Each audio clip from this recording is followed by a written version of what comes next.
Украинцы! Почему вы так не любите Россию? Що? Та ми взагалі про вас не думаємо. В этом как раз и проблема. Вы должны думать про нас. А нам не нравится проевропейский путь, который вы выбрали. Послухайте, ми окрема держава, і нам від вас нічого не потрібно. Просто живіть собі і залиште нас в спокої. Ах, антироссия прямо у наших границ. Що за маячня? Что, все еще не хотите быть с Россией? Звісно ж ні. Тогда мы заберем Крым и часть вашей территории. Що? Разжигай конфликт и сей антиукраинскую пропаганду. Але ж навіщо вам це? Чего только не сделаешь для защиты русскоговорящих, которых вы ущемляете. Це ж нікчемна російська пропаганда, в яку ніхто не повірить. Не стоит ее недооценивать, ведь уже через несколько лет она послужит поводом для начала нашего вторжения. Вторгнення? Именно. Мы будем захватывать вашу территорию и бомбить города, заливая улицы кровью.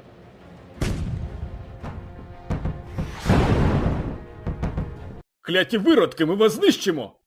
Вот она ваша ненависть к России. Поэтому мы на вас и напали, проклятые русофобы. Мене турбує, що Зеленський має право вступити у війну і вбити всіх. Але віддати свою територію йому заважає українська конституція. В той час як Путіну конституція не заважає, щоб записати в неї ці території. Так чи інакше, обмін територіями між Україною і Росією обов'язково відбудеться. Вибачте. Обмін яких саме територій відбудеться? Українських, звісно. На українські. В якому сенсі? Послухайте, Путін готовий обміняти захоплені території на ті, що поки не зміг захопити. Що? Але обов'язково захопить, якщо цього разу його війська будуть їхати по шосе, а не застрягнуть у багнюці. Це якась маячня. Ой, все, досить. Мені соромно бути тут. Я збираюсь побачити Путіна. Тож я їду до Росії. До Росії? Але ж ви мали з ним зустрітись на Алясці. У вас змінились плани. Ні.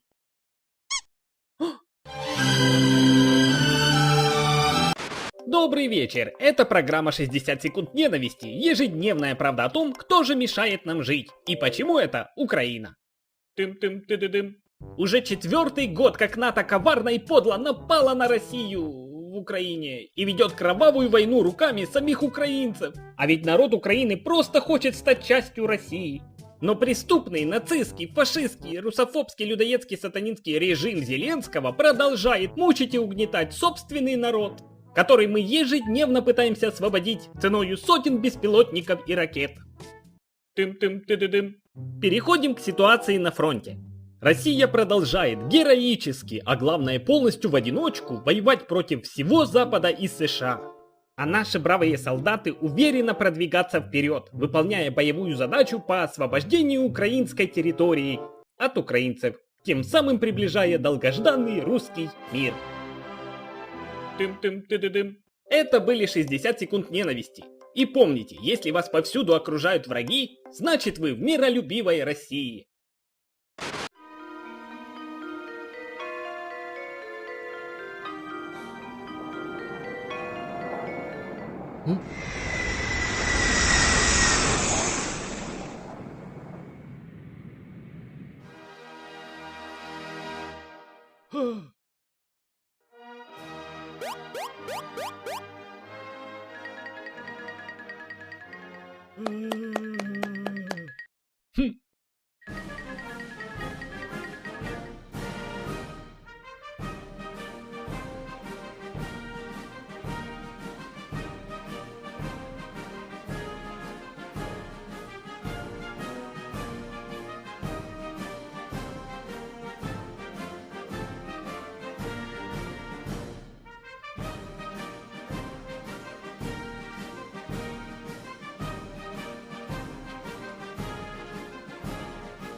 Пане, М? російські безпілотники перетнули наш простір повітряний. Негайно підіймайте авіацію і оглядайте. Оглядати? Так, тільки оглядайте. Чи не становлять вони небезпеки для нас? Схоже, вони змінили курс і прямують в Україну. Бардзо добре. Але пане, то ж наш простір, і ми могли б знищити їх. То не наша війна. Хай летять туди, куди їх скеровали. Я ж казав, жодної небезпеки для нас. До речі, Україно! Перестань нарешті тягнути нас у твою війну.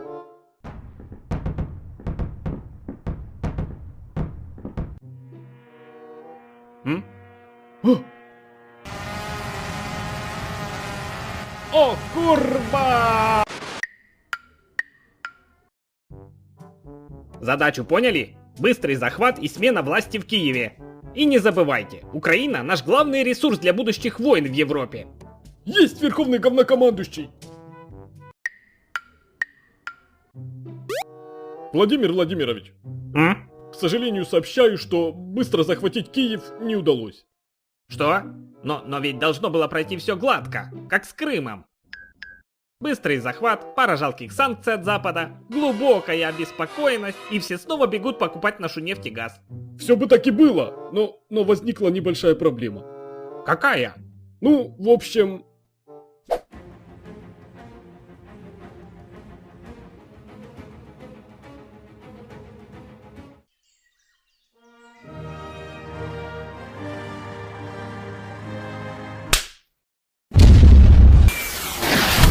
Что? Украина оказала сопротивление? Так точно! И, кажется, спалила колонны нашей военной техники. Да как они посмели? Нас должны бояться и уважать. А эти никчемные украинцы решили защищаться. Что ж, похоже, ваш план провалился. Но мы еще можем отступить и избежать последствий. Ты что, хочешь, чтобы я выглядел неудачником? Продолжаем операцию. Немедленно. Все силы на уничтожение Украины. Но неужели вы хотите использовать весь наш военный потенциал на какую-то Украину? Но ведь она меня унизила. Что может быть важнее?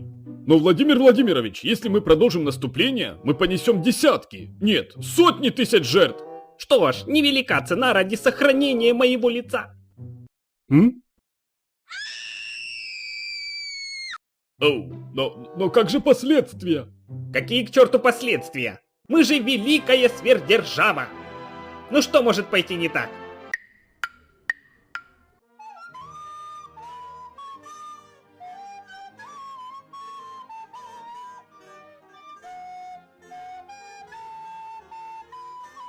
Ни слова больше.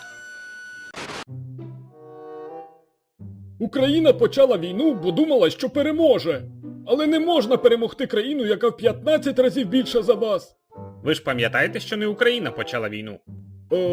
Так, бо її почав Байден. Я ж, на відміну від нього, війни не починаю, а закінчую. І вже припинив 7 дуже складних воєн. Яких ще воєн? Складних, дуже складних. І знаєте що? Цієї б війни також не було, якби я був президентом. Адже так? Так, пане президенте. Ну ось. Ви не вважаєте, що ваша зустріч з Путіном на Алясці не дала результатів, а тільки вивела його з ізоляції і продемонструвала слабкість Сполучених Штатів? Брехня! Путін мене дуже сильно поважає. І це була чудова зустріч, на якій ми досягли неймовірних результатів. Яких саме результатів? Неймовірних. Подивіться хоча б на це приголомшливе фото. На ньому я вийшов нормально. Але Путін вийшов дуже гарно. Адже так? Так, пане президенте. І знаєте що? Цієї б фото не було, якби я не був президентом. То ви домовились з Путіном про припинення вогню в Україні? Послухайте, Путін та Зеленський як діти на майданчику, які ненавидять один одного. Трохи поб'ються і зупиняться. Але ж цей майданчик український, і саме Росія прийшла туди і вбиває на ньому дітей. О, це жахливо, жахливо. Але знаєте що? Цього б ніколи не сталося. Цього б ніколи не сталося, якби я був президентом, так? Але ж це сталося, це відбувається просто зараз. Росія щодня бомбить мирні міста і вбиває цивільних. Але це вина Байдена. У мене ж з Путіном дуже добрі стосунки. Якщо у вас добрі стосунки, то що він робить на військовому параді в Пекіні? Що?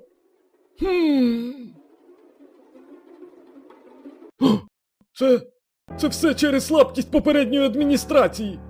От якби я був президентом, цього б не сталося. Так, пане президенте.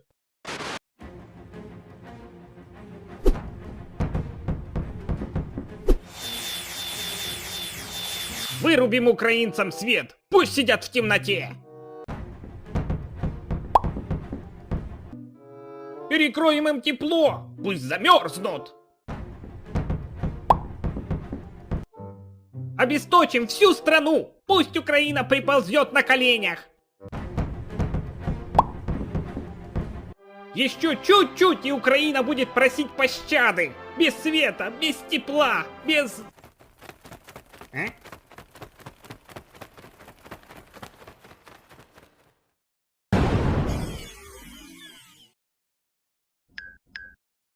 А нас-то за что?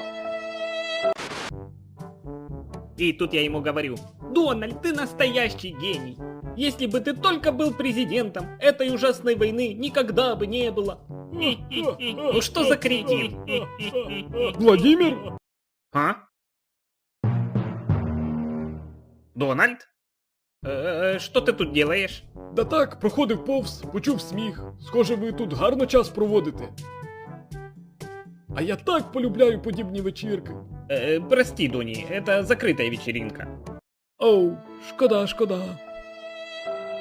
А чим ви тут займаєтесь? Да так, ничем. Чай пьем.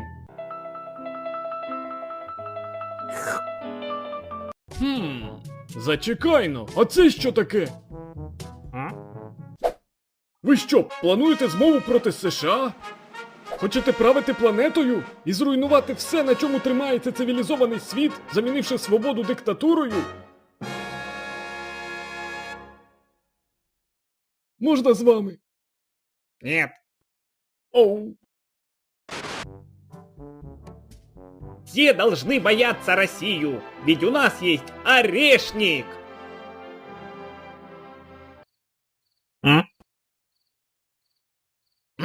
А еще Посейдон.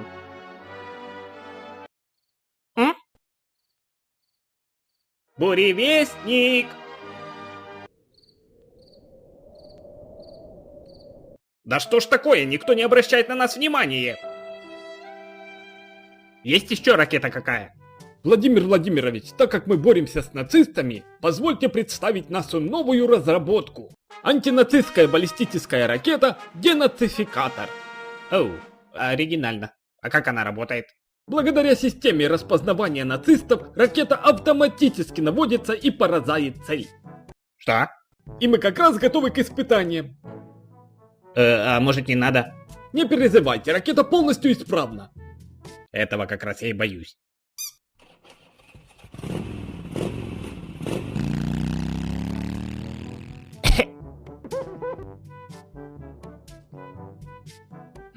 Кажется, пронесло. А?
All right, guys, one moment.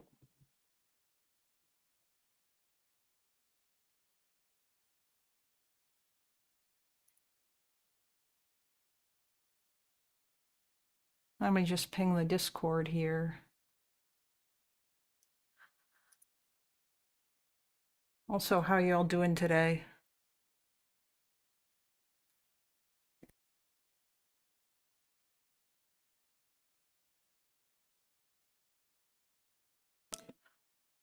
Oh, you want more free noise? Well,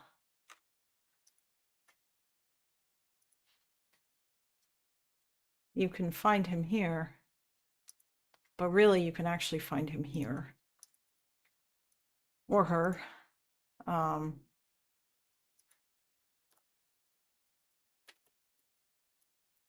There you go.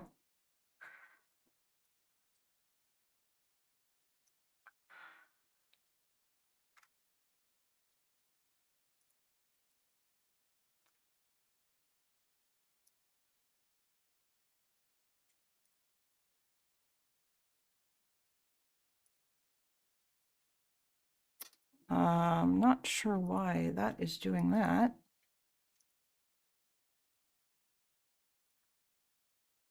There we go. You're welcome. Hello. Okay, let's see here. Hello, Bill.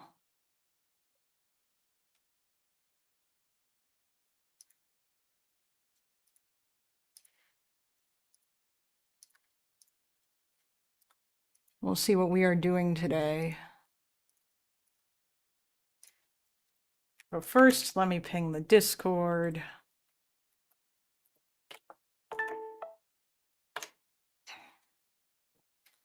There we go.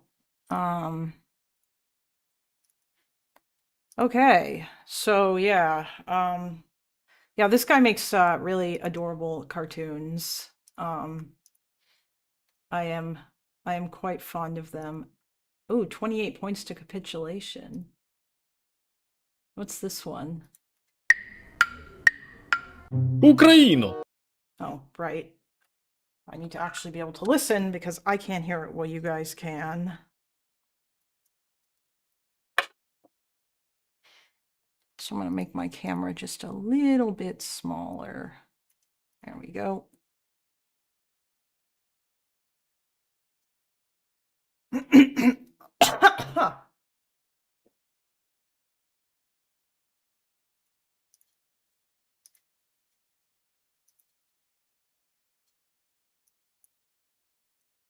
Wait.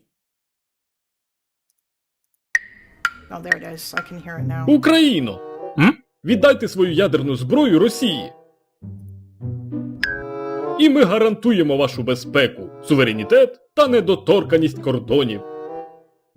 Угу. Що ж, я вам довіряю.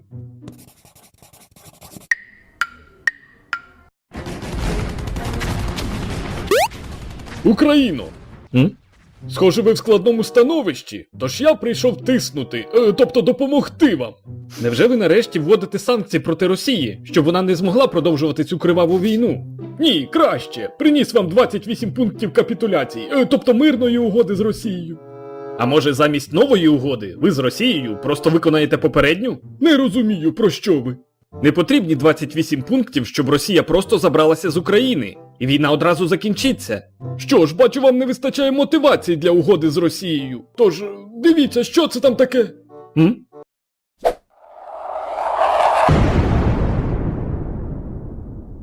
Росія щойно вбила десятки мирних українців. О, це жахливо! Але з іншого боку, це ж чудова нагода підписати мирну угоду з Росією. Нам потрібні справжні гарантії безпеки, а не чергова марна угода. Послухайте, просто поступіться вашим суверенітетом і віддайте Росії ваші території. Натомість вона обіцяє на вас не нападати в майбутньому. Адже так? Угу. Які вам ще потрібні гарантії?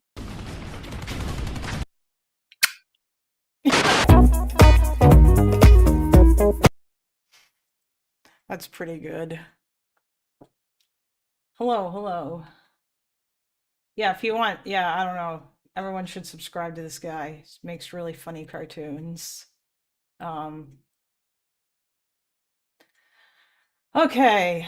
Apparently, Hasan and Cenk said some crazy stuff when they talked, or at least I guess Cenk did, and I don't know how well Hasan argues against him. Probably not particularly well, but you know, I mean, I guess I should put that in the title too. Actually, we're going to do that instead.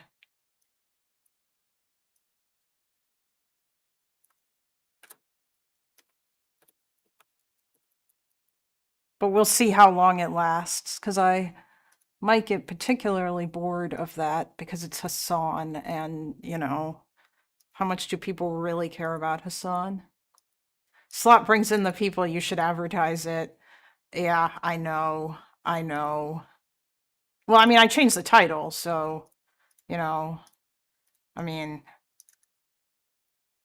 maybe I should also add the tags.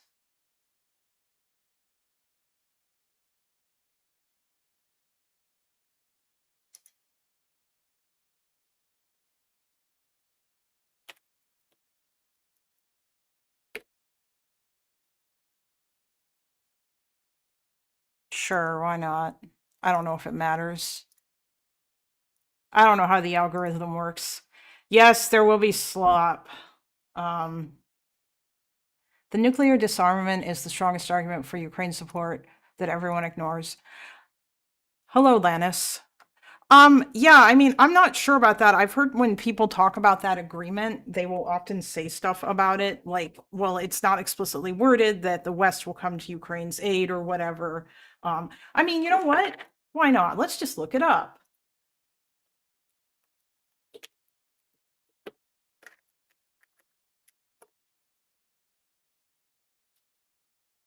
Budapest Memorandum. Can we get the original text of the old Budapest Memorandum? Or Budapest? Budapest? I don't actually know how to say it.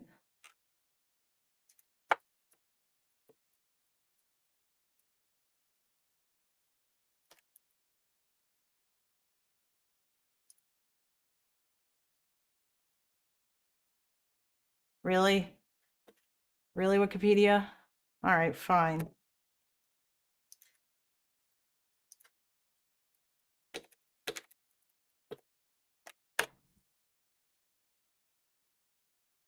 Budapest. Oh, it is actually just Budapest. All right, fine. Whatever.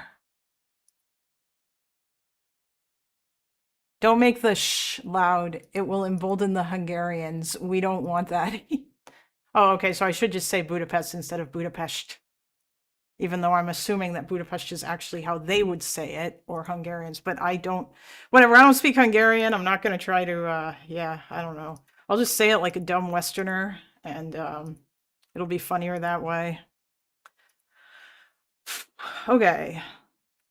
So, yeah, on security assurances, comprises 4 identical political agreements signed at the Conference on Security and Cooperation in Europe in Budapest, Hungary.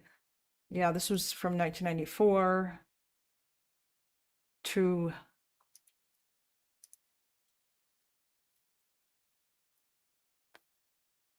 even if it's not explicit, it should be done. Fact is that every country that has stopped nuclear weapons programs have been attacked terrible, except Belarus and South Africa. Well, I mean, Belarus would have been attacked if they hadn't like basically bent over and became Russia's puppet, right? And I mean, I don't know enough about South Africa's whole thing, but I imagine that they probably don't like, I mean, they seem to be one of the more stable African countries, even though they too have their issues, but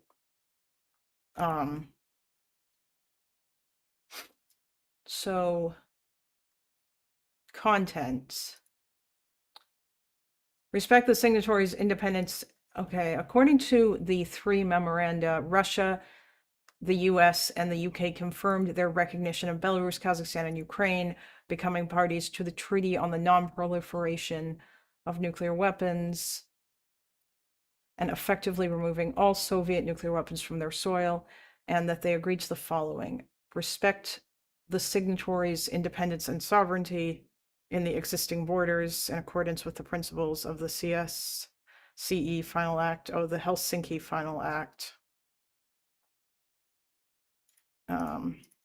Refrain from the threat of the use of force against the territorial integrity of political independence, and undertake that none of their weapons will ever be used against these countries, except in cases of self-defense or otherwise in accordance with the Charter of the United Nations. Can we?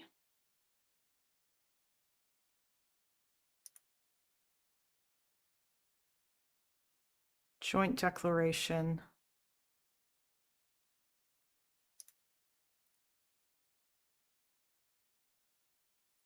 Ukraine's nuclear disarmament. I mean, this is just Wikipedia's summary of it, though. But it looks like, well, no.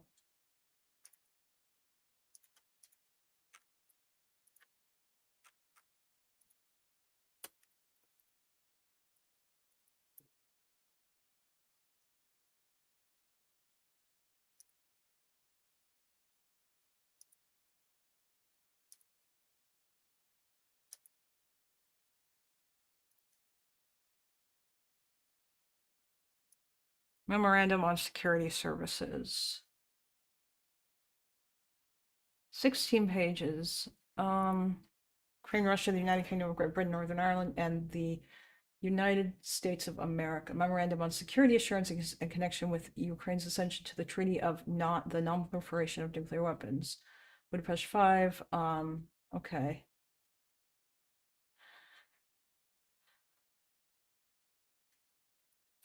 Yeah, you said even if it's not explicit, it should be done. Fact is, every country that has stopped nuclear weapons. Yeah, you're right. Like, oh, I already read that. Okay. Confirmation.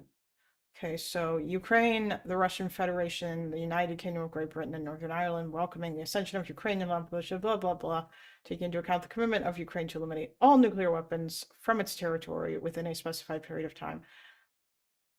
Noting the changes in the worldwide security situation, including the end of the Cold War, which have brought about conditions for deep reductions in nuclear forces, confirmation of the following. The Russian Federation, the United Kingdom of Great Britain, and the United States reaffirm their commitments to Ukraine in accordance with the principles of the CSCE Final Act to respect the independence and sovereignty and existing borders of Ukraine. I mean, Russia's already broken part of this.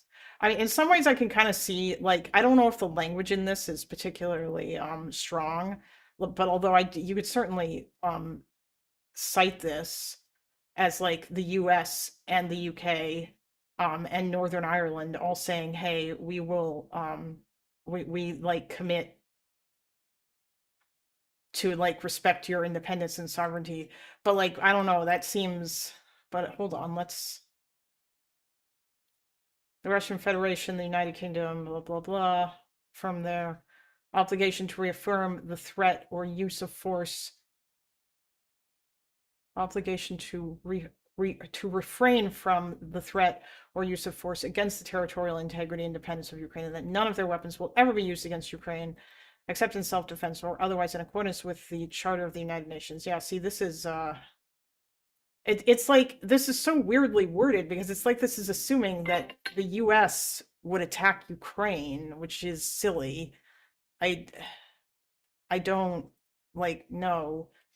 The Russian Federation, the United Kingdom of Great Britain and Northern Ireland, and the United States of America reaffirm their commitment to Ukraine in accordance, blah, blah. Okay. Yeah, like they also say they won't do economic coercion in this. I feel like Russia has violated this so hard. Reaffirm their commitment to seek immediate United Nations Security Council action to provide assistance to Ukraine as a non-nuclear weapon state if Ukraine should become the victim of an act of aggression. Okay, yeah, there you go. Now I see what you mean. Or an object of a threat of aggression in which nuclear weapons are used. Yeah, okay. It's very funny that Russia is in here since they're the ones doing the attacking. But I mean, the UK and the United States and Northern Ireland are all in here, and they all say that they will. So yeah, this is considerably more clear-cut language that says, like, we will provide assistance to Ukraine. It doesn't necessarily say what that assistance is, but I think that like this is good enough to say that the fact that America is backing off is like not good. So anybody who says this about the Budapest Memorandum is just lying when they say that it doesn't say in there that it promises to help Ukraine if they get attacked, because it does, because it says it. What else does it say? Reaffirm in the case of Ukraine their commitment to not use nuclear weapons against any non-nuclear state party to the Treaty of Non. Okay, yeah. Obviously, we won't nuke you. Ukraine, the Russian Federation, blah, blah, blah, will consult in an event a situation arises in which a situation raises a question. Yeah, this is kind of ridiculous. And then they all signed it. Okay, I see. And then the rest of it is just in all of their respective languages, or at least in Russian. So yeah, if anybody challenges that, like it literally says it, it's right here. This is pretty clear cut, I think. So yeah, no, it is explicit, I think. I think that reaffirm their commitment to immediate United Nations Security Council action to provide assistance to Ukraine as a non-nuclear weapon state. Yeah, I mean, unfortunately, the United States Security Council action isn't really possible here, but I still think that this is good enough to say that these countries should provide assistance to Ukraine. I mean, I feel like in some ways, maybe Russia managed to finagle some stuff out of the wording here because that they have veto power on the Security Council, which, by the way, is part of the reason why the United Nations is absolutely useless. And I have completely given up on, like, the UN needs to be majorly reformed because right now, all it really is like a place where countries can come and talk to each other and give speeches, which isn't necessarily entirely useless. But in terms of actually stopping anything bad that's going on, like, you know, the Bosnian genocide, it is pretty useless. Or what's going on right now in Sudan or any of that. It's incredibly, incredibly useless. So yeah. Now, speaking of genocides or other bad things, we should talk about left-wing anti-Semitism. Because I did watch that really good thing that Addie Sam left me last night. And I'm not sure what is the time for it is, oh, it's like 6 o'clock in Jerusalem. I'm sure the Israelis will hopefully start rolling in soon. But until then, one of the things that I'm genuinely curious about is I want to know whether or not any of these same people, and I know Mina explained to us yesterday. Oh, hi, Insomniac. I know Mina explained to us yesterday that none of these guys, or like why these people get so invested. Oh, hey, Addie. Mina explained to us yesterday why all these people get so invested in like Russia or in Israel and Palestine in comparison to other wars. And I think that it's kind of an interesting sort of thing because I think that, like, yeah, she's right. That's maybe one way that they could explain it. Oh my God, Kalinda timing streams for Israelis. Kalinda song. Well, I mean, there's a few Israelis in their audience, and right now, since we're talking about their conflict, or like, you know, like, or if any Palestinians want to join in as well too. I mean, like, I know that we don't necessarily have as many of them, and Sev is the only one who actually lives in the region because Sundowner disappeared. Although I guess Sundowner is technically diaspora, but he's also not really. He's kind of, but not entirely. Yeah, it's like, let's see, hold on.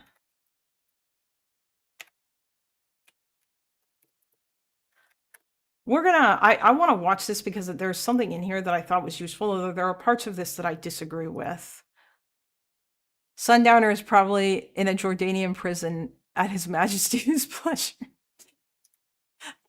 Nah, I think Sundowner's going to medical school, apparently. And he probably needed to back up and maybe remove some of his yikesier presence from the internet. I also miss Sundowner. He was a funny dude. But so we're gonna watch like this particular video. I'm sure that like you guys have probably seen this before, but I think it's enlightening. There are parts of this that I do not agree with. And like maybe we'll come into conflict with some of the Israelis in the chat. Could be interesting, honestly. But for the most part, I think that he kind of hits the nail on the head in terms of explaining at what point attacking Israel becomes anti-Semitic. Wait, what? Sundowner can't do surgery on people? Stop. I don't know what kind of doctor he's trying to become. But like David, he has disappeared for now. I think David probably has exams. I don't know how universities in the Middle East work in terms of like how they how their semesters are shortened or divided up or what have you. I don't know if it's the same in Israel as it is in Jordan, but yeah. Sundowner, best gynecologist, Middle East, North Africa. Oh my god. All right, I'm gonna play this video. We're going to play it at one point. And on to my next question. Every time somebody criticizes Israel, you accuse them of being anti-Semitic. I hear this a lot. I'm going to take it as a question. It's something you hear from very senior people as well, not just trolls, not just ordinary people. President of Ireland, Higgins, recently, Michael Higgins said something very similar. If you criticize Netanyahu's policies, you're then described as anti-Semitic. And that campaign against Ireland, claiming that it is anti-Semitic, is in fact hurting investment in Ireland from America, for example. What's fascinating about this argument is that there's nothing complicated about the answer. It's actually unbelievably simple. Criticism of Israel, criticism of Israel's actions, criticism of Netanyahu or his policies is not anti-Semitic. There's nothing anti-Semitic about them. I say that as somebody with several hundred essays, podcast episodes, interviews, etc. over the last 20 years, criticizing Netanyahu's policies, other Israeli prime ministers and leaders and governments and ministers, and the things they have done, sometimes very fierce critiques, including, by the way, of their behavior during this war, including decisions that unnecessarily hurt Palestinians during this war. I promise you, I have not spoken a word of anti-Semitism in all of my critiques of the Israeli government. Where does the anti-Semitism come into play? Because it's still there. Anything Israel does, fair game. Israel's very existence as a Jewish polity, the very idea that Jews are a people capable of self-determination, is contested by most of the activist core of the pro-Palestinian campaign. They insist that they understand what Jewish identity is, and they'll always find that one Jew or the 100,000 Jews in 13 million who agree with them and argue that Judaism is not a people, not a nation. Jews were always a nation. Always, in their official definition, in their religious, legal definition, they were always a people. And in Europe and in the Muslim world, they were always defined as a separate people. The idea that the Jews of Iraq are Arab Jews, the Iraqis, is a new Arab idea. Arabs treated them and thought of them and told them that they were a different people for all the centuries in which they lived together. And that's absolutely true of Poland and Russia and Austro-Hungary and Prussia and Germany and France even. You had to get to the French Revolution to find French people who were willing to have the Jews be French. We call that emancipation. The end of the ghetto laws, the separation laws, the laws telling Jews where they could live and where they can't live. Jews were always a separate people, but it's not just that others said so. Jews themselves believe they are separate people, and always have. And if you deny that, yeah, that's anti-Semitic. And therefore, if you deny that Jews are a thing that can have a state, which is core dogma to the pro-Palestinian campaign. The pro-Palestinian campaign is not a campaign to end war and build a state for Palestinians and give the Palestinians independence. That's something a lot of Jews and a lot of Zionists would sign on to. It's a campaign that argues that Israel is not legitimate, cannot exist, and at its core, its very existence is a great and vast crime. That's anti-Semitic. Criticize anything Israel does, but the last 8 million Jews living in the Eastern Hemisphere after a century in which all others could not survive, and by the time they moved to Israel, there was nowhere else to go. All the immigration quotas were already in place. The idea that they should not have done what they did, which is the only strategy that actually allowed them to survive. The idea that that is illegitimate. The idea that their survival is a crime, which is what the argument is. People dress it up differently. They pretend there were other options. They pretend that wasn't what was at stake for them. They pretend like the mass Arab invasion in 1948 that actually precipitated that war, that turned that war into what it was, wasn't a genocidal attempt to destroy this last refuge. So I think that this is something that is probably argued about, but I'm pretty sure now that I would have to check, but I'm pretty sure that it is basically agreed upon by a lot of people that the intention of the Arabs who were invading was not that they wanted to invade and kill all the Jews. They just wanted to take some territory. And that doesn't mean that there wouldn't have been genocide, because obviously al-Husseini was around on the Palestinian side. And I think the Jordanians and all that recognize this. I'm not saying it would have been good for the Jews if the state of Israel had been prevented from coming into existence. They probably would have been ethnically cleansed, and a great number of them probably also would have been killed, depending upon who they wound up under or who ended up attacking them or what have you. But from what I understand, there was not like an intent on behalf of like Egypt and Jordan and the other surrounding countries to like invade so that they could murder all the Jews. Even though there was some yikesy things apparently that were said. I believe the one thing that's always mentioned was actually taken out of context, but yeah, like that was not something that really, and obviously like you're going to hear different things from different people because that I believe this is probably one of the main narratives. And I think Benny Morris actually does disagree with this, but I mean, obviously we don't know. And I also think that it's maybe a little bit silly to act like every single person in the pro-Palestine movement only is denying this because they think that it's bad that Israel got to be a state. Like a lot of them will tell you that they think it's bad because of the Nakba and because there were already people living there. But I think what ultimately at the end of the day tends to make it anti-Semitic is the fact that they are super mad, is that they do reject the notion that Jews should have a state. They think that this is not an okay thing. They call it an ethno-state and for a whole bunch of other reasons. Now, I don't know if they would have the same objection if, let's say, the British decided to instead give Israel some random island somewhere in like the Pacific or somewhere else, and Israel went in there and took it. But unless that island was uninhabited, it's probably likely they'd still say this because they still make a bunch of claims about colonialism and native people or whatever. But I mean, it's also like maybe they could have found an island that didn't have anybody on it, and maybe and like I have no doubt they could have built it up. I think the main issue probably, or like, yeah, but I'm gonna let him keep going because there is definitely more. Come on. Soil 3 years after the Holocaust, because even 3 years after the Holocaust, nobody would take them in anywhere on earth. The idea that that is a crime, their very existence and survival, is anti-Semitic. The idea that Jews and Jewish self-determination, Zionism, is somehow the distillation of all the evils of the world. That Zoran Mamdani himself participated in for years, publicly, explicitly, arguing that the New York Police Department, how did he put it, about the police abuse and police violence in New York, that the IDF laced their boots. That their tiny little program of coordinating and training with Israeli police, which they also have with Jordan and with Colombia and with 1,000 other countries, Mexico, Qatar, Singapore, many non-democracies. The New York NYPD trains and collaborates and shares intelligence with the police forces of dictatorships. But the only program that Zoran Mamdani has publicly come out against again and again over the years is the sharing with the Israeli police. And that helped teach the NYPD to be violent, is his argument. The NYPD... It's not just his argument either, by the way. It's also the argument of people like Roger Waters and others. I've heard this stated over and over again. I think Roger Waters was one of the people who said this. There was a bunch of people who have spread. Like I saw this conspiracy floating around after George Floyd died, where people were making claims about how the knee on the neck, that's something that they learned from the IDF, which is ridiculous. I don't even think that the Minnesota Police Department, was it Minneapolis, the Minneapolis Police Department. I don't even think that they went to Israel. I'm pretty sure that was just a New York, an NYPD thing. Which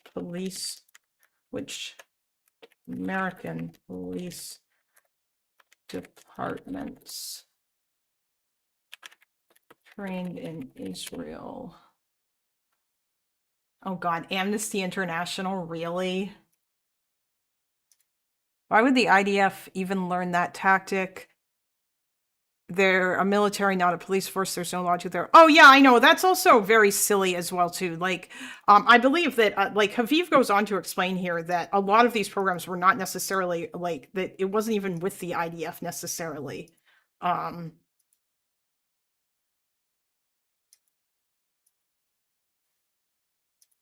American Council of Judaism.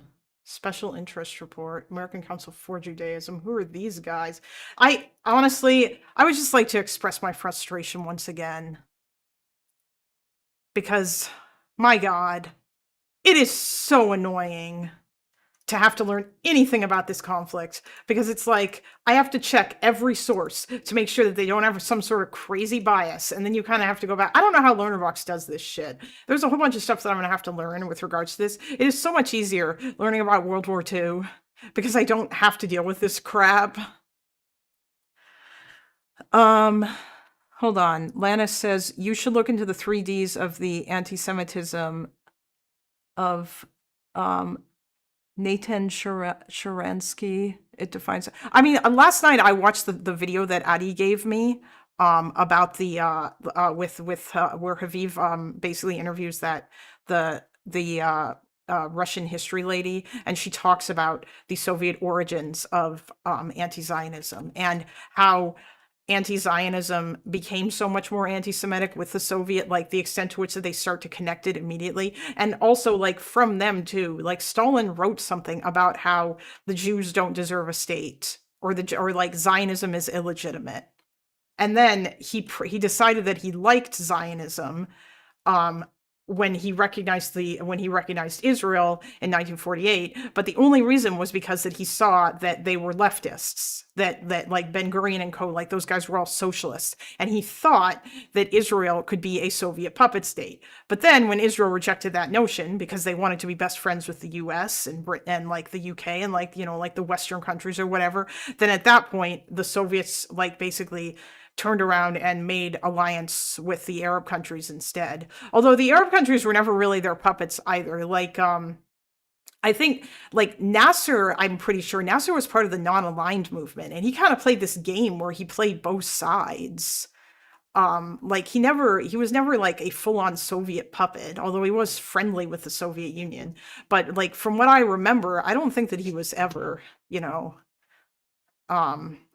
friends with like, or like BFFs. Like he wasn't a communist, but they did get a lot of their notes, like Arab nationalism and all that. There were so many of their notes from that, and there was so much stuff because like after the 6-Day War, the anti-Zionism thing really picked up by the Soviets, and they started spreading all this propaganda because I think they were the ones that originated the line that the only reason why Israel won the 6-Day War is because America helped them. And that's not true. America never gave them anything. America didn't become friends with Israel until Yom Kippur. Oh, what'd you say, Bill? I'm a little confused because it's typically anti-Semites that tell no, Jews don't believe they are Germans, etc. Now Haviv is saying the same thing. Oh, yeah, I mean, that's complicated though, right? Because that, like, I mean, maybe other, like, perhaps some of the Jewish people could explain it better than me, but that goes back to the whole idea about, like, basically, the Jews have always been seen as separate from, like, by all the European nations. They've always sort of been seen that way, and they've always kind of had to stick together because the European nations typically rejected them. But then when you get like assimilation, that comes back to the fight between assimilationist Jews who are willing to assimilate into a culture and Jews who want to like keep their culture and stick together and stuff.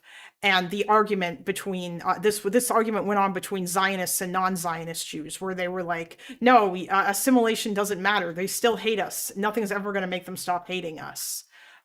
So I mean, yeah, it depends on which Jews you talk about. They joined by Yom Kippur because Golda is based. I mean, I believe that the Arab oil embargo that the Saudis initiated was a result of America attempting to, or was a result of America's support for Israel during Yom Kippur. But yeah, that's like really complicated. But yes, obviously, the idea that anti-Semites would say, no, Jews don't believe they are German and all of that stuff. Yes, that was something that was pushed even like by the Nazis, even though that was not true. But they just like, that was kind of the interesting thing about that. Hello, Funky Tortoise, is that the Jews in Germany were among the most assimilated of Europe's Jews. They were very patriotic. They loved their country. And they fought in World War I, and many of them, like, they received awards, they distinguished themselves, and there were also less than 1 million of them living there, but they still became the #1 target of the Nazis. And that is, like, really sad. Like, and hell, like some of them were not even like liberals or whatever. Like there was at least some of them that were like conservative, like standard German conservatives. Some of them converted to Christianity, and then they didn't see themselves as Jewish anymore. And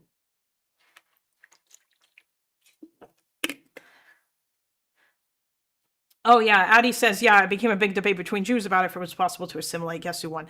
Yeah, basically. I wouldn't say that Jews were considered, or like were like I would say that the reason why Jews always considered themselves to be a polity, at least in part, was because that they really had no choice, because that everyone around them constantly forced them into that position or constantly set them apart as other.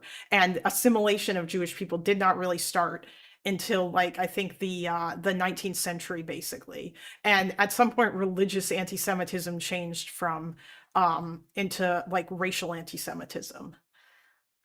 And I mean, that's kind of another interesting thing as well, because that I don't like the idea that Jews were a race is, I believe, a fairly recent concept, or rather an ethnicity. But that I think was also some, and you did see some Jews, like some of them actually, who are currently who kind of are friendly or were are held up in Israel, or at least like maybe might be known in Israel, like Arthur Rupin. Like you did see some Jews kind of repeating some of those whole like scientific racism ideas about how Jews are a separate race and all this stuff about the blood and you have to stick together. But that's just because that like it wasn't like there was something evil, or I mean, like obviously we think that that's wrong, but the real reason is because that at the time everybody believed that. They were products of their environment. That was the historical context. Like, listen, even Abraham Lincoln was kind of racist. Just because he wanted to free all the slaves and he was opposed to slavery didn't mean that he thought black people were equal and awesome and cool and should like live side by side with the white man or whatever. Like, yeah, everyone's kind of like a product of their environment, and it's important to recognize that historical context if you look back at certain parts in history, which is something that I've been learning about, because that is the thrust of my eventual response video to GDF, because all he does is rip a bunch of quotes from Ben Gurion out of context and present them in order to make it sound like Ben Gurion is some kind of a Nazi and devoid of content. Yeah, like, and it's annoying. It's not just Israel. Progressives try to erase Jewish identity or portray them as hyper white. For example, Jews are excluded from DEI because they are demonized. Oh yeah, there's also that too. Like there's this other weird stuff that, I mean, they don't just do that to Jews either, Jordan. They do it to Asians as well. That's because of the oppression Olympics bullshit. This notion that like, and I know that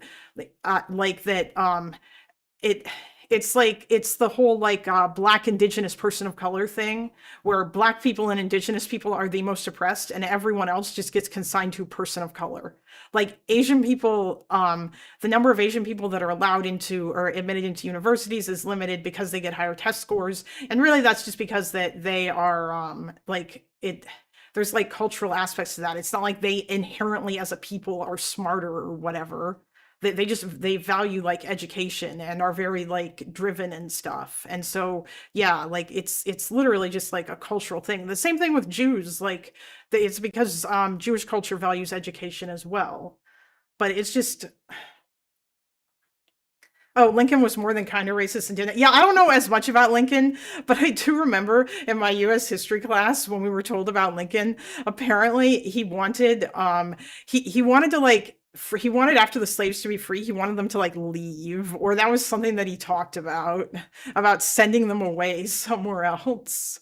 Like, yeah, he was not, like everybody was racist, or like people get mad at LBJ for using the N-word when he was born in Texas and it was the 1960s, and it's like he still wanted to free to pass the Civil Rights Act and stuff. And I think that he was still doing it from a place of like at least somewhere good, considering what he kind of gave up, since he gave up the whole of the South in future elections by doing that, because like Democrats didn't really win the South anymore after that. It took a bit, but yeah, Lincoln was a segregationist. There are people like Thaddeus Stevens that actually believed in full equality in the U.S. government. Oh yeah, those people were rare, like rarer. But obviously you could find exceptions to this rule, and those people were pretty exceptional, I would say. But all I'm saying is that I don't I think that it's good for us to recognize that X or Y was racist, but we don't need to apply the same level of moral judgment on and condemnation on them as we would to like those same people today, when a lot of people were racist, unless they did something exceptionally horrible, like the Nazis, like America during the Cold War, or America during World War II was real racist too. But I mean, they weren't putting people in death camps. So yeah, it's just, it's complicated is all I'm saying. And I don't really like applying our modern moral lens to history and then using it to dismiss even people who managed to do good things because they were racist when everyone else was also racist. We get beat up if we don't spend 30 hours a day studying after school and after school tuition. That's why there are so many Asians with high test scores. Wait, Bill, are you Asian? I mean, I have a friend who's Asian who I've spoken to about this quite a bit, or rather Asian American, I should say, because it is Asians had a whole bunch of shit they had to deal with, and nobody talks about it, and everybody ignores it because of this notion that they're doing well now, or because they're the model minority, or because when they're not all doing well. There's a bunch of different groups of Asians. Yes, some of the founding fathers were abolitionists, but they also compromised and kicked that can down the road to keep the Union together. Most of the ones from, for example, John Adams he didn't like slavery. He didn't like it at all. I believe that he actually defended a black guy in a trial before the Revolution. And I mean, overall, he seemed like, for the most part, Alien and Sedition Acts aside, a fairly base dude. But the problem, of course, was that he did make that compromise. But I mean, obviously at the time, they had to make that compromise because if they didn't, then they wouldn't have been able to create a country.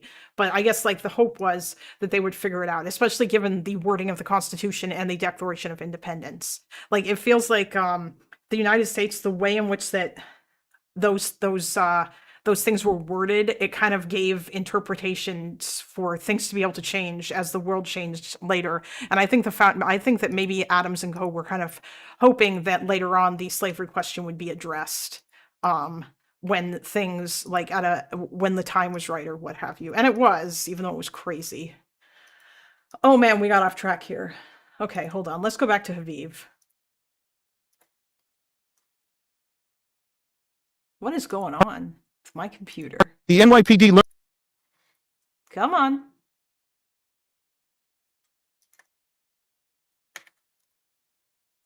The NYPD is 34,000 people. 20 participate annually in the NYPD is 34,000 people. Johnny has publicly come out against again and again over the years is the sharing with the Israeli is his argument. The NYPD is 34,000 people. Kalinda, Asians get a lot of perks from DEI, like ethnic support groups, and are just excluded from affirmative action. Jews are excluded from the entire DEI apparatus because Jews are demonized. That's interesting, actually. You know what? I might actually ask my friend about that, because obviously she's going to have, or they are going to have greater understanding or experience of that than I am, because they did go to school in America and stuff. And yeah, they have a bunch of interesting experiences. I wonder what their lived experience is as an Asian person, because obviously there's a whole bunch of really dumb shit that Asian people have to deal with as well too, various kinds of microaggressions, the assumption that you're always good at math, or other such things like that sometimes people will throw at them, which can be annoying. Or even just what it's like to grow up with Asian parents, because apparently that helicopter parenting shit can be insane. And I feel like white kids like myself, sometimes we kind of have it considerably easier depending on who our parents are and how we were raised and stuff. Why do people care so much about this police collaboration? Because it's Israel. That's it. That's the only reason. Shirk. That's it. It's because it's Israel. Yeah, it's because everything to do with Israel is like, it's not even like that. People don't even see it as because it's collaboration with Jews. That's the funny thing, is that if you ask these left-wing people about it, they will not say because it's collaboration with Jews. But essentially they do, like, that is what it is at the end of the day, because if it was any other country they wouldn't care, and Israel is the Jewish country. And the fact that the Soviets basically made use of so much anti-Semitism when they started to promote the idea of anti-Zionism, and they were sending these propaganda, like they were putting out all this propaganda all over the world and handing it out, you know, to like people like the PLO and all that could use it, like teaching them to, as Lohner puts it, speak the language of the West. There was a whole bunch of anti-Semitism in there. Like there was this idea that Zionists must control the American State Department or what have you. And like, that Zionists have infiltrated every aspect. And like, really, all this is it's just like anti-Semitism repackaged, and you just replace Jew with Zionist. This is probably going to be like, I'm going to go on Pisco and I'm going to make this argument to him, because I feel like I don't think he understands. Although unfortunately the issue is that he often starts streaming at like 10 o'clock at night. So it's going to be funny. We'll see whether or not I can manage to stay awake and be coherent. Because I try to go to bed at like 11 or 10:30, but usually I'm not usually in bed until midnight because I suck, but you know. Okay, go ahead, Haviv. Come on. The NYPD learned from Israel some counter-terror tactics. They learned some community policing. How you do policing that is gentle in complicated multi-ethnic areas. For example, building police stations in Arab towns composed of Arab cops who speak Arabic, which is a whole thing the Israel police tried to do over the years. The NYPD, I happen to know because I happen to once have met one of these I assume they don't do this anymore based on what Eddie was saying yesterday, but yeah. delegations as a journalist, was coming to study that because it was thinking about having Haredi, Hasidic cops and Muslim cops and Sikh cops and cops that are Puerto Rican for a majority Puerto Rican neighborhood. That's anti-Semitism. If, for example, 150,000 dead in Sudan, in a war involving various versions of radical Islam, involving Western weapons, involving forces backed by the allies of Western countries. And it's nowhere. I don't mind that the young people in the world were radicalized against Israel by seeing the images of the victims of war on their phones. I actually don't mind that. If that's the beginning of a new way of thinking about war, every war will now have all of its victims on everybody's phones everywhere around the world, and it'll be impossible to have war again. Great. I'll be the last bad guy because there won't be any more bad guys because war won't be possible anymore. Let's do that. Let's have that be what this is. But it's not what this is. Because you'll never see images of victims of war ever again if Israel isn't involved. Because those very algorithms. There's something so annoying and smug about him. Really, Shirk? Really? What do you mean by that? Is it because he's a Jew? It's because he's Jewish, isn't it? We got some anti-Semitism in the chat. In before Shirk tells me that he's also Jewish and lives in Israel. Although I'm just kidding, but yes, correct.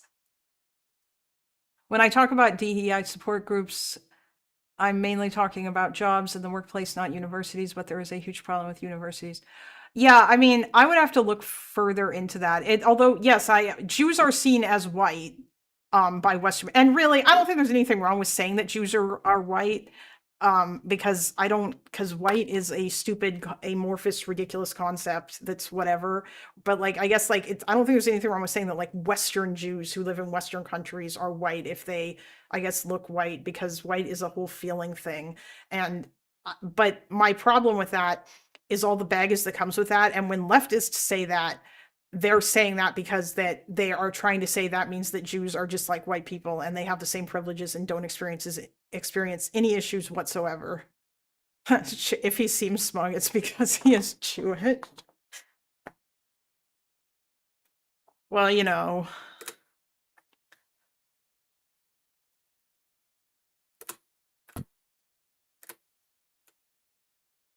Communist Party.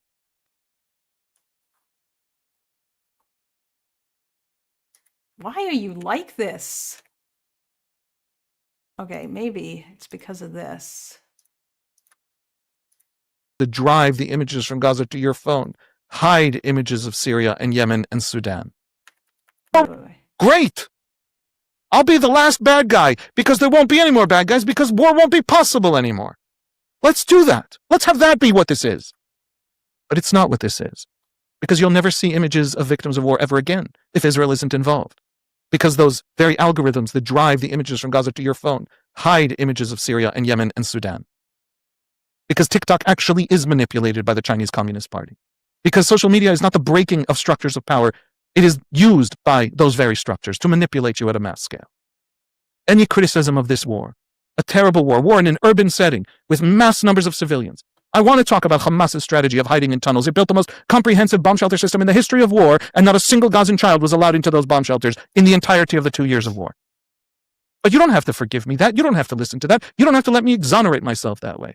No, it's a terrible, bad war with thousands of dead kids, full stop. Fine, that is a legitimate position. Nothing anti-Semitic about that position. Unless it's the only war you'll ever care about. And anybody will ever care about. And the unbelievable, unprecedented marches in every Western capital will never recur for any other war that Israel isn't involved with. And the last living Jews in the Eastern Hemisphere have to justify their existence before the world. Then it's all just anti-Semitic.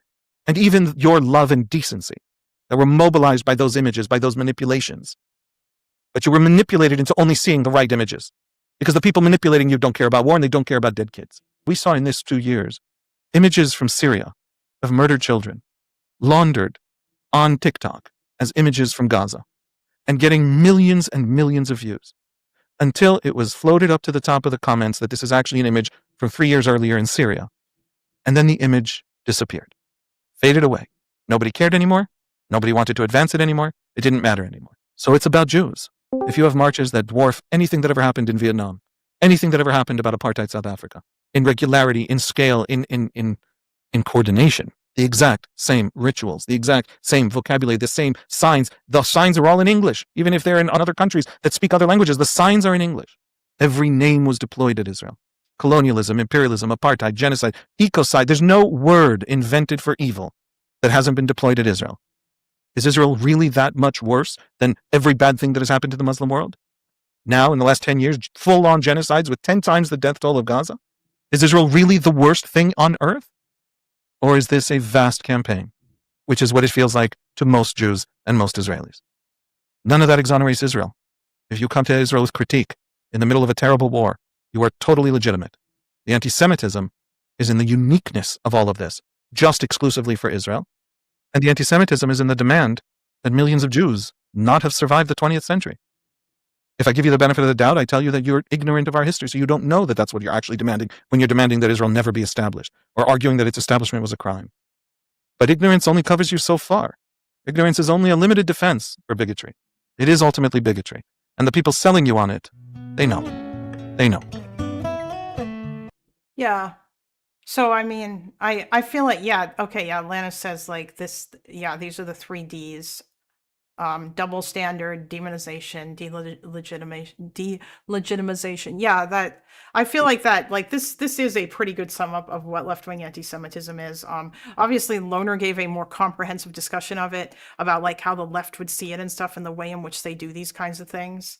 And yeah, so it's kind of a crazy thing that, and I guess Pisco doesn't know or doesn't understand that, because obviously I don't think he really knows that much about the conflict. And unfortunately, my feeling is, and it would not surprise me if most of the stuff that he'd learned about the conflict was stuff that either showed up on his Twitter feed, or even worse, stuff that filtered down from Aaron and Lycan, who are 2 of the most biased, brain broken people on this conflict. Or at least Lycan is unfortunately quite brain broken on this conflict. For Jews, being white is also used to erase us. Nobody is going to say to an Irish person that they don't have a culture, but Jews are often treated by the left as if we don't, and it's just religious. Oh yeah, no, I agree. Like when people on the left say that Jews are white, it is probably, yeah, it would be used to like erase you and stuff. I don't have a problem with saying that Jews are white, but I'm not saying it to erase you guys. I think that or I guess that Western Jews are white, because like that's the other thing that one has to recognize as well too, is that like Jewish ethnicity is not one ethnicity. There's like multiple ethnicities. There's actually even like a multiculturalism within that group of ethnicities, because obviously Mizrahi Jews grew up with like some different cultural things than Ashkenazi Jews did. And oh yeah, I know most Israeli Jews aren't white. I'm talking about like Jews that live in the West, like in America and stuff. But yeah, so there's like a bunch of different things related to that and whatnot. I guess the reason why hello Chase. I guess the reason why I'm a little bit skeptical, or like why I'm a bit leery of saying, oh man, Jews aren't white, is because that a lot of Nazis say that, and I don't really want to like make that claim or whatever. Because I also find it kind of silly. Yeah, like for the left, it's conditional whiteness, yeah. But I mean, like the way that the left even talks about some of that is stupid. Because I mean, the left also regards Asian people to a certain extent as white, which is just racist. And they do that because that I feel like to them, white is not like about what the color of your skin is. It's about like the amount of privilege that you have in society, or that they perceive you of having. And like, if you're not oppressed enough, then they'll just automatically assign you to that category, which I think is rather dumb. And yeah, it's just, it doesn't really make a whole lot of sense, I don't think. So, yeah.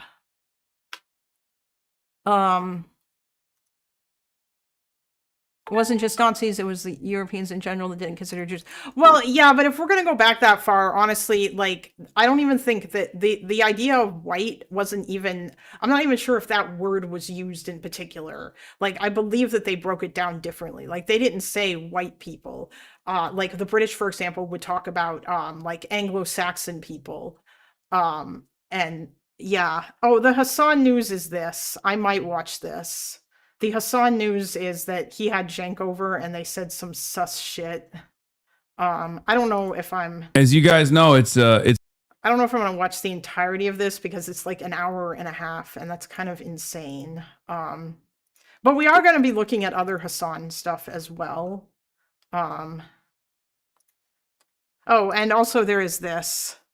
Netanyahu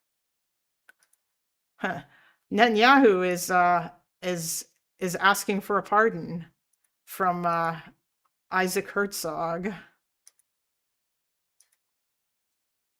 which is kind of insane. Wait, who's this guy? Oh, Yair Lapid? Oh, is this about? I don't know if Lapid is objecting to this or not. Skin color is mostly American racist thing. Yeah, I mean, it probably is like a mostly American thing. I think that that's kind of the thing, right? Whereas in Europe, that's not really how they see it, because in Europe, it's an ethnic thing.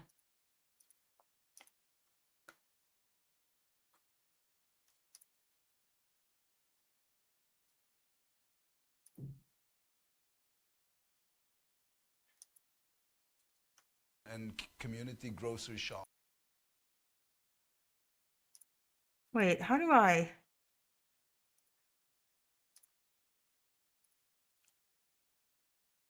Times of Israel, is your player gonna be like absolute trash? Oh, there it is. No, stop, go away.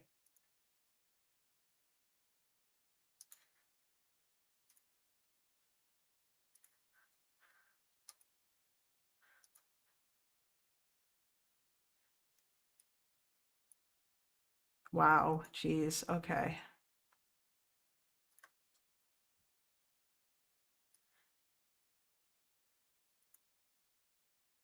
I was worried, or I still am, about Mamdani because Oh, it was this is interesting. just I him was following talking this, about of Mamdani. Never mind. Ah! course, and here's a guy, Stop. a young man who.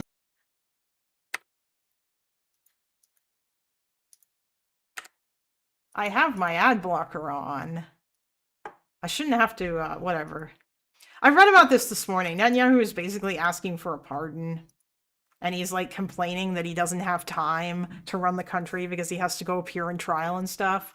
Absolutely nothing was said though about like him getting a pardon from the president in exchange for him not running again for office. So it seems like what he wants to do is he just wants that pardon and he's not gonna like sacrifice anything for it. Can't get around those Jewish ads, though. Yeah, apparently. Oh yeah, or even admitting guilt. Yeah, because he's been like I read the Associated Press article about this and about how he's been claiming that this is all the deep state. And of course, Trump has got his back to, Donald Trump just casually intervening in the politics of other countries. Do you think he'll get an unconditional pardon? Like Israelis in the chat, do you think this is going to happen? Do you think that Herzog is going to do it? My understanding is that Herzog is like supposed to be a more neutral party. I would hope that he doesn't.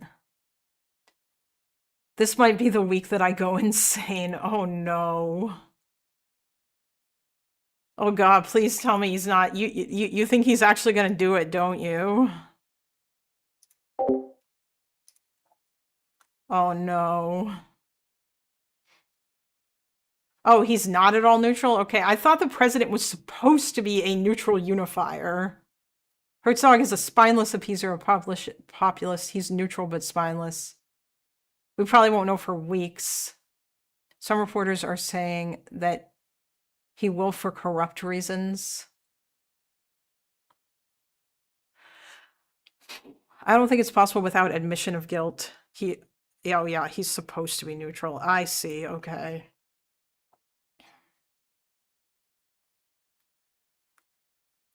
I mean, like, isn't it his approval? Like, don't most Israelis not like him at all at this? Or has that been the case for a long time, but they kept electing him anyway?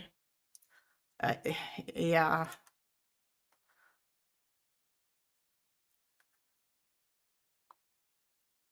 By this point, nothing will spread. Yeah, Insomniac. It's, that's unfortunate. Oh, he's been involved in trying to harass witnesses. Okay, so he's basically just a BB shill. Wonderful. That's so great. Oh, yeah, he's not voted. So he gets appointed by like the winner of the election. Is that what happens? Or does he get appointed some other way?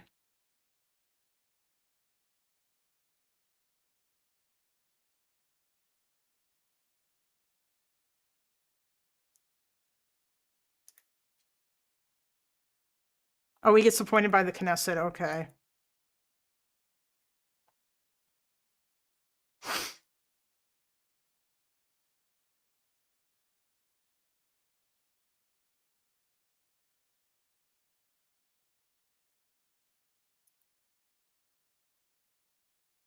Oh, Johan. I'm not sure if we can convince people about anti-Zionist anti-Semitism by exposing it to people.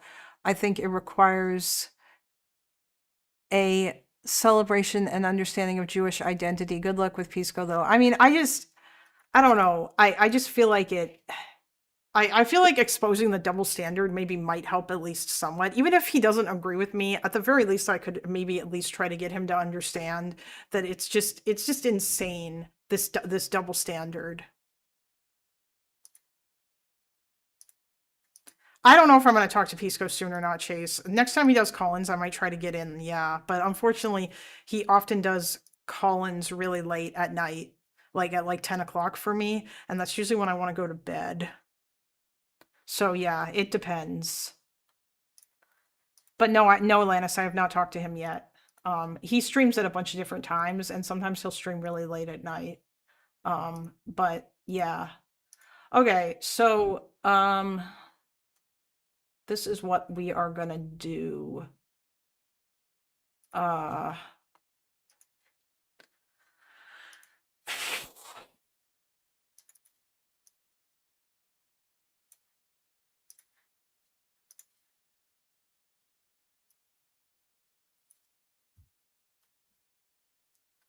I am going to we're going to make a list of various world conflicts that have been going on that have been really, really bad.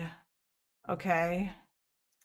And then we are going to start off by searching the Twitter feeds of the various people who at the moment obsessively talk about Israel and see how much they tweeted or talked about any of these things. Pisco lost most of my respect and interest when he started pandering to Hasan. I mean, yeah, it is pretty ridiculous the extent to which that Pisco is willing to defend Hasan instead of like Like, he defends him so much that it's insane, I think. I think like the level of defense that he has is pretty crazy in comparison to, and I don't really see him criticizing Hasan all that much. Which is also kind of ridiculous, I think. Like, I don't really think that there's any reason to be so, like, defensive of Hasan.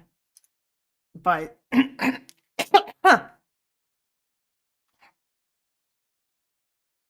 Lannis, he lost my respect when he jumped the train. I mean, honestly, Lannis, I think it's completely fair that he did that and that everybody else did that. I mean, sure, you could say maybe they should have waited, but I don't really think that anything that has happened since then has I don't think anything that has happened since then has like exonerated Destiny from the original charge of the thing that he did. There's been a bunch of other bullshit that I think has been stupid and that everybody has gotten all obsessed over. But the rest, but obviously the initial thing that happened was still not good. I mean, I guess like we'll see overall what happens. He strikes me as a kind of naive, to be honest. Like, he reminds me of the first year uni students that think they know everything. Yeah, I mean, I think that Pisco is very good at the things that he knows about, like when it comes to like American domestic politics as they relate to legal stuff, and that's fine. But the issue is obviously he will then talk about other stuff.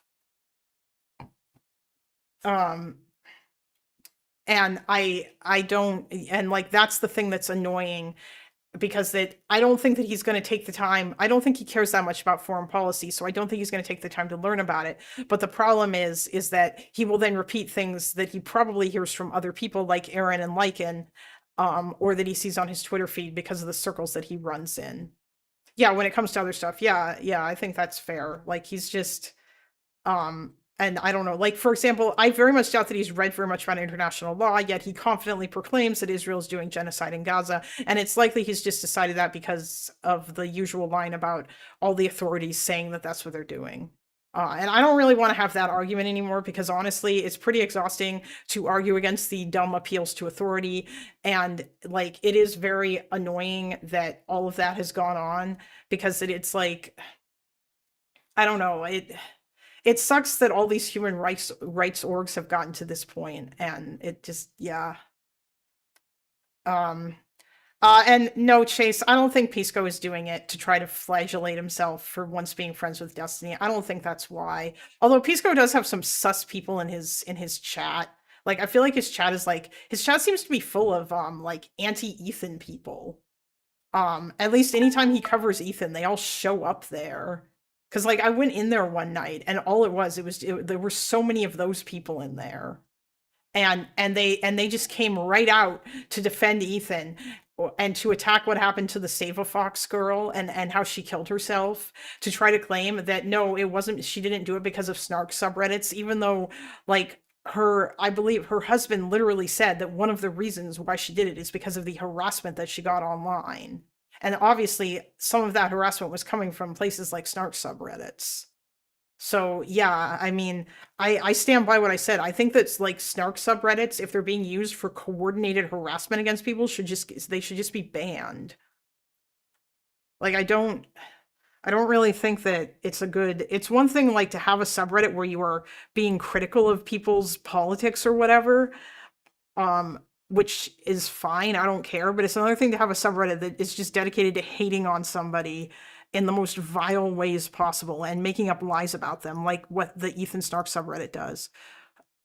Will Pisco host debated over Hasan getting interrogated by Chinese? I have no idea. I don't know that he cares about that. The arguments in his YouTube chat annoyed me. The one time I showed up to watch Pisco, I don't know what Pisco is up to. Yeah, I don't know. It's just, like, all of those people have flooded into his community, and they're all, like, talking in there and stuff. Like, all those crazy anti-Ethan people who also, like, happen to correspond with the crazy, like, pro-Israel people. or pro Palestine / pro Axis of Resistance people, like that sort of same crowd. And there is at least some crossover between them and like Destiny anti fans. But I think it seems like, at least when I was in there was a bunch of stuff in there from like the same people who were mostly just shitting on like they just hated Ethan. Yeah, I mean, he doesn't, but he has talked about him some, Chase. He talked about Ethan's lawsuits against Casey Tron and others. And I think that he took, like, I'm pretty sure, like, he was kind of critical of them, but not completely. I feel like some people kind of misinterpreted what he was saying there, including Dan. But anyway, I don't want to get too much into that. So let's see. What are some conflicts that typically get ignored? I don't know if I'm going to watch that Ukraine video today or not, Chase. I'm going to be ending stream by 6. Syria, Sudan / Darfur. I would say Russia, Ukraine, but like some of these people did talk about it, but that's only because that it was so in the news.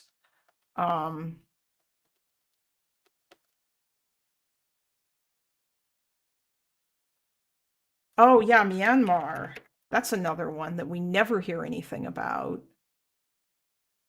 Oh, I mean, I would say Tibet, but these people will defend what China does. Nigeria.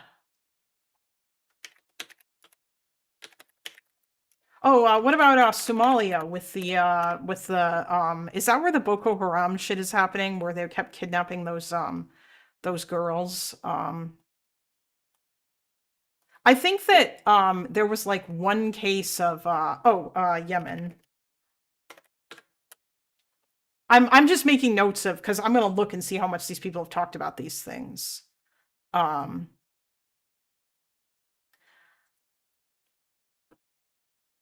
Yeah, like one of the only people who I do see talking about this is that Athena girl, but that's because that she is from Eritrea, or her family is anyway. Like she lives in Germany, but her family is from Eritrea.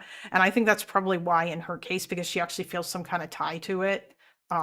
Although in her case, a bunch of like what she talks about is the whole Libya slave situation. And I feel like, at least to a certain degree, like she hates the UAE. And it really would not surprise me if her hate from the UAE just came from the fact that they are a pro-Western aligned country, or at least if that was part of it.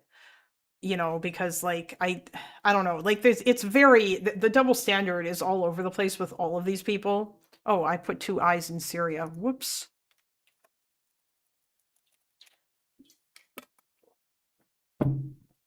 Okay. I mean, so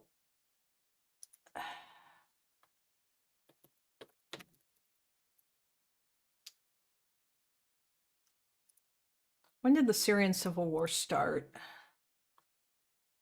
I ironically think a lot of leftists talk about Sudan because the UAE is involved and they're friends with Israel. Oh yeah, they're not just friends with Israel either, Chase. Like they're also given the US gives them money.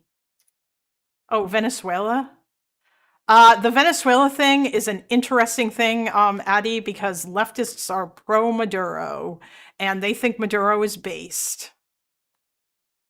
Wait, what do you mean the airspace being closed over Venezuela?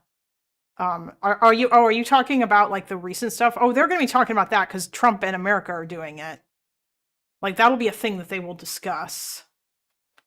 But I don't know if they're going to. The thing is that what I'm wondering is, will they? How much do they pay attention to that in comparison to like to what Israel is doing? Okay, the Syrian civil war. Jesus, 13 years. March 15th, 2011. So let's see.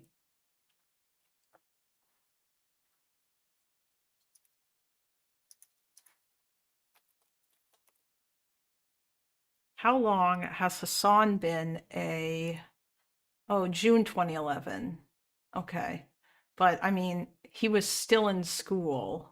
When did he...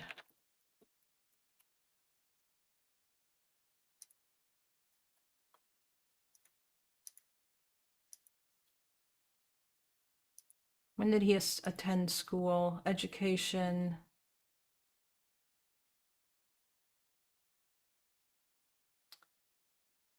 Parker returned to the United States and attended the University of Miami, then transferred to Rutgers University, where he graduated cum laude with a double major in politics. So he graduated in 2013, but he's been on Twitter since 2011. Okay. Oh,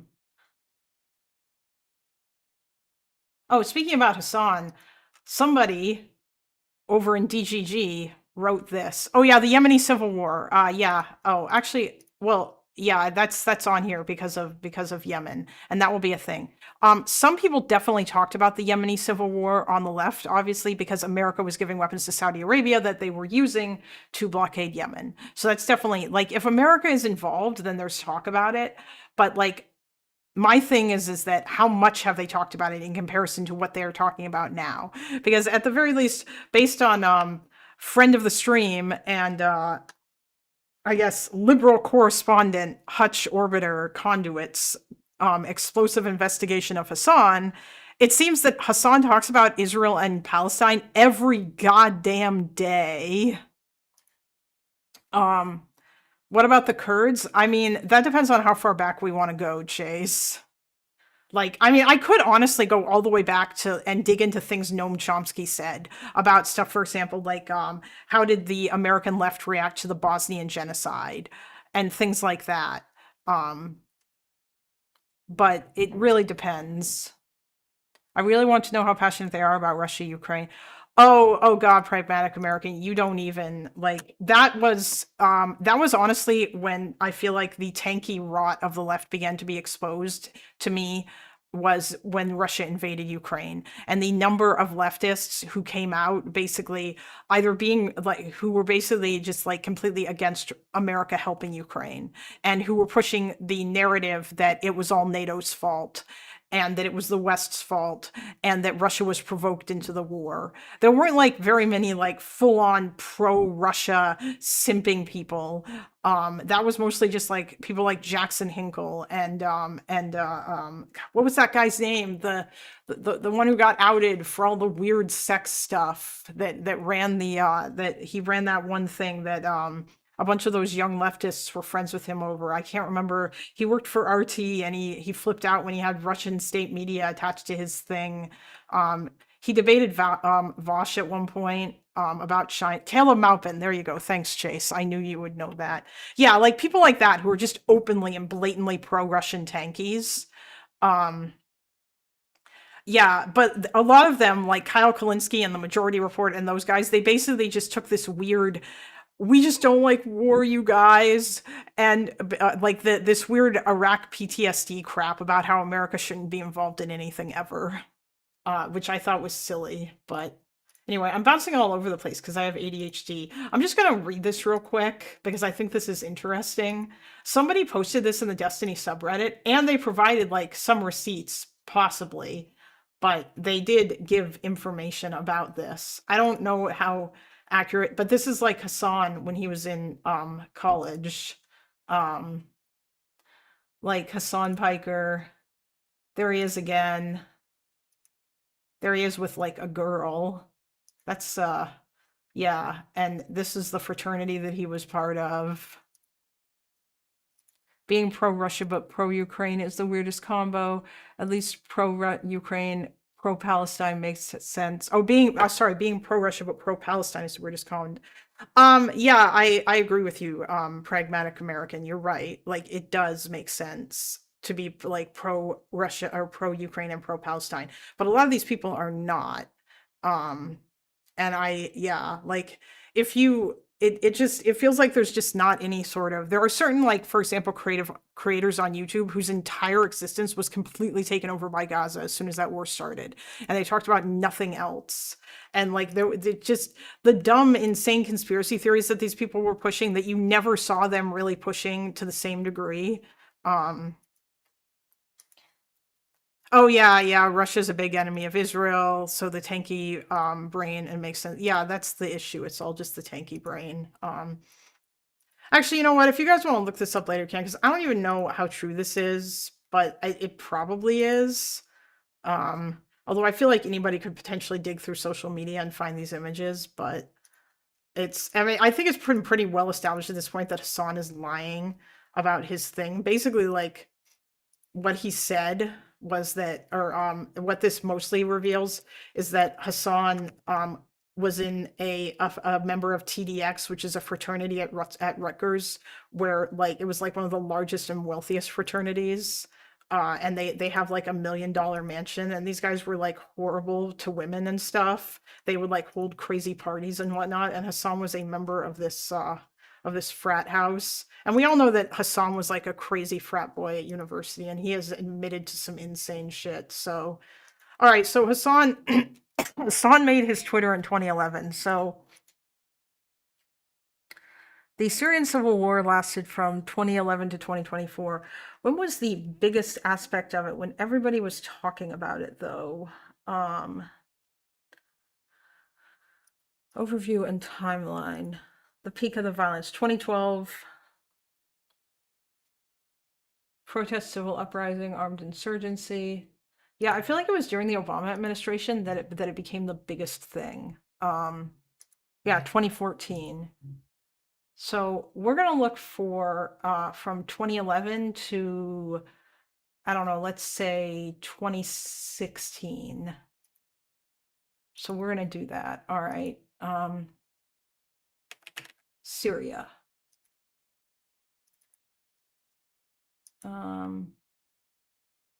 From these accounts,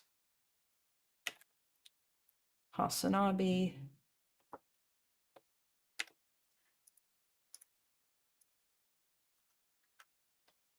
Hey, replies are fine. Dates.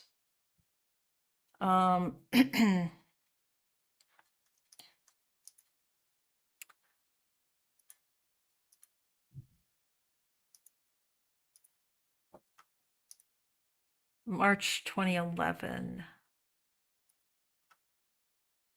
Okay, well, so we'll do January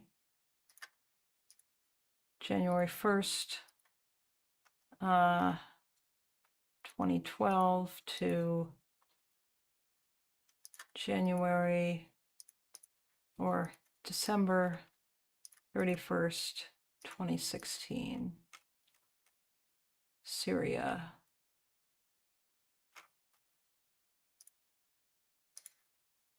Actually, we shouldn't just do Hasan. Let's do the same thing that I did.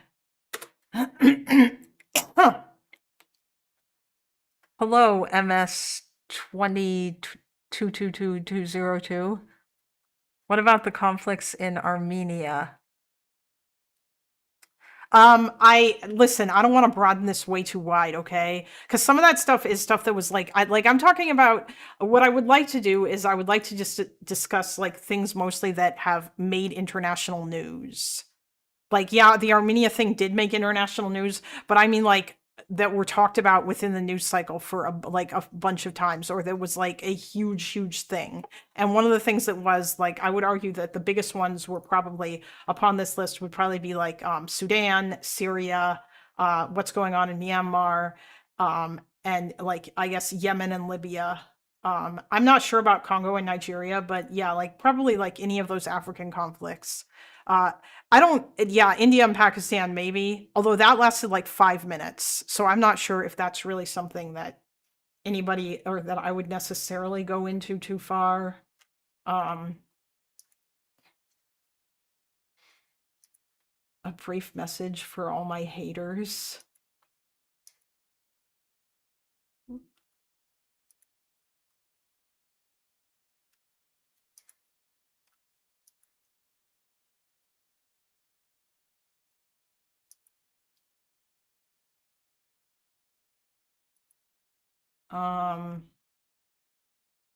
Oh my God, is it possible that he went that he went multiple days without tweeting about Israel?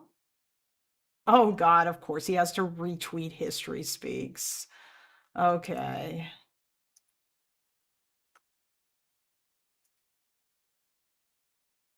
Oh yeah, and this is for the stream. Oh, right. Wait, hold on.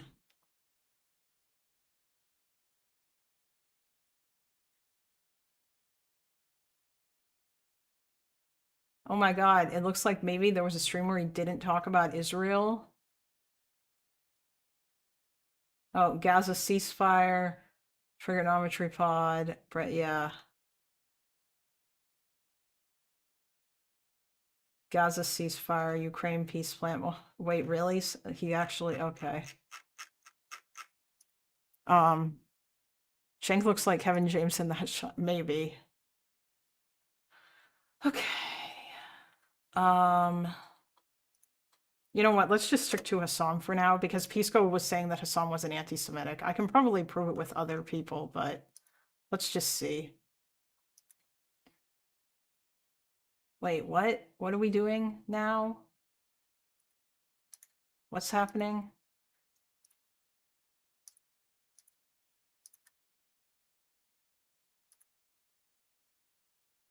Did I get it wrong? Oh, it's Hasan the Hun. That's why I got his name wrong.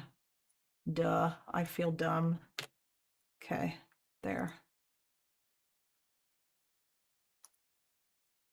Oh, hey, everyone, it's time to care about dead babies in Syria. Social media told me so. This is like literally the only thing. Okay, so he did not tweet about this. Now, to be fair, he was in college at the time, so maybe he didn't start caring about politics, you know, whatever. But this is it. This is the only tweet.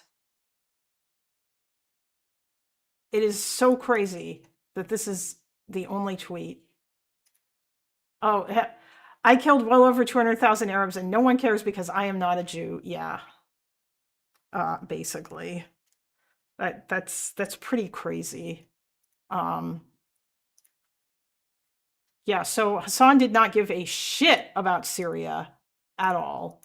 Hold on, let's refine our search a little bit. Let's be a little bit more fair. What are some other words that we could look for? Yeah, I know he was in college for poli-sci, but even so, it's just crazy to me that he just didn't care. What are some other words that we can look for here? Aleppo? Is that how you spell it?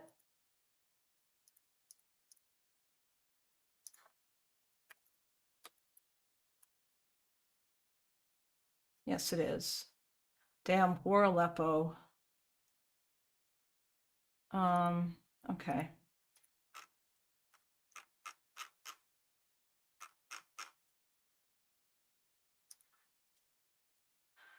Wow, no results. Did not talk about Aleppo, even though that was the crazy epicenter of the refugee crisis. Oh yeah, Assad. Nope. Wow. Now, let's hold on now. Let's jump up to 2022, the end of 2022. Oh wow, finally. August 4th, 2019. I mean, okay, what was this? Richard Stengel. Russian disinformation happening. This post is from an account that no longer exists. Well, that's not helpful. A hashtag created and promoted by Russia Today against Kamala Harris and supporting Representative Gabbard, who's an apologist for another Putin puppet, Bashar Assad. This is a sign that Harris is seen as a threat. I mean, was she wrong about Kamala's record? Are the criminal justice advocates against her also Russian agent? Oh my God. Okay. Yeah, there you go. So the only time Hasan talks about Assad in the entirety of this period is so that he could bitch about Kamala Harris and the whole Kamala Harris thing. Wonderful. Nice. Let's try Syria again. Okay, finally, maybe.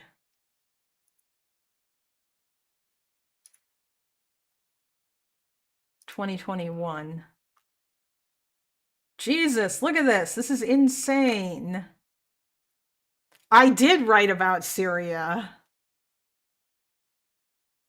Really? Did you? Where did you write about Syria, Hasan?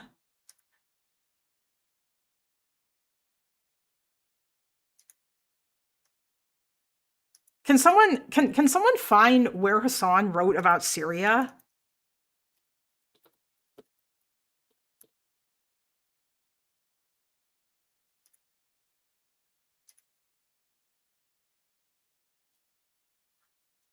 He wrote extensively. Isn't Kamala the reason Destiny and Hasan broke up? Yes, Chase, she basically is. Because that Hasan, basically Destiny fact-checked Hasan on the whole thing. On like all the Kamala Harris crap. Yeah. In his diary.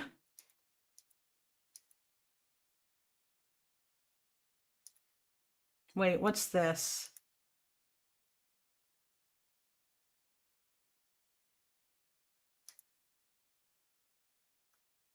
Syrian refugee crisis is all our problem. I break down how we got here in my latest video.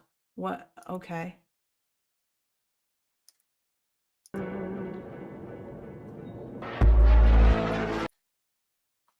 $45. Really? All right. Oh.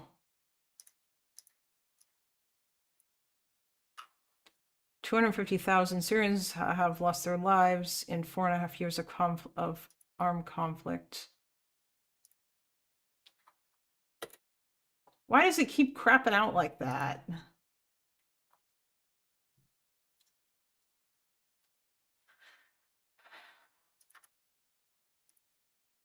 Okay, more than 1,100,000 have been forced out of their homes.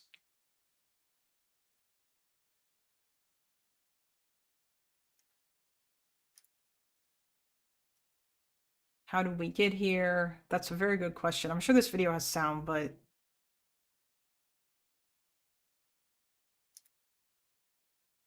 I don't know why it doesn't have sound.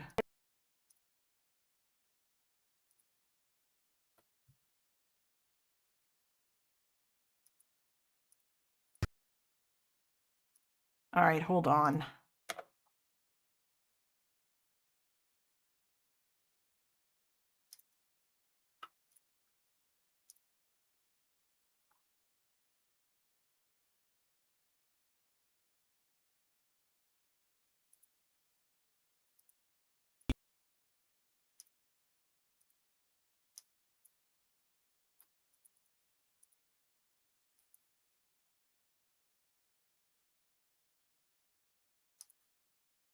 Just a sec, guys. I apologize for the inconvenience.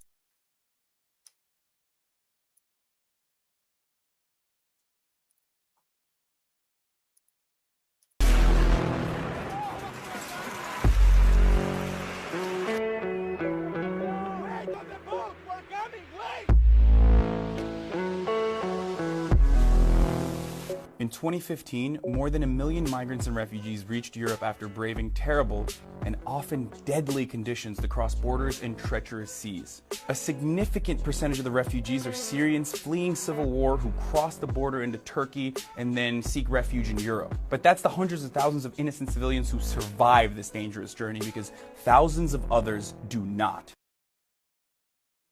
Okay. Is this a... Is this the only video that you have? I mean, it's cool. So when he was working for TYT as like a person, he talked about it. That's cool. Did he talk about it anywhere else though? Is the thing. Like, I would be curious.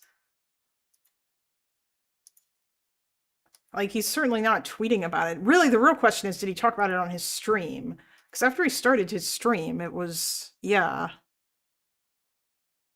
Rich kid given rich kid job by rich uncle and rich kid education by rich parents to live in an untalented rich life based. True. I misspelled rich too many times. It's okay, Toby.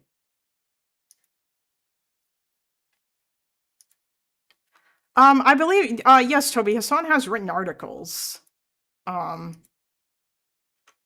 But yeah.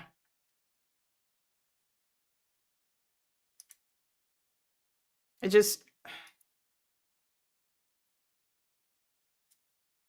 let me tell you how the Syria problem won't be solved. Bombs. Obama droned the Middle East through 8 years, and look where we're at. Yeah, so, like, does he ever talk about this outside of the context of using it to shit on America? Or does he just not?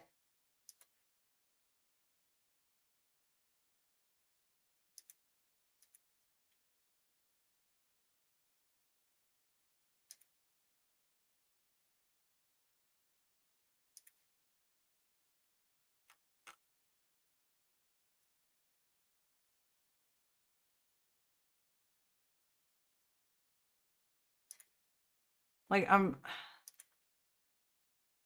then, like, we get into shitting on Biden. Bomb Syria to threaten Iran. Okay.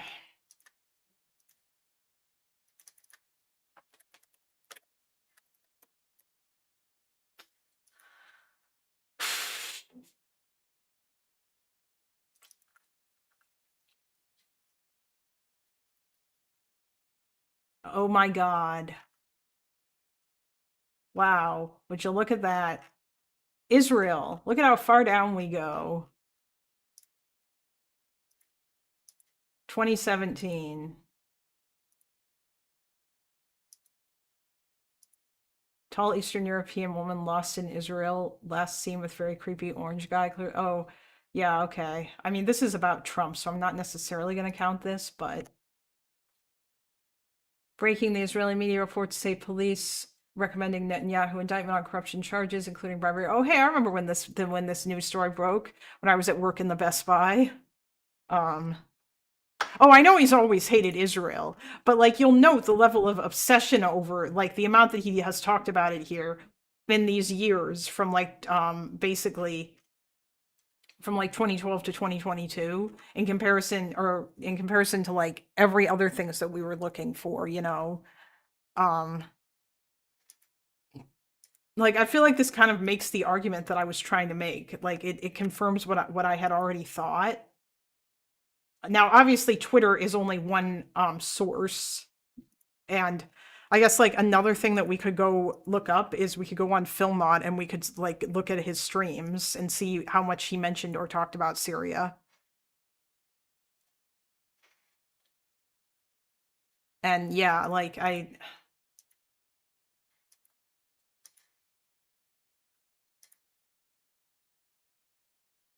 this is from 2018. Coalition with Israel. Israel versus Iran versus Turkey live with By Your Logic. Who are these people?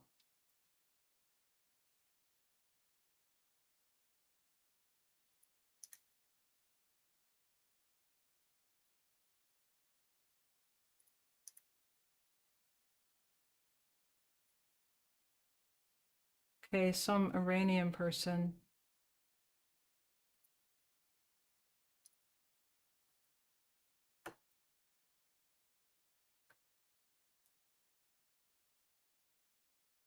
Oh, do you have, like, an Israel piece?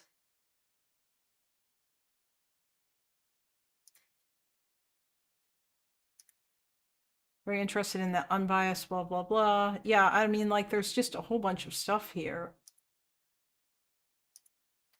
I could broaden this out, I feel like, but since Pisco and Connor were specifically talking about Kyle Kalinske, yeah.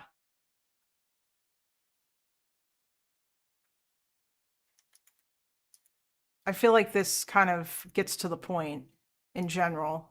AIPAC spends $3.5 million on lobbying in 2018, have been pushing for peaceful boycott measures against their state violence to be made illegal. Their state, yeah, like he's even doing it here. pointing out their influences, and yeah, it's just, oh, is this his thing? Did he write this?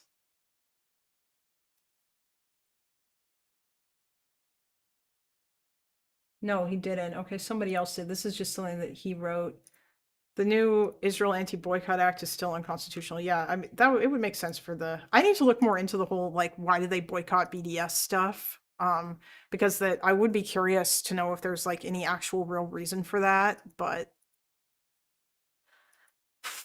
wait, Chase, did I say Hamas instead of Hasan? Sometimes that's still a thing that I slip up on. Can't believe Ilhan Omar is forcing Israel into threatening Iran with war. I would have to look up to see what's even going on. I'm assuming that was just more of the Netanyahu stuff. When was the Sheikh Jarrah thing?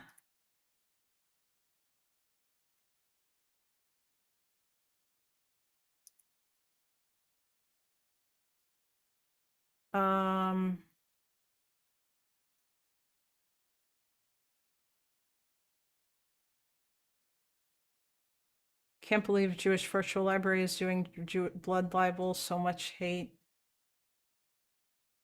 Oh, hey, look. He's talking about the thing. Joint police and law enforcement training. Yeah, but Hasan, if I were to read this, I would imagine that this probably does not say the same kind of shit that you are saying.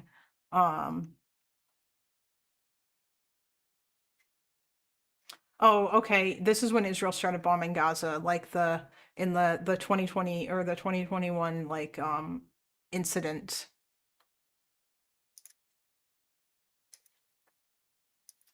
Um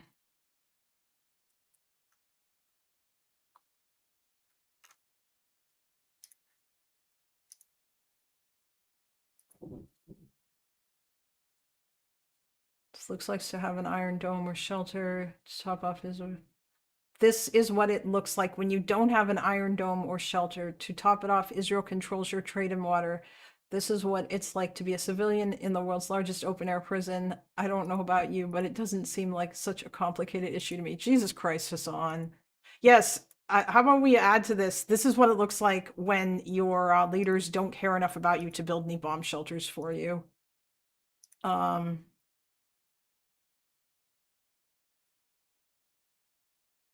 More stuff about Ted Cruz.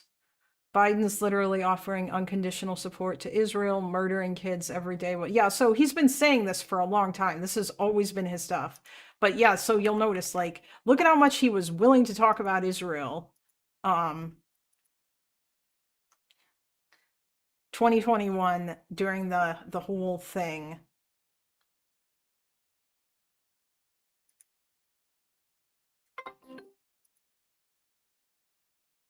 Okay.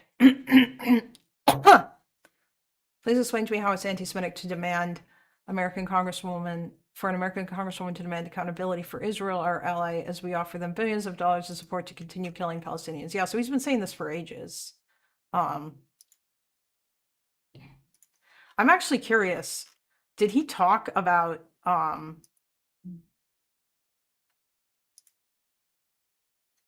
what if we take this to 2023 before October 7th? So October 6th.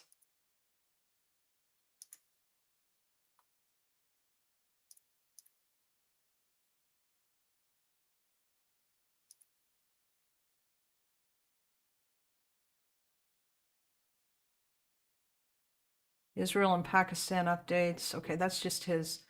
35 divesting, boycotting against Israel for its apartheid regime is illegal. Anti-Zionism is not anti-Semitism. Okay. So 2022. All right, yeah. So when there was nothing going on there, he didn't really talk about it that much, at least on Twitter. Which I mean, you know, you don't necessarily have a lot to cover, but I mean, you do. There's always actually stuff going on, so that is kind of silly. Like, it's not like there's never like, for example, within Israeli politics, there's certainly stuff. Lonerbox would still talk about things rather frequently, even when they weren't fighting. And then, of course, obviously, since October 7th, things kind of went crazy.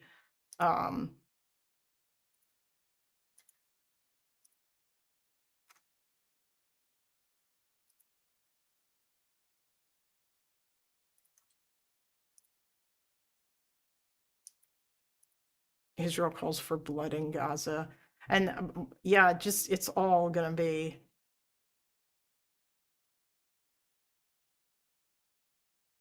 There's a statement from Amnesty International.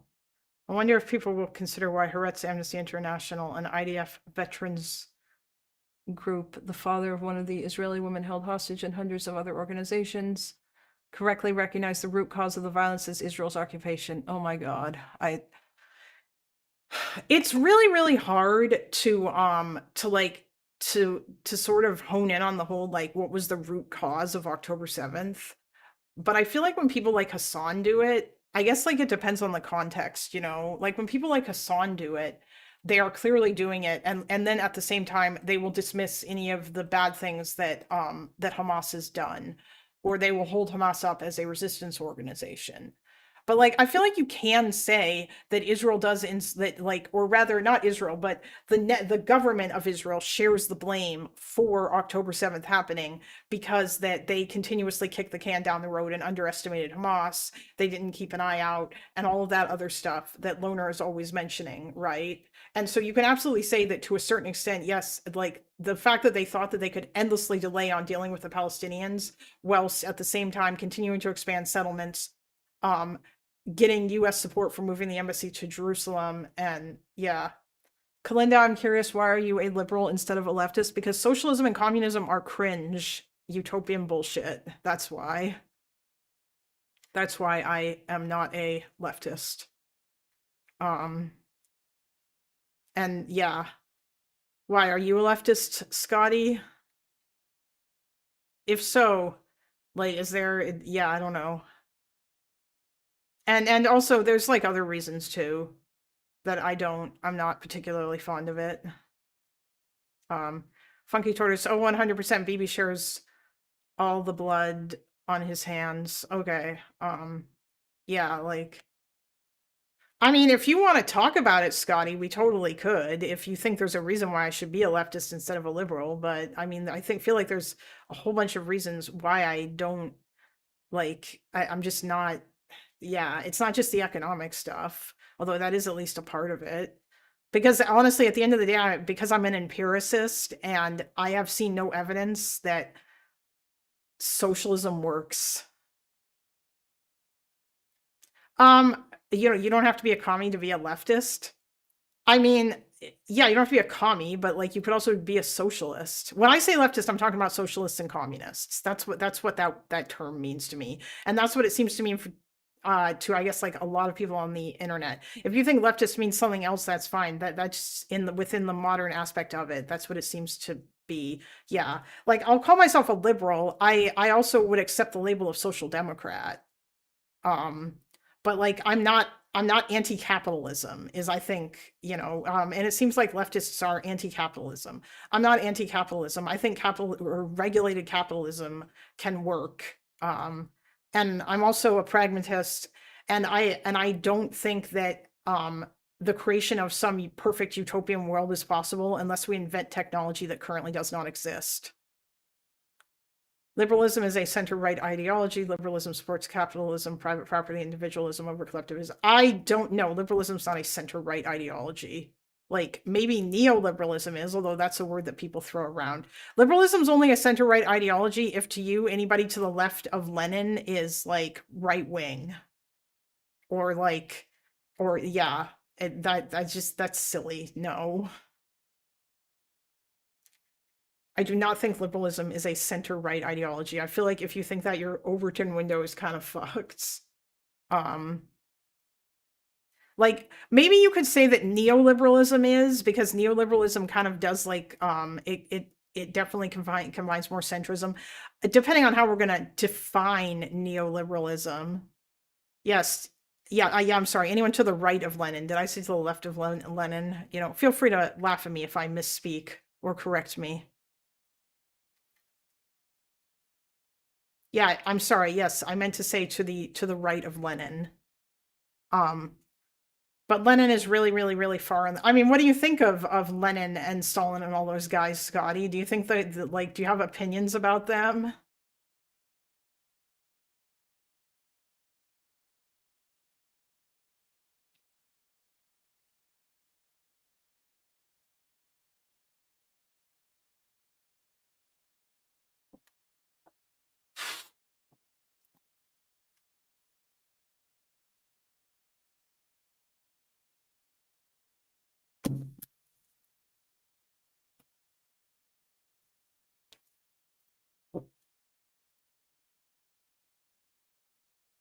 it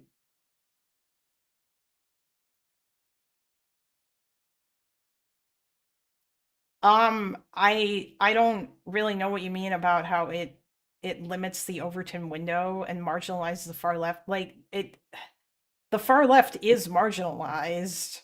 They're a minority in at least the United States, maybe and to a lesser extent in Canada, but yeah, they're not really relevant in politics, and that is largely their own fault because they're so busy purity testing each other that like you're not considered a leftist unless you support X, Y, or Z. And lately, it's also been the whole all the stuff with Gaza and like Israel, where like they don't you're not welcome unless you agree to see the conflict through their lens, and they are completely brain rotted on it. Like their view of foreign policy is ridiculous, and all it is just um West bad, America bad. And then they turn to campism, which I don't like either. And then there's the populism, and I think populism overall is cringe because it oversimplifies complicated problems. It limits the Overton window, and except that it limits the acceptable spectrum of debate between center, left, and right wing. I don't agree that what? Okay, do you want to just come on and talk? I think that that would be better. If you want, you can join the Discord.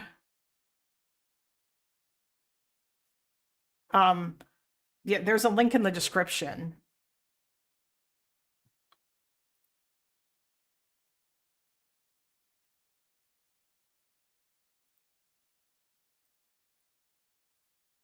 Yeah.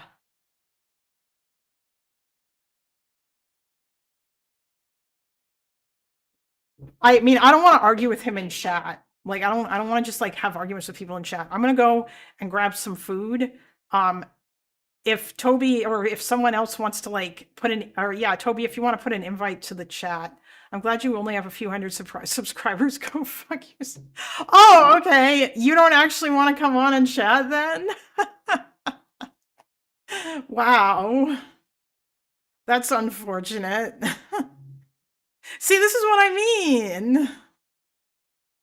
It's the purity testing.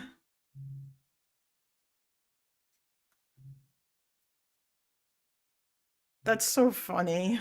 He probably left.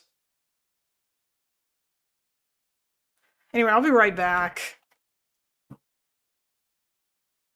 Now I'm starting now I understand how Loner feels.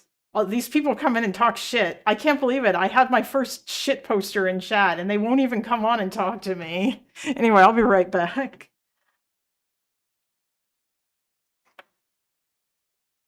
Hello.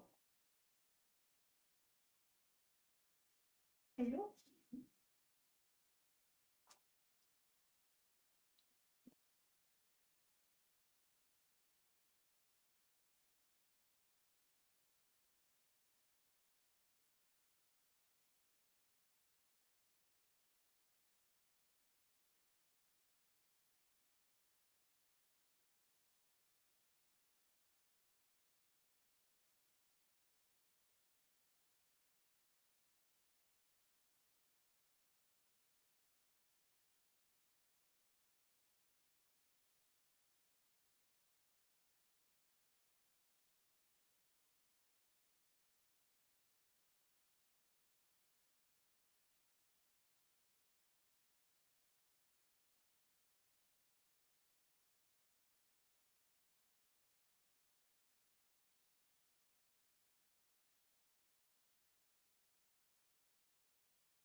Sorry, you're right, I was muted. Thanks, Chase.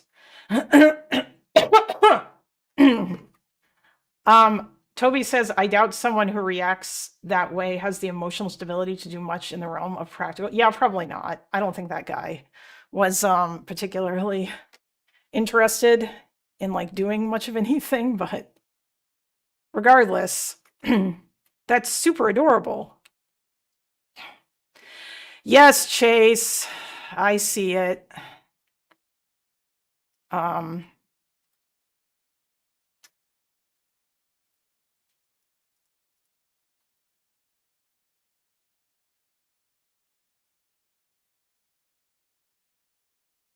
You know what? Why not? The rage have. Oh, it is. It's only 5 minutes, so yeah, sure. While I eat, I need something, but I'll be right back. Just a sec.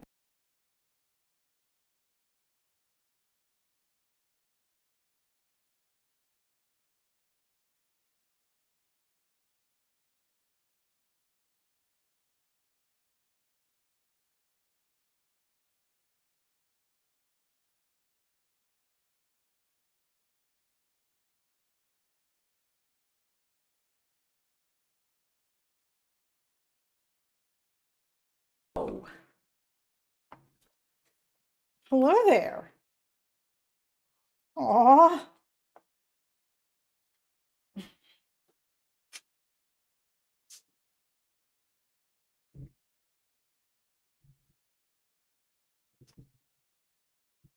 Aw. He's purring so loud.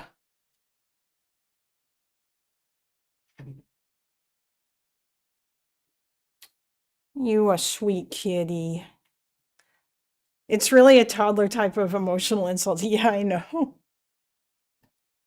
It's like Two John saying, I'm glad you will never have more than 1,000 viewers. Yeah, I know. That shit's very funny. Aww.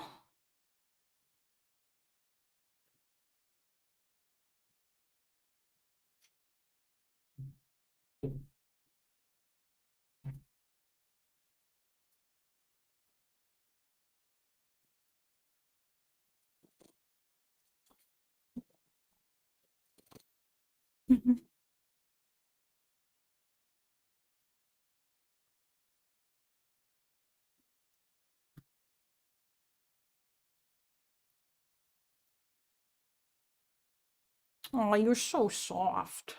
Oh. No, you may not get on the desk right now because I am eating, or I'm going to be. No, you may not have any of my cereal. No. Why don't you just stay here and hang out with me?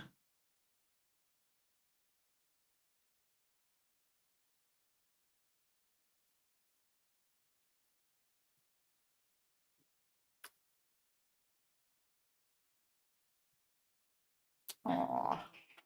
Oh, it's a he. Oh, you can hear him, Toby? You can hear his purr? He is very, very loud. Who thinks hairless cat? Are you the only person? I mean, hairless cats are kind of cute.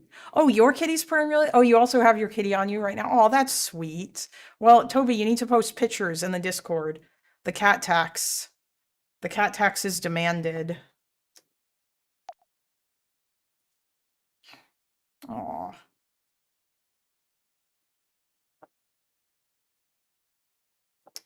I already fed you. I'm not going to feed you again. Hi. Hi, baby. Yeah, I think hairless cats are cute. Wait, does Vosh have like 2 more hairless cats now?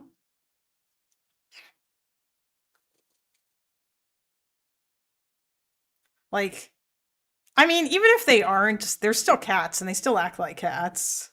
And they're still very sweet.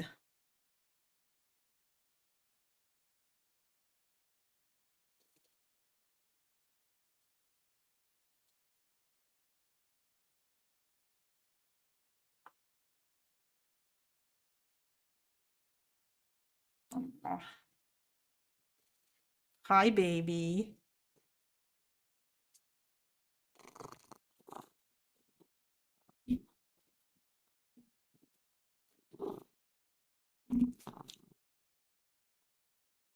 I don't know if you guys hear it when he rubs against the microphone or not.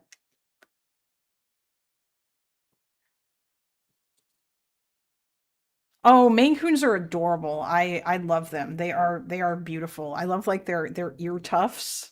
And yeah, they're huge. They are so huge. Oh yeah, I remember Aslan the cat. As Aslan was around when I started watching Destiny. I don't know if Aslan is still around, unfortunately. I'm not really sure. I know that his human, Erasan, is still shows up in DGG chat occasionally. Um, but yeah, I do remember Aslan. Aslan was a very adorable boy. Um, and then more recently, I remember Honey, which is the cat that stays with Destiny sometimes when his girlfriend comes to visit. Yeah, it's very possible that Aslan did die because he yeah, it would have been a while, and I don't know how old he was when Destiny and Eris got together. But yeah.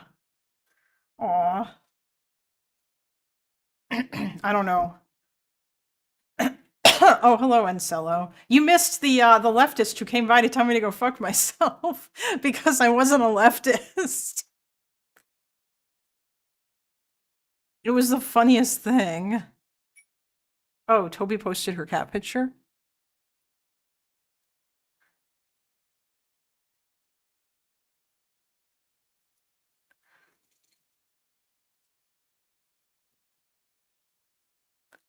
Oh my god.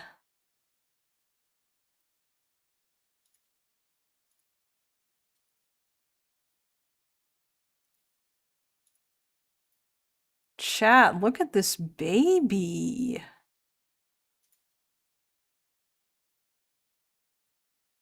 She's a beautiful cat.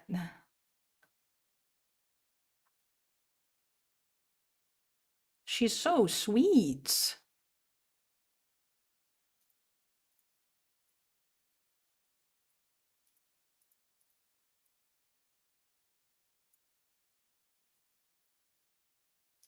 Yeah, really pretty eyes. Very pretty fur coat as well, too. Hi, buddy. He's just purring away. Aw. Oh, you're a sweetie. Oh my god.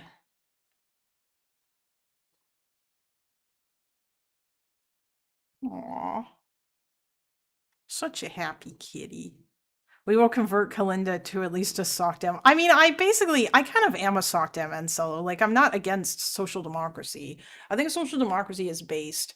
Honestly, at the end of the day, like, I'm very pragmatic. So, for example, although my preferred healthcare system is like, not necessarily single payer, but it is like some sort of like universal healthcare or whatever.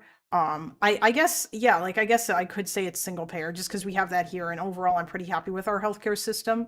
um my issue is that like I also want to look at so what works in different places, and not everything works everywhere. um like, so in the United States, for example, I think that the ridiculous demand for Bernie's Medicare for all and nothing but that is silly. Like, that does not make sense to me, because that I do not think that is workable. Like, the majority of Americans do not support banning all private health insurance. But I think that a public option would be a good first step. And I think that would also probably be considerably helpful to people as well. And I think that that's a good idea.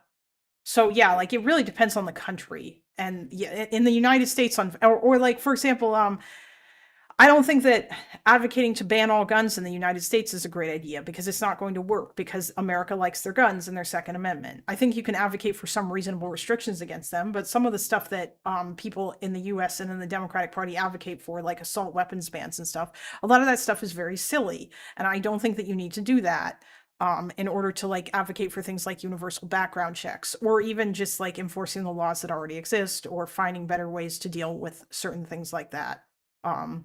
Or you could cut down on the amount of kids that get killed by firearms deaths by like by like teaching kids, educating kids about how guns work, and like in order to make sure they don't accidentally shoot themselves in the face if their parents leave them unlocked or whatever.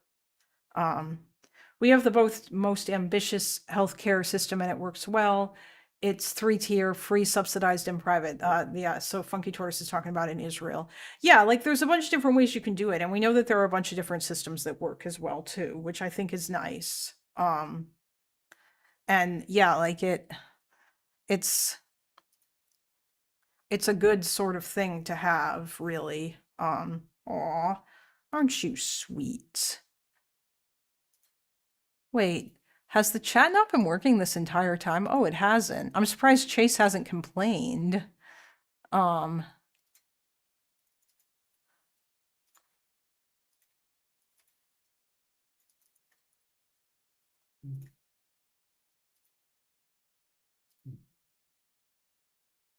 There we go.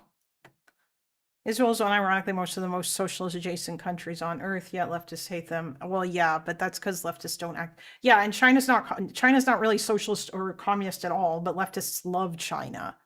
You know, like none of that makes any sense. It's not really about that. It's literally just like they all supported the Soviet Union, even though the Soviet Union also arguably wasn't particular. Like I feel like Vosh's argument is in some ways correct. Real socialism has never been tried. Yeah, you're right. It probably hasn't been because, or like I guess real like communism has never been tried. And yeah, that's true. It hasn't. But that's just because it's utopian bullshit. Like it's because it's not gonna work. Has Al-Din just checking up on the libs?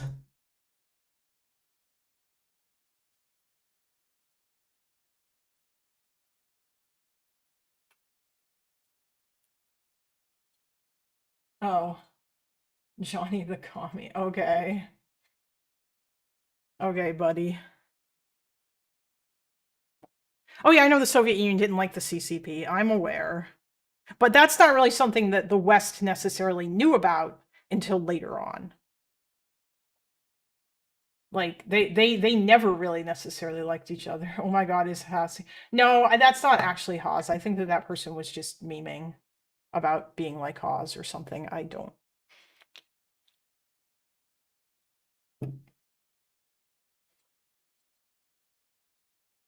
All right.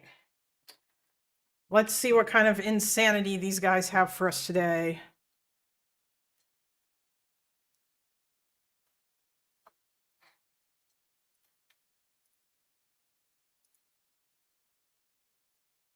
Oh, that's right. I forgot. My video watching is completely borked.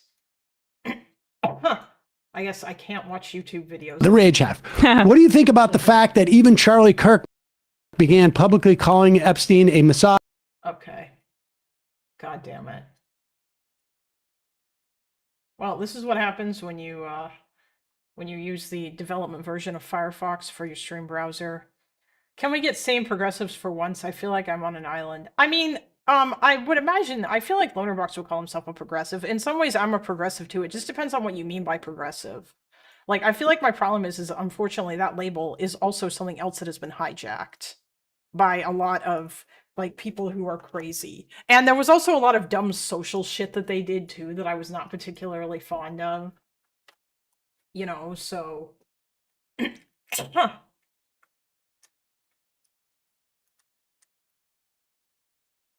Like there were aspects I feel like of the trans stuff that they pushed that I think maybe went like way overboard. Even Charlie Kirk hated child traffickers. Yes. Okay, let's go. The Rage Half. What do you think about the fact that even Charlie Kirk began publicly calling Epstein a Mossad agent just weeks before his assassination? Do you think that upset Netanyahu? It's possible that Netanyahu would track everything that Charlie Kirk would say and thinks that everything that Charlie Kirk would say would have huge sway over the country. But I highly doubt that. I'm just not on board with that, with this theory. Like, I think that it's almost certain that Epstein was working with Mossad or working with Israeli intelligence. That's been established. But like the idea that Charlie Kirk would be the one that Israel would take out, he was one of their strongest soldiers. Okay, no, that has not been established. Literally the entirety of that whole conspiracy is just a bunch of, well, isn't it strange, or well, isn't it weird? That's it. It's because Epstein had associations with certain people, and from this, people have jumped to assuming that it must mean that he was a Mossad agent. But there's no solid evidence of that. Like, obviously, I don't imagine that any evidence of that would emerge, but I think it's stupid for you to jump to, like, assuming that you know for a fact that somebody is, like, a Mossad agent.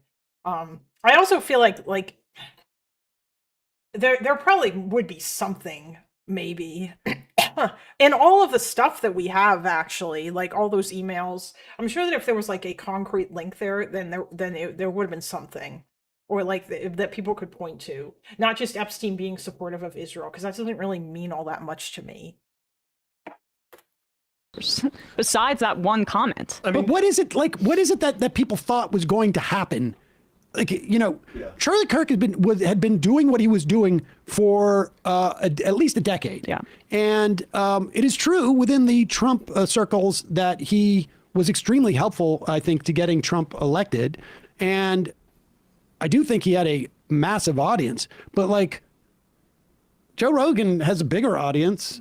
And Joe Rogan, like, the idea, like, it says, I don't know what he said about Epstein, but he said all sorts of freaking things. Like, it's unclear to me why people think there was such stakes as to, it's quite possible that Charlie Kirk, was going to sort of like do a 180 or a 90 degree or 180 on his support for Israel. Because Fuentes was eating his lunch on it. Yes. Yeah, I think so. But, like, if you're Israel, and that was your concern, like, why wouldn't you look at the environment and go, like, what we could do if we wanted to subtract somebody from this?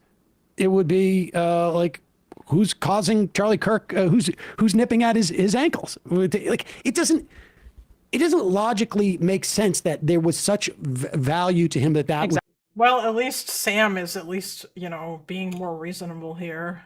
would be the reason that if we take this Epstein liked Israel because it's younger than Palestine. Oh my God, Chase. That's actually not bad. piece off the board, it's going to be easy for us. Right. I mean, it's the lamest Israel tweet. has a lot of problems right now around the world in the way that people perceive them. And it seems like that role was not in any way slowed by the killing of Charlie Kirk. It's just doing cui bono from like 3,000 feet, and it's not actually that interesting. Like it and frankly does a disservice to. Although technically Israel's not really younger than Palestine, because Palestine is very new, at least in terms of as its status as a country. But I know what you mean. The modern nation state of Israel is younger than Palestine, in the sense that the people who live there now haven't been there as long as the people who were living there before the Nakba. Yeah, so it is younger in that sense. Sorry to deconstruct your joke. Actually good assassination conspiracies, like the JFK one that gets into the nuts and bolts of Yes. why was Lee Harvey Oswald on the Atsugi Air Force Base in Japan years ago? As opposed to this is like, oh, Israel wouldn't probably like he said that thing that his base definitely wants him to say about Epstein. Yeah. I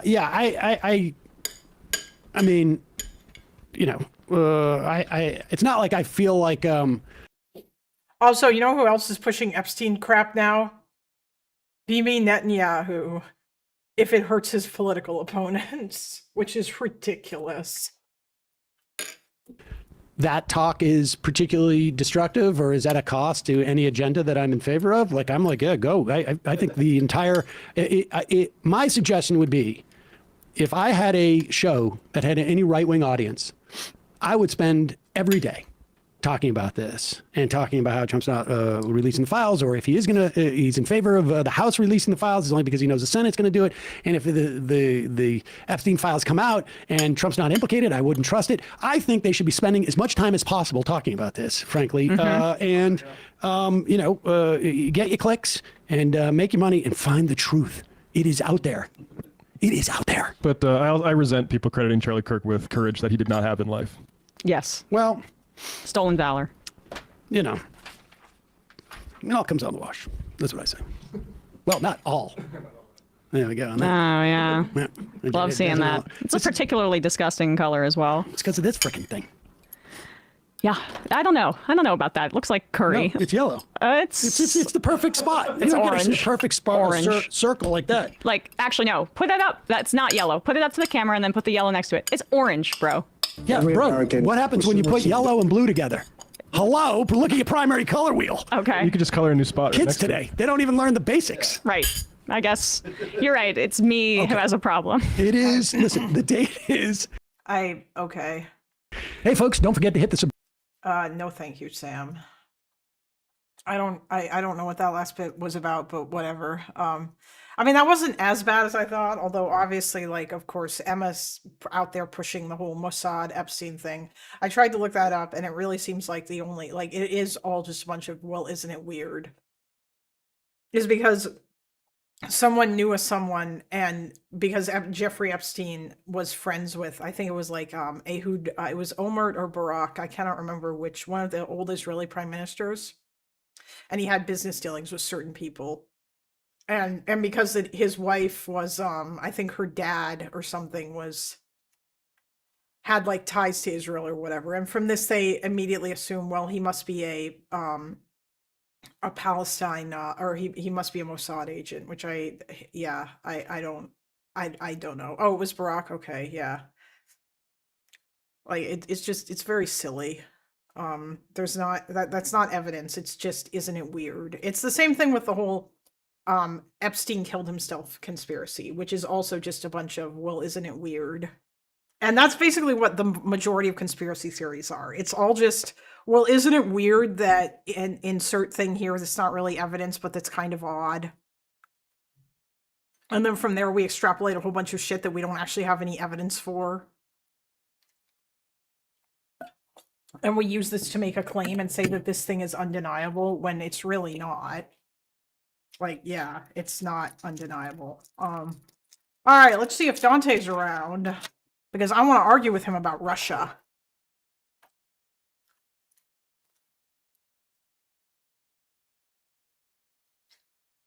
Also, I want to see if I can get the cat to come on my lap again like that more in the future. That might be cute. The biggest reason to solve IP is so we can stop talking about the Holy Land. True!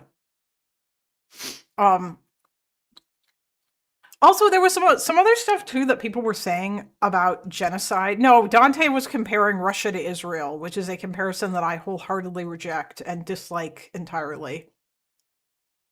Isn't it weird that Kalinda denies Mossad connections? Listen, we're not going to talk about my Mossad connections, okay? They are, I just, like, if you can hear me, Mossad, please put me on the payroll, please. I need to live. I'll take some of that sweet APAC Soros money. Please. I need to get Loner to hook me up with that APAC connection. I, too, will go on a propaganda trip to Israel. I actually would like to go and visit Israel, though, seriously. Like, yeah. Actually, and Solo, I'm a bit curious, you know.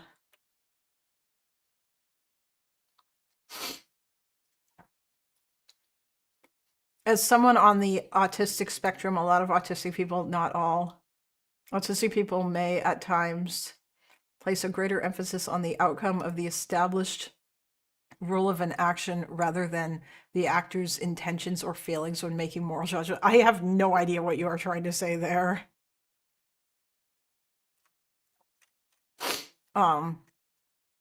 Anyway. Well, I mean, Anselo, you've been on Lonerbox's stream before. And I believe that you and I might disagree about the genocide thing. Although I don't necessarily want to have that discussion. But yeah. I would be curious. Yes. Well, I mean, I don't know that Addie wanted to talk to Dante. It was more like I suggested it because I want content. And I think that it would be a good way to discuss the whole leftist anti-Semitism thing.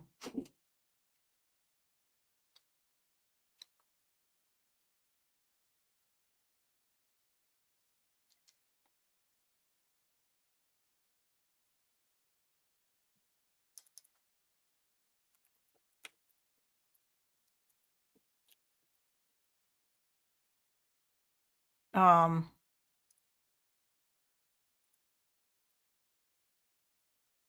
we can argue about it if you desire, but I'm at work on weekends, which might make things difficult. Oh, okay. Interesting. Wait, do you just work on the weekends?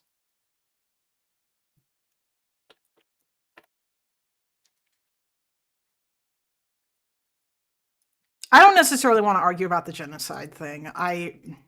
It's kind of an exhausting discussion to have. I'd also kind of I guess a part of me is kind of curious as to like how you view that or whatever.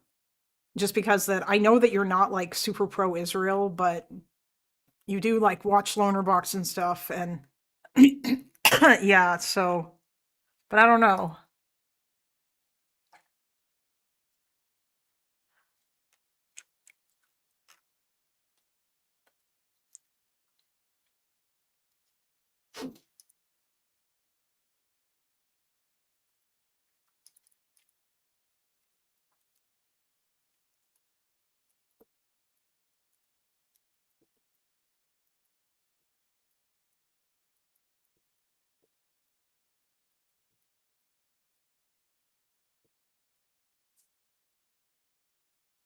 I care about actual policy platforms more than if the politician says they are liberal or leftist, especially since most politicians actually don't refer to themselves that way. Yes, I agree with you, Toby. I absolutely agree.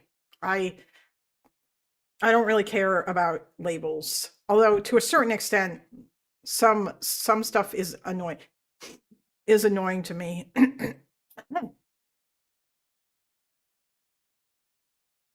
To the extent that I argued with Loner about stuff, I think it was about his misunderstanding about the only reasonable inference stuff. I think he agreed more with me on.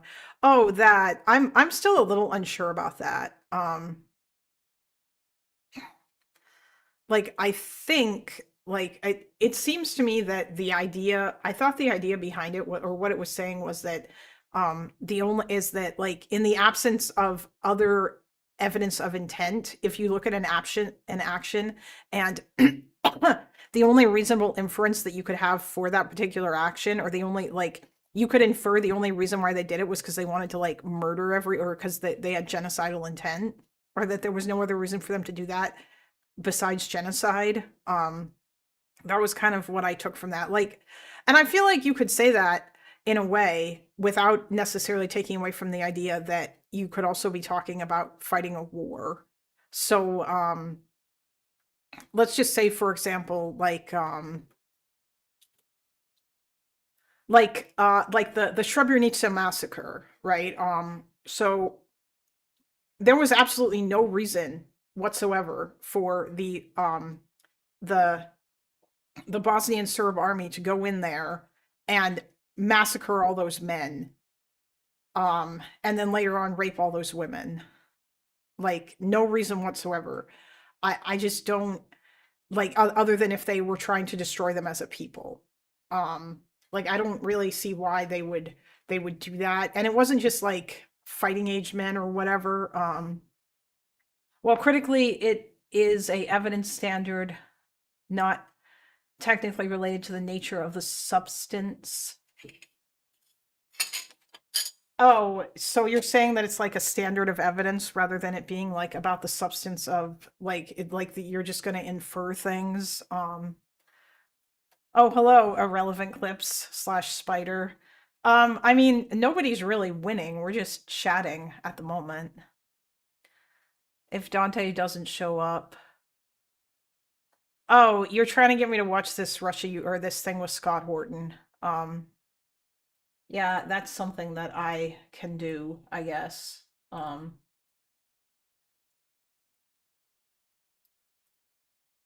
We could also watch this, but I feel like I've generally made my point though with regards to Hasan.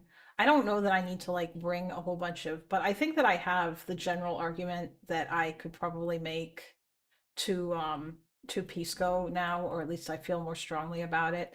Like even just seeing the fact that he didn't really talk about, this stuff, or if he did, if he talked about any of this, it was always just in the context of how can I use this to shit on America? Put down the Hasan Slop. Yes, it's only used in court to prove a crime, not to the definition of genocide. Oh, well, no, of course it's not to the definition, but I mean, I would have thought that it would have been used to prove intent if there was no other reason for you to do it.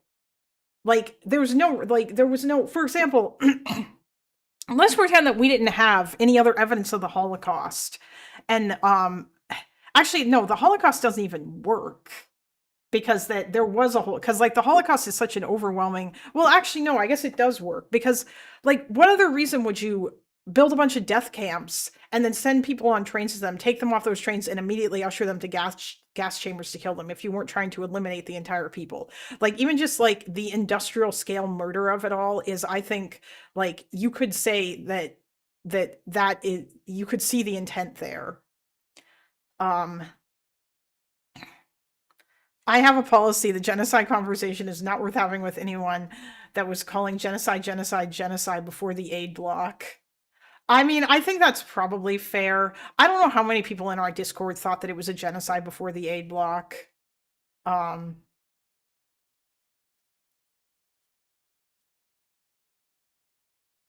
Like, yeah. Wait, what? What's going on? What are people arguing about in chat? Oh, it's not a wait, Hazeldin, do you think, like, very strongly, do you have strong opinions about Israel? We don't have to argue about whether or not it's a genocide. Well, yeah, Chase, I'm aware that there were people who were doing that, and I think, but like, that's because those people think Israel has no right to defend itself. Like, they think that even though Hamas attacked Israel on October 7th, that like, those people think Israel shouldn't exist, and that Israel therefore has no right of, like, that they have no casus belli, basically, which is silly. Like, that's just stupid. I think it's potentially bad to apply evidence standards to a situation in which there has been no discovery or any compulsions of presenting evidence from Israel. I mean, yeah, like, that's true. There hasn't been. I like, honestly, I think that that's part of my problem with this whole thing is that right now, because it's still ongoing, there's so much misinformation, there's so much stuff, and you have to check every source, and then you have to follow every source to like its origin and figure out whether or not it's true or bullshit, and like figure out like where, like, for example, I noticed that when Larnerbox was looking up the 500 trucks claim, the claim that 500 trucks is what is required to go into Gaza in order to be able to feed people. And like that 500 trucks were what was going into Gaza, 500 food trucks were what was going into Gaza before the war. In order to like look at that or even figure that out, he needed to go back and dig into a whole bunch of aid reports. And it was just like a crazy thing. Wait, Haz, you think Israel doesn't have a right to, do you want to talk about it? I won't like yell at you. I legitimately want to have this conversation with someone. I have been looking for a leftist to talk to about these things because I want to understand where it is that you are coming from with regards to certain things. YouTube seems to hate Kalinda's channel in Pacific. I can never 2x the stream to catch up. Only on the channel, not an issue with other. Wait, what? Really, Billy? You can't 2x my stream? You should be able to. I don't know why. I usually 1.5, by the way. I don't usually 2x. Can you 1.5? 2x is too much for me.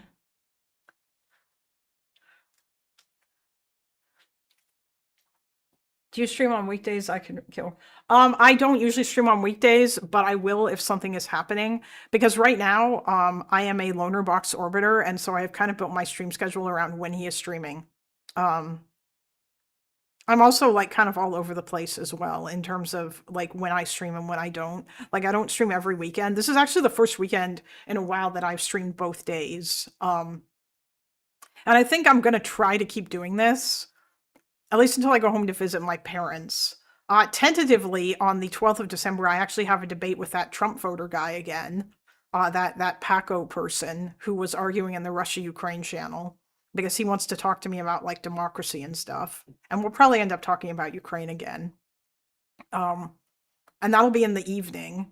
I don't think I'll be at my parents' place yet. But even when I go there, I think I'm going to try to stream. I might not have the camera, but yeah. I have a question, hypothetically. If you were forced to choose between communism and neoliberalism, what would you choose? Your answer will determine what your values are. No, Union Star, it's not about like defending democracy. He's not, I don't think he's against democracy. He just wants to talk to me about stuff, about like philosophical stuff related to democracy.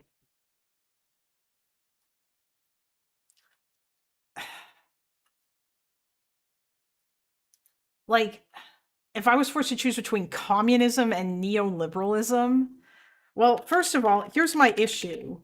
Neoliberalism, oh my God, stop. I don't know what neoliberalism means, and I don't know what you mean when you say that, because everybody uses this to define or to like it differently. Like they just use this as like this blanket evil term to mean like bad thing. Political and economic ideology that advocates for free market capitalism, which became dominant in policy making from the 20th century forward. The term has multiple competing definitions and is most often used pejoratively. Yeah, see, this is why I don't want to... Can you pick a different word that's not neoliberalism, please? I mean, I'd probably still say that I would agree with neoliberalism over communism, because that my answer is related to, like, my answer is, it's not just, like, about the ideology itself. It's about like what actually works practically in the real world, because I'm an empiricist and I believe in evidence and stuff. And I've never seen communism work. I've never seen a communist country that like lasted for any length of time that wasn't a shithole. Or if not like a shithole, that just wasn't a like good place to live and where I would want to live. I would not want to live in the Soviet Union, and I would not want to live in China, because I care about things like democracy and free speech and free association and all of that stuff. And neither of those countries had those things. And they also did not work. And like, it just wasn't a great place to live. You don't want to, okay, so you don't want to talk about whether Zionism, I don't necessarily want to debate whether Zionism is moral. That wasn't what I wanted. I just wanted to ask you some questions.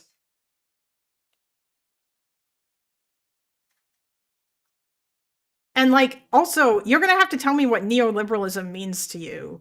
Like, I guess like, I'll say I would prefer neoliberalism based on what I'm seeing here anyway. Because that I think that like, because I think things like globalization and free trade are pretty based. And I also think that, and like, I think regulated capitalism is good. But the problem is that I don't know what neoliberalism means, and I feel like you're probably using it to refer to like the worst thing possible. And you're going to say that, but I'm not really a neoliberal. I'm a regular liberal, or a social democrat even.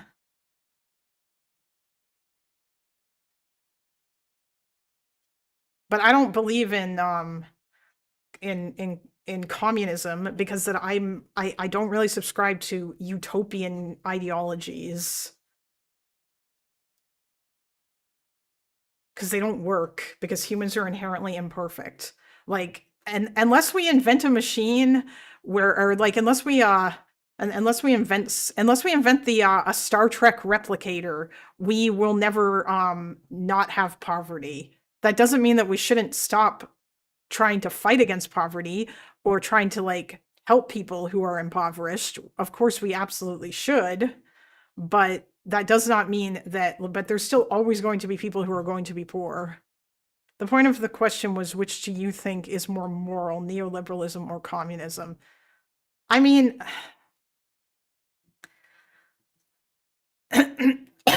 God damn, I feel like that's a harder question to ask, because the problem is like communism, if we're talking just about like, why wouldn't you just say capitalism or communism? Why are you saying neoliberalism? I feel like you're kind of loading it there. I'm not even sure really which one is.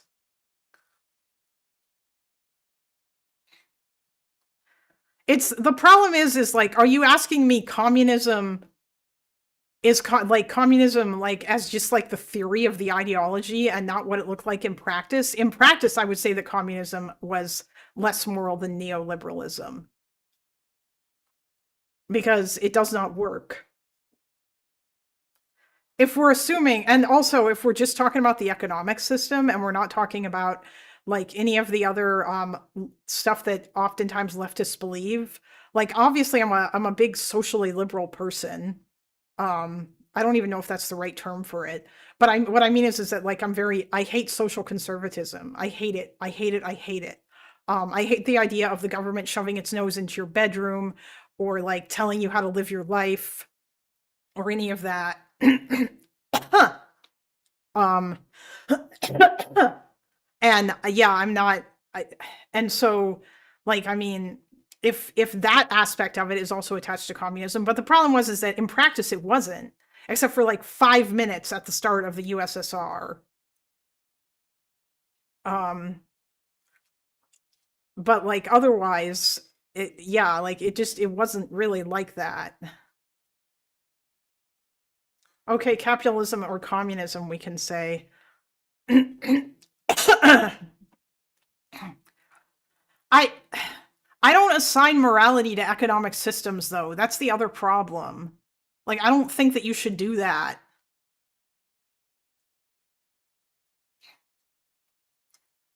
And I also, yeah, I don't. The problem is like I don't think it's a simple answer. Like they're just economic systems. You say it didn't work, communism didn't work. Yeah, I say it didn't work as in like communism did not create the utopian system where there was no commodity form and everybody was equal in society, and like it was like this amazing wonderful utopian world. Like it did not result in like any of that stuff. Instead it was just a dictatorship where the government owned a bunch of things and and the workers didn't even control the means of production, and they had like no freedom to like self-determine or to criticize the government. That's what I mean by it didn't work. Capitalism isn't good or bad. It's something capitalism is not good or bad. It's just the most functional economic system. There's a whole bunch of problems with it, but you can make it better by regulating it.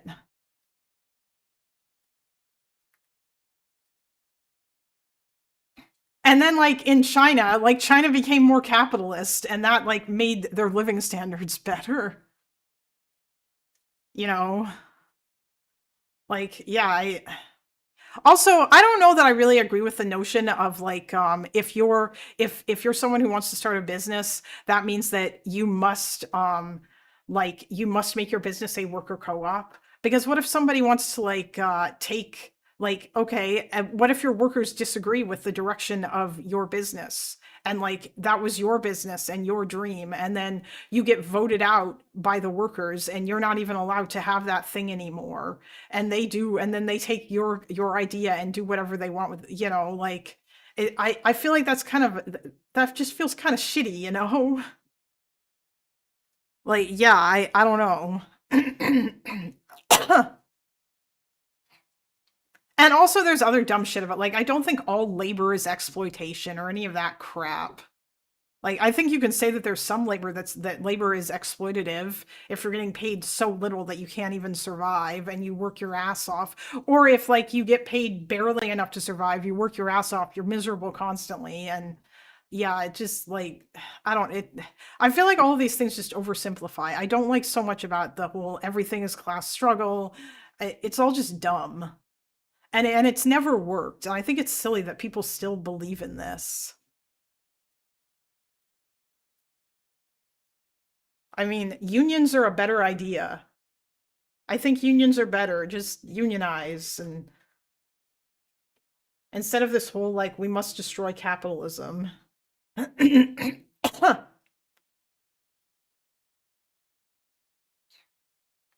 I mean, I'm not autistic, but whatever. I have ADHD, which maybe might be close to that. What is with your weird obsession with autism though, Has? Like, what does that matter? Even if I was autistic, what difference would that make?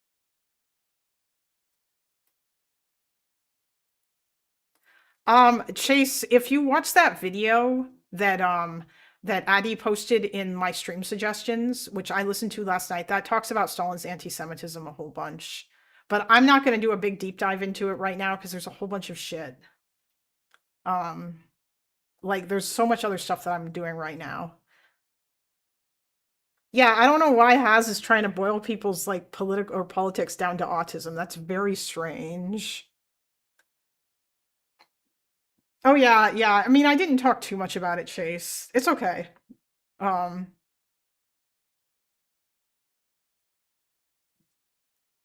Yeah, I mean, I don't think I'm autistic as far as I know anyway. I don't seem to match like all of the things.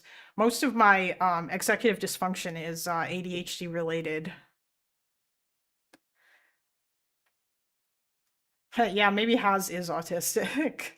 I don't know. I think Loner says he's autistic sometimes for the lulz. But I don't, or maybe he actually is.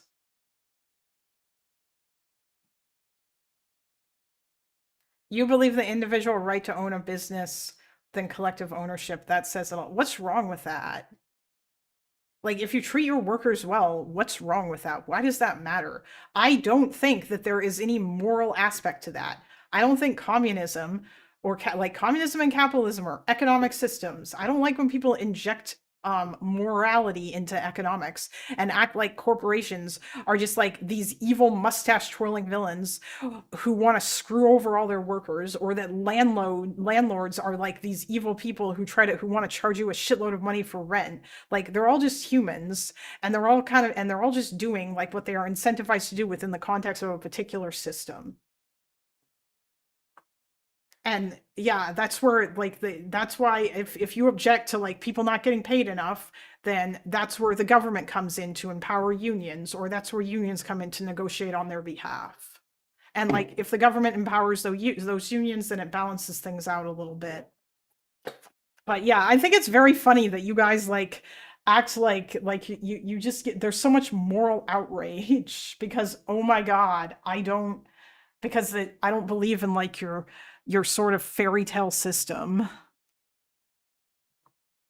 I'm autistic. That's how I found Vosh. I mean, honestly, Chase, no offense, but you did seem kind of, but that's fine. I don't know if you're actually autistic. Like, I can't tell whether or not people are actually autistic anymore or if they're just memeing. Because I feel like everybody is just using that, you know. It's just weird. You're a liberal, you must be autistic.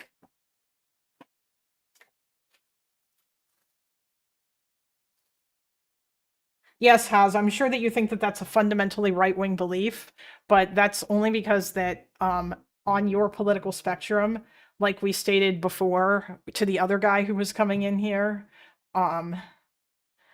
that's only because that you think that anybody to the right of Lenin is right-wing, and I think that's stupid. Like, I'm sorry if I don't view the world through that particular thing, or through that, like, particular aspect. Also, what kind of mic do you use, if you don't mind my asking? Oh, hey, Conduit. This is a Blue Yeti. I have two of them. I got this one more recently. The other one that I have over there, I got a long time ago when I was still working in Best Buy. Although I got a whole bunch of tech crap around here that I bought because that when I worked at Best Buy, they gave me, like the employee discount was sweet. And it was even nicer when I worked at the store. Oh god, I'm so sorry. Wait, what do you mean, Conduit? You're sorry about me working at Best Buy or that I have a Blue Yeti? This microphone's really good. Also, Loner helped me make it better by suggesting the optimal settings for it. Lenin was too right-wing for me personally. Oh, I actually enjoyed working at Best Buy, to be honest with you. At least I enjoyed working at Best Buy when I was working in the store itself. And I moved up from part-time to full-time. I actually really liked it. No, Haz, I'm not gonna look up surplus value extraction, okay? I'm sorry, but like, all of this stuff is super stupid. I do not believe that labor, or that like, all labor is inherently exploitative. Like, I'm sorry, but that's just the way that the system works. The business, in order for it to be able to run, cannot pay you 100% of the labor that you produce. Because if they did, then they wouldn't be able to run. Like, that's not, yeah, like, it doesn't work that way. Communism really needed all these words to say profit. Oh yeah, that's another thing too. People confuse profit and revenue. Revenue is not profit. Revenue is the total amount of money that is being taken in by the company. Profit is the amount of money that you have after you have paid all your expenses. But people think that because a company has like a high amount of revenue, that means that they're making shitloads of money. But that's not true if they didn't meet their operating cost. Haas blocked me? Is it the user? No, Haas blocked a couple people, I think. I mean, I think it's very funny that Haas won't come on and talk. He's just in here to like stir shit, I guess. But I mean, we might have our first Discorder ban if he keeps trying to derail things. And also, like, the smug leftist shit is just silly. Like, just like the whole, oh my god, you believe in this perfectly, like, this, what I would consider to be morally neutral economic thing, this means you must be evil. Like, if I believe in that, but I also support fixing it or like regulating aspects of it to make it like work better for the little guy, then I don't think there's anything wrong with that. Also, hello.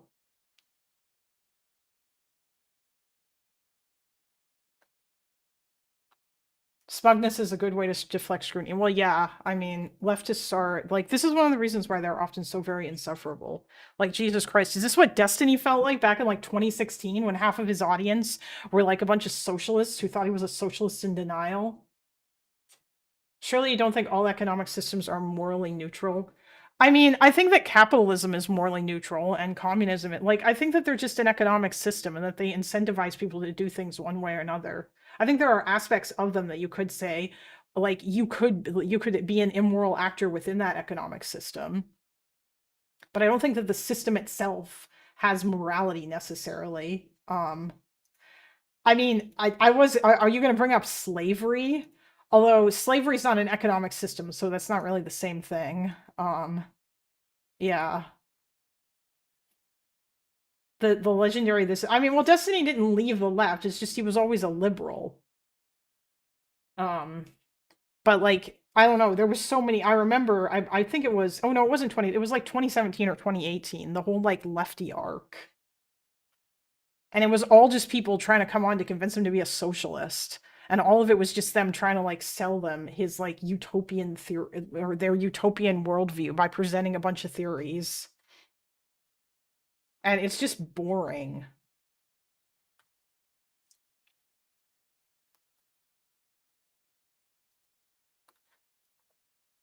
You are highlighting the fundamental problem with capitalism. A business wouldn't be able to continue to exist if they couldn't profit from their workers. The system doesn't have to be that.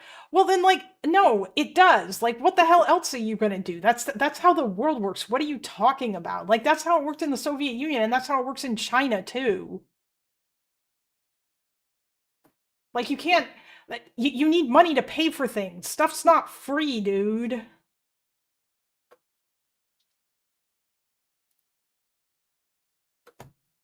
Even with the barter system, you're still exchanging something for something else.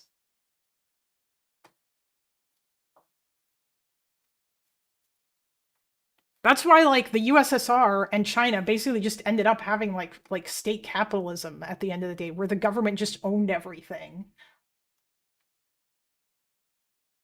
And China's not a real communist, or China's not even really communist anymore, because now they have private enterprise. It's just the government, like, meddles in everything overly much, and they still call themselves communists, and they kept all the really bad aspects of communism. Lies, decommodify, yeah. But there was 3 tribes in 66-9 AD that had perfect communism. Oh yeah, I know. I've had these arguments on Twitter with people.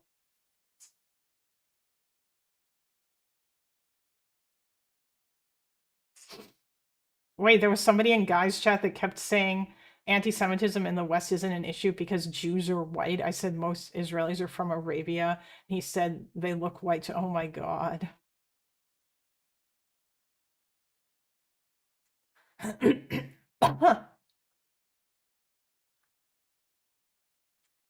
I mean, to be fair, Union Star, capitalism isn't like a natural process. Although I would argue that it does in some way. Like, I think part of the reason why it works is because that it does hone in on fundamental aspects that like we as humans tend to value.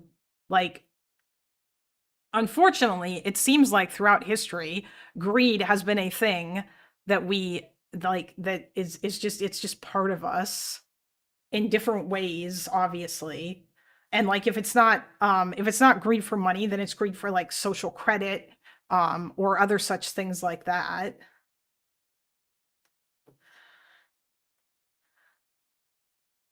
Chase, what tipped you off to me being autistic? I mean, I don't know, the fact that you talk about Vosh all the time.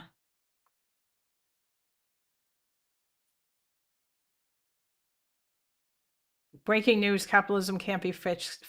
History proves it. Any reforms inevitably get rolled back. FDR's New Deal, privatization in Scandinavia since the 80s. I mean, I'm sorry, Has, but no system is perfect. And I don't think that scrapping capitalism is the solution to the problem, or rather scrapping capitalism in favor of a system that has never worked and is pretty garbage and has only ever produced bad outcomes is a good idea. Especially if you try to like force that. Like, capitalism didn't just come into existence because one day everybody decided let's be capitalist now. It was like a gradual thing that took place over a long period of time.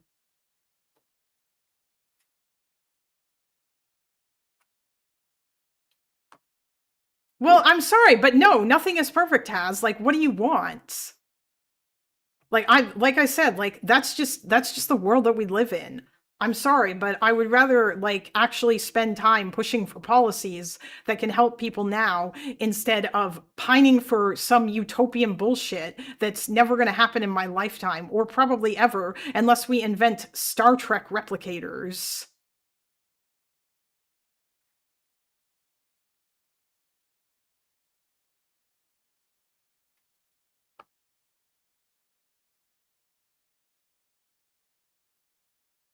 Like, human beings are fundamentally imperfect. We're not going to come up with the perfect system.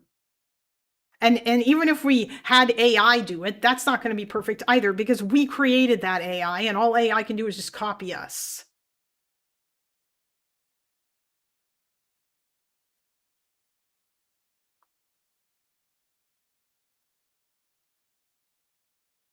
Has I know that you're talking to someone else right now, but I already did define how it failed. I feel like you just didn't listen.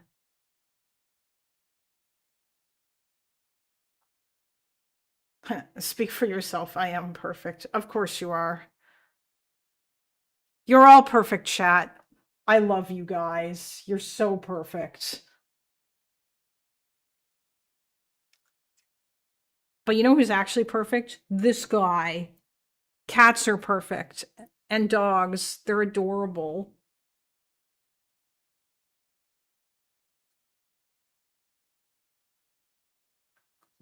They are innocent and can do no wrong.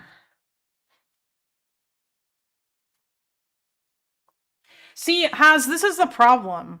I think Destiny noticed this a long time ago too. All you guys do is you come in here and you scream about how capitalism isn't perfect and you point to all the issues with capitalism, which obviously, yes, there are issues. And then you hold up your system and you act like it's the perfect thing when your system has never worked. And you want to compare a system that actually does work and does exist with your utopian crap that every time it is tried, it's failed. But you don't want to talk about the version of your crap that failed. You want to talk about what your magic theory says. And like, it's just stupid. It's a dumb, exhausting conversation. Sure.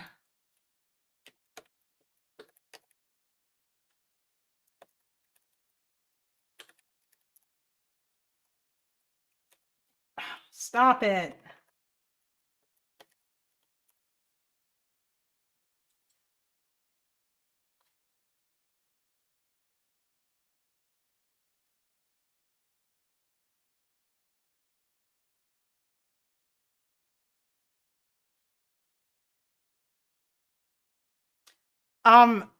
has China did not manage to survive with the system that you suggested. Like, China had, like, when China, before China, like, actually opened itself up, it had so many problems. Yeah, China survived. Yeah, like, China stopped being communist.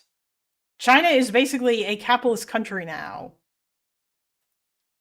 They have, like, free enterprise and stuff. It's just the government, like, has its hand in everything. Anyway, yes, I'll play it. Well, you're just talking like a Mongoloid. I don't give a fuck. I am a Mongoloid. In my heart, I'm a Mongoloid. That is what I am. We are Horde. That is what we are. Yes, we are that. We are 100% that. That's not something to be proud of. It is something to be proud of, because the Mongols are the ones who created civilization, and you created nothing but barbarism. You're the fucking barbarians. You destroyed the treasures of mankind. The Mongols only united it. What the fuck do you know about civilization? What the fuck do you know about pride? What the fuck do you have to be proud of, except looting, genociding, and destroying the cultures and peoples and wealth of this world? What the fuck do you know, Gans Cuck? Well, you're the one here chipping out, so... I am chipping out, bitch, because I'm a fucking human being, and you're a little soy boy cuck little bitch.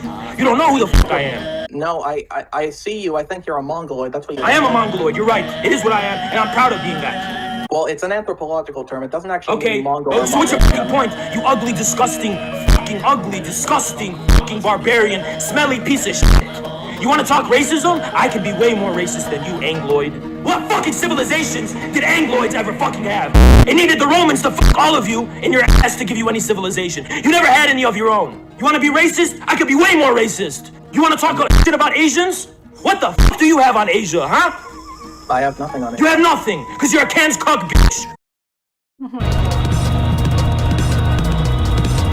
I fucking love this. It's so good.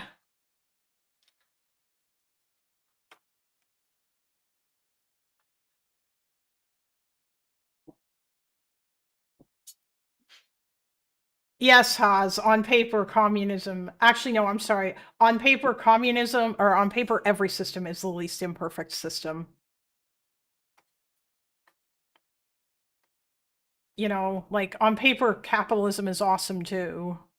On paper, with the invisible hand of the market, and like, everybody behaves and nobody is a dick, and nobody, like, skirts the rules or any of that sort of thing. And there's no government intervention required for laissez-faire libertarian capitalism. Yes, on paper, everything works great. But unfortunately, not in practice. And like I already said, in practice, I would rather live in the West than in China or the USSR, because I don't want to live in a place where I cannot, where I have no control over who is in my government, and where I'm not allowed to be critical of that government, or where I'm not allowed to live my life the way that I want to live it. Yes, the dictatorship of the proletariat. So yeah, sorry, but no. Communism's stupid.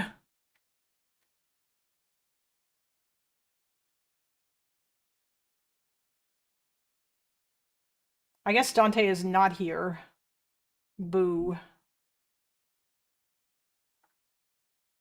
Yes, it is a silly conversation. And since Haas doesn't seem to want to actually come into the waiting room or come on to talk to me about anything interesting that is not fucking capitalism versus communism, because I don't care and it's so boring, then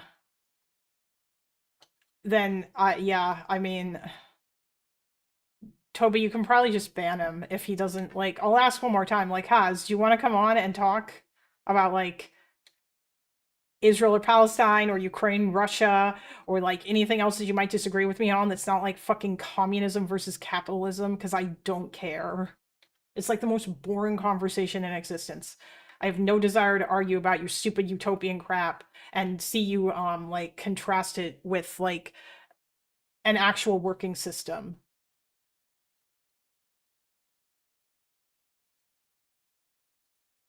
I mean, I guess, like, all right, fine, I won't ban him, but it's just, whatever. You guys can keep arguing with him. He's not going to join the Discord.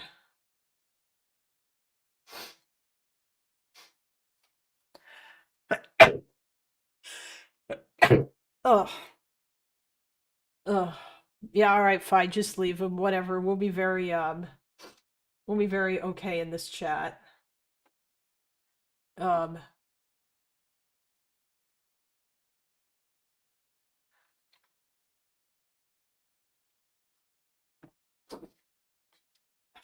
I don't know if I actually want to watch the Jinxgiving video.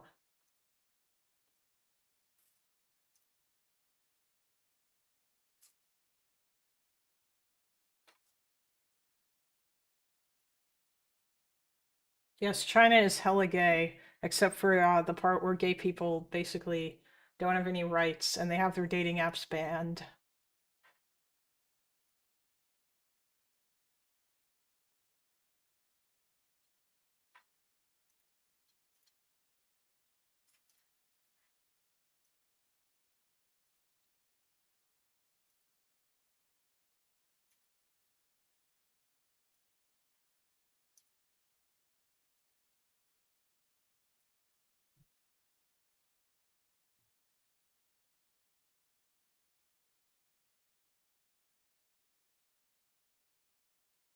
Well, it's sure cool that the YouTube algorithm recommended my channel to you, Haas.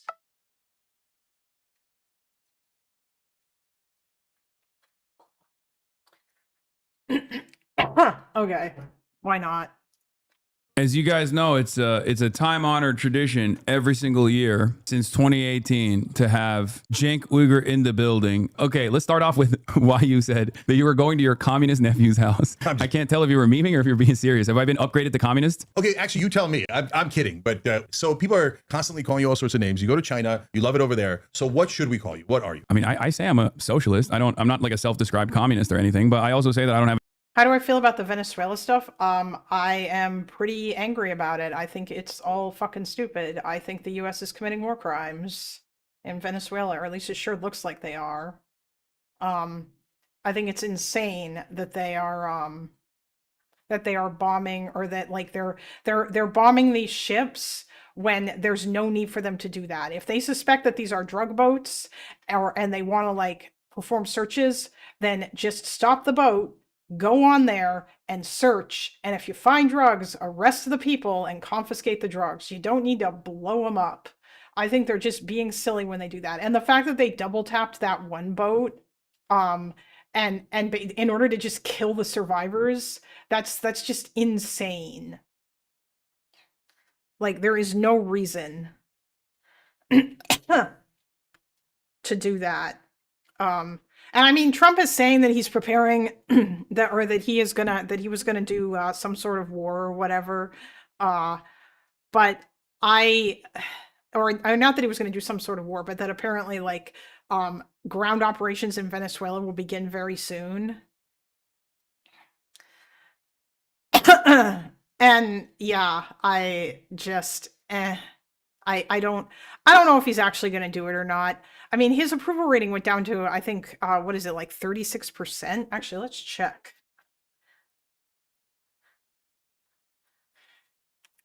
Trump approval rating. Oh yeah, 36%. Donald Trump's approval rating.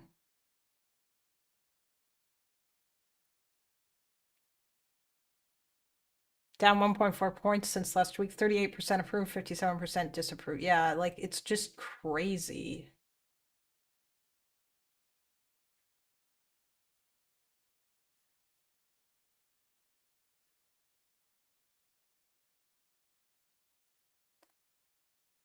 So I really don't think that like I feel like is he actually going to start a war with Venezuela? I don't know what it is that he thinks that he's doing, or why he thinks this is a good idea.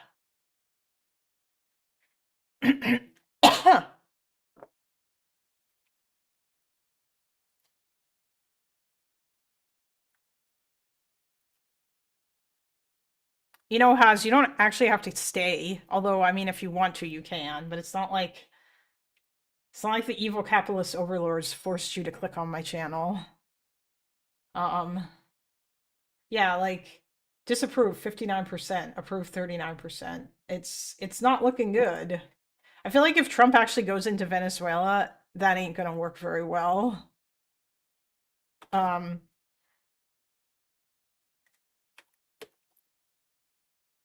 Ha ha ha ha. Yeah, I could say the same thing about you, Haas. Trump wants to close airfares. Yeah, if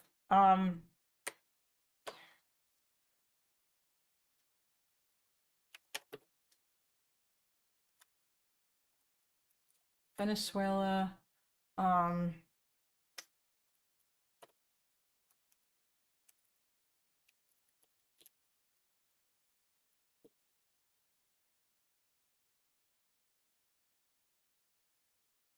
most Americans oppose military action in Venezuela. Majority of Americans say Trump needs to show evidence. 70% of Americans disapprove of strike. Yeah, like it's just.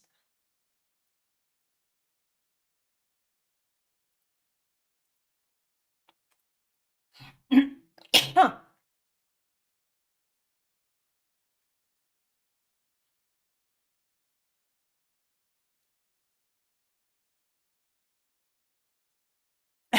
Wait, did he actually say that, Toby? Like the full-on autistic people tend to be psychos and libs.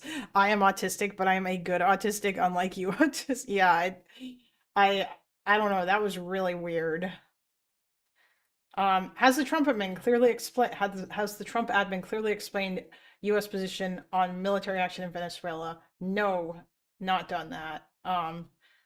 Military action in Venezuela. Does Trump need to explain his decisions? Needs to explain 97%. Like even the majority of Republicans think that he needs to explain. So I don't know what it is that he thinks he's doing. Like, does he just live in some weird alternative yes man reality? Are his aides like just giving him polls that show he has an 80% approval rating? I don't understand. Why does he think this is a good idea?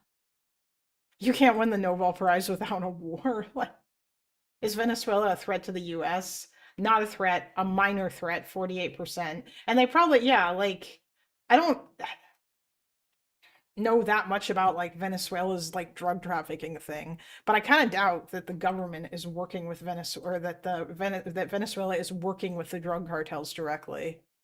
Oh, yeah, the Epstein shit must have broken him so. I mean, yeah, like this is probably a distraction from that, but there's so much other stuff that he could have done that like to distract us from that. Like there were other things that he was doing.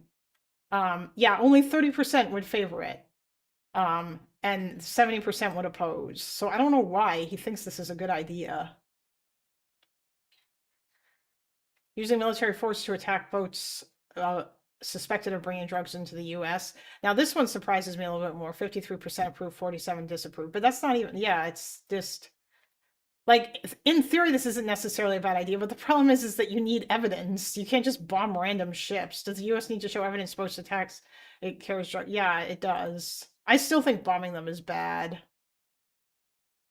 US militarians would make amount of drugs entering the US not change, decrease, increase. Yeah. So like most people, US taking military action in Venezuela. Of course, MAGA would approve, not MAGA. Among Republicans, 47% non-MAGAs or would oppose. 53% of non-MAGA Republicans would oppose, and only 34%. But I mean,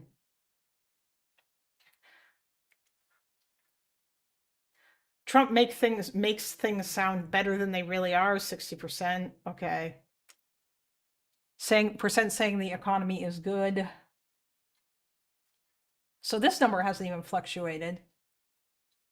Prices in the last few weeks are going up. Trump policies making grocery prices go up. Yeah, it did. Damn, this does not look good. They never changed. Wasn't David trying to steelman Trump? Wait, Chase, I have no idea. Well, like steelman Trump about what, the boats? I don't know. Oh yeah, I know he's been antagonizing Venezuela for a long time, but damn.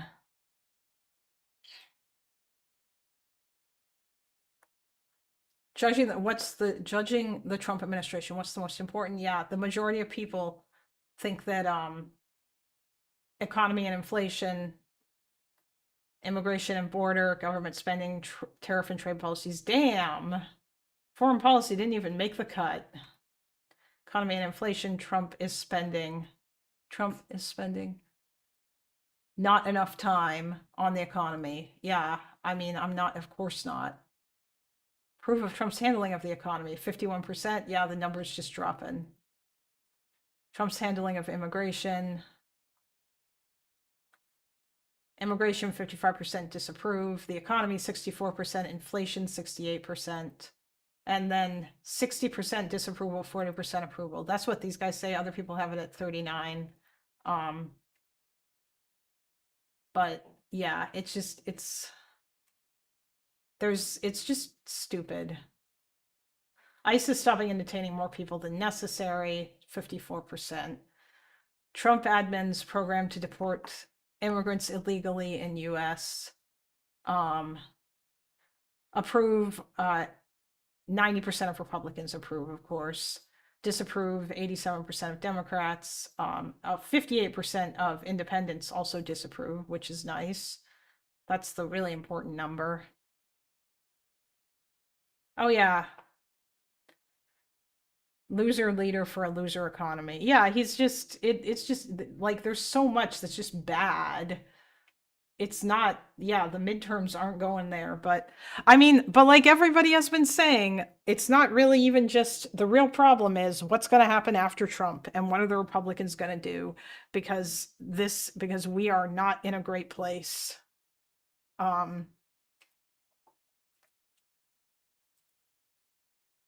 When like a large percentage of the population believes in stuff that's just not true.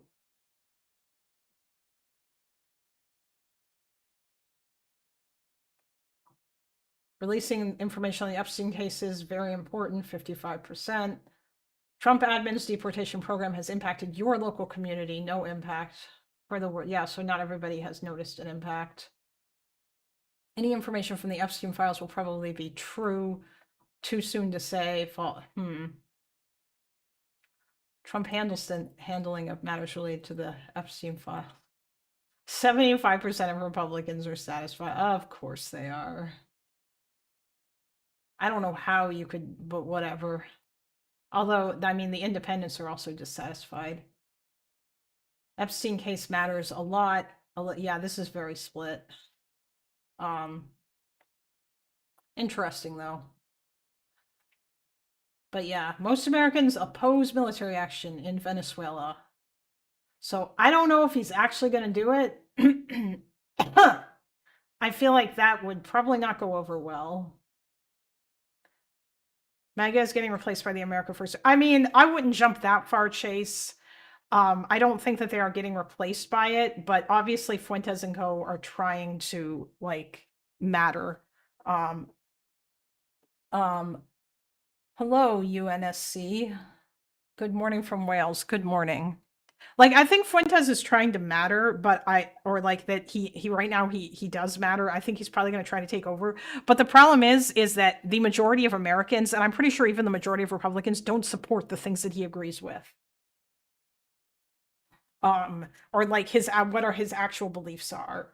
And it's not just like the Jew stuff. It's the fact that he wants to take away the rights of women to vote. He wants to ban abortion. He wants to ban porn. He wants to ban like, I mean, hell, he might want to ban divorce. He's also not democratic. Yeah, like he's just, there's actually, I feel like this is all that I would ever have to say or to show to anybody when it comes to talking about Fuentes. Is this.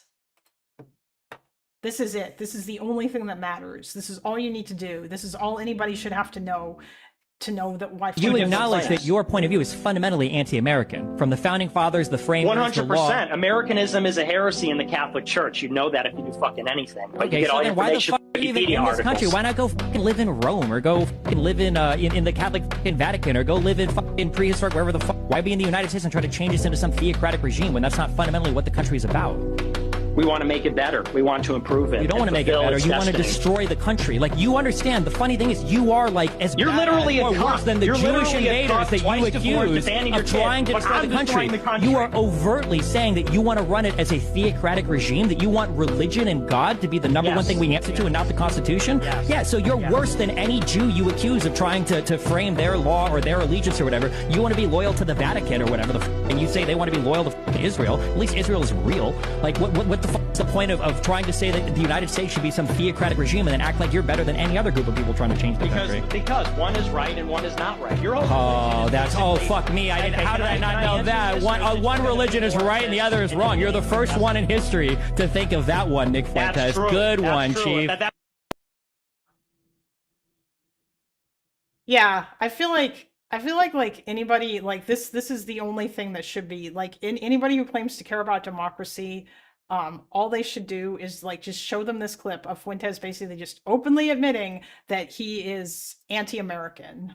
He is against the values that the US was founded on, and he doesn't care about democracy. Yeah, like that's what this is saying.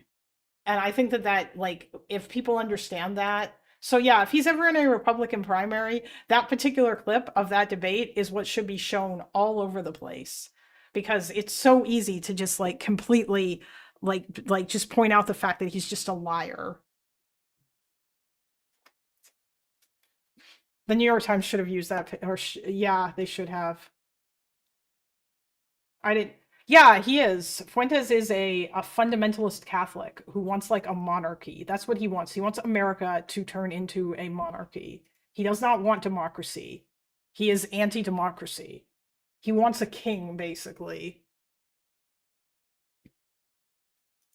And then he wants to enforce all of his like religious conservative bullshit on everybody. Like, yeah, he is fundamentally opposed to the Enlightenment principles that the United States was founded on, and that like most like liberal democracies were founded on. Apparently Ben-Gvir just promoted the commander of the unit that shot the unarmed Palestinians on. Yeah, I'm not surprised by that. Ben-Gvir is a crazy person. He was also defending them and saying they did nothing wrong too. Yeah, I know. All of the Christian nationalist people are very sort of similar to that. Although I don't know if they would all like necessarily want to like get rid of democracy or whatever. But Fuentes and Andrew Wilson are among those kinds of people who do. Like, yeah, like they're just fascists. Although in Fuentes' case, he's just also a Nazi. Hello, sir. Can I help you?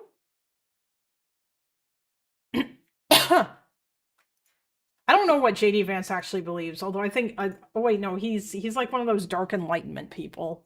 So yeah, all those guys are anti-democracy too. Anyway, let's watch Cenk. Issue with people calling me a communist. I just think it's funny when people say that. Then I got it right. Okay. I was playing around. Yeah, you're a socialist. God bless. Yeah. But yeah, no, a lot of people have been saying that I'm a authoritarian communist. That's what they're saying. Well, not everybody. Some people say I'm a revisionist and therefore a social fascist, but those guys are the real commies. You know what I mean? You're tanky, Hasan. And those are that's the real Max left. Okay, yeah. Luckily I don't even know those folks. They're in your replies, I suspect. Actually, they might have given up on you at this point. Oh, they yell at me all the time, though. Not that it matters. All right, I will keep calling you a centrist, lol. Yeah, people say I'm a centrist. Well, the political spectrum has moved if you are a centrist. Although kind of, I mean, look, you back Mamdani 200%. Mamdani. Also, by the way, I will double down on this. I think the only reason why Hasan backed Mamdani is because Mamdani is a mega anti-Zionist. I don't think that he would have given a fuck if Mamdani was not an anti-Zionist. Or if Mamdani's opinions on Israel were the same as Bernie Sanders' opinions. I don't think that he would have. And like, I don't think he would have canvassed for, I don't know if Hasan even canvassed for him, but yeah, I don't think that he would have cared. Because that's all that matters to him at the end of the day. Like, Hasan says that he likes Bernie, but Hasan's audience hates Bernie. Because they think that he has betrayed them on the issue of Israel, and Hasan has like not been nice to Bernie about this fact.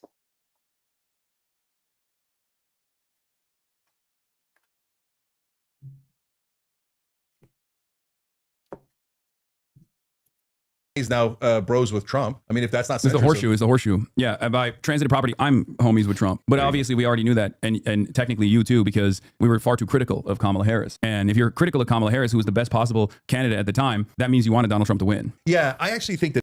I mean, you did want Donald Trump to win, Hasan. Or even if you didn't want that, you didn't care enough about it to promote Kamala because you promote apathy. Now, I think it's fair to say that your buddy Mike from PA probably did want Donald Trump to win since he was so happy that Kamala lost.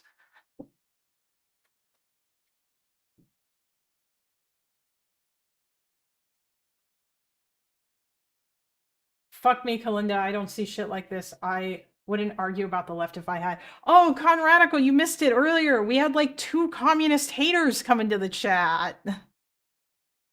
I had like 2 haters who refused to come on voice chat and talk to me.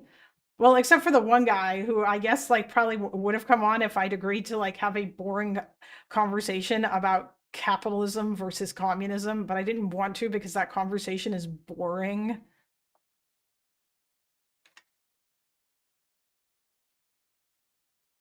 But and then there was the other guy who came in chat and like after like I think they had like 4 messages or something, and then they were like, I'm glad your channel is so small. You can go fuck yourself. And then they just left, which was really funny.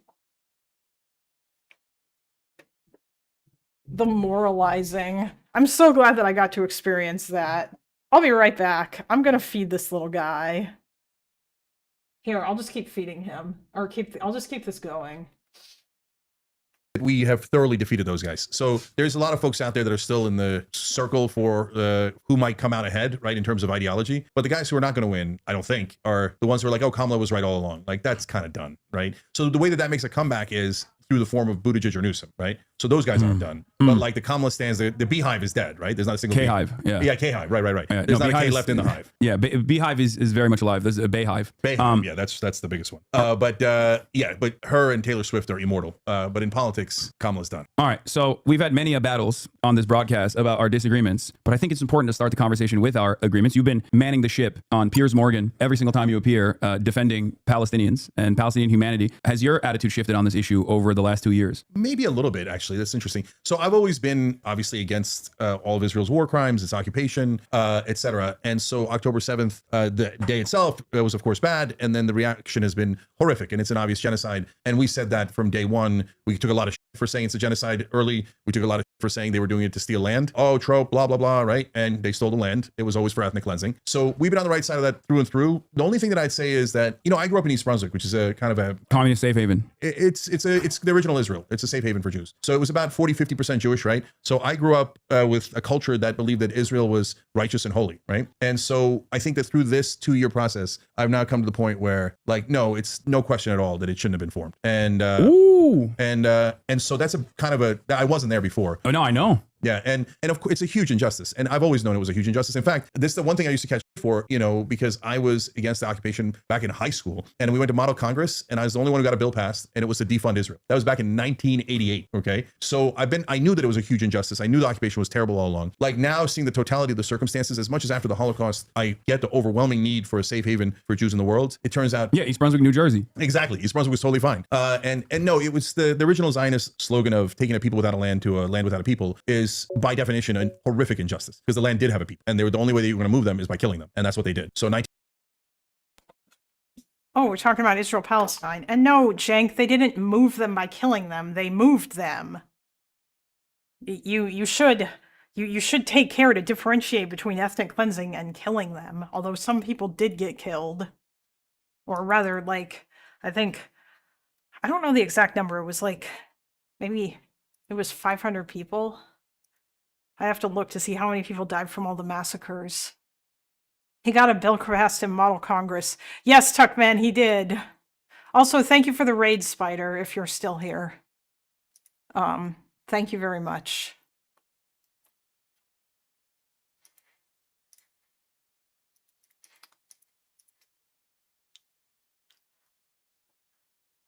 I was doing yard work all day. I wasn't aware of how mainstreamed it's become. I thought it was mostly excesses. Oh, are you talking about like the leftism stuff? Yeah. No, Chase, I heard it. I was listening. I turned on my speakers and muted my microphone as I walked away. Like, I know, he's been talking about Israel. Set up stream elements to TTS. Acknowledge me. Wait, what? Did you donate something? I tried to. I've tried to set that stuff up. It does not work. I can't get that shit to work.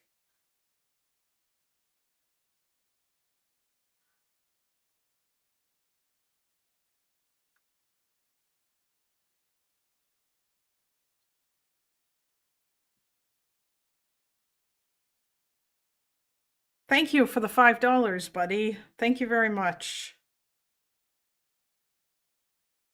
I wish that, like, I need to figure out. Oh no, Kalinda needs her own Kalinda.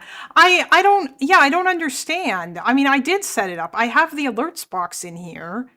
It's here. I have the OBS browser, but for whatever reason, it just it doesn't, like, when I, like, here, I'll show you. It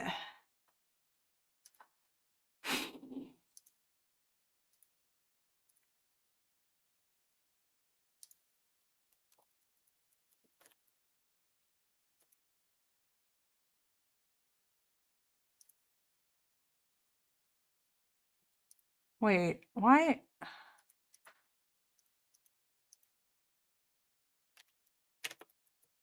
Oh, wait, you're talking about Stream Elements. I was using Streamlabs. Because that's where I get my donations through. Or not my donations, rather. But, I mean, they're through PayPal.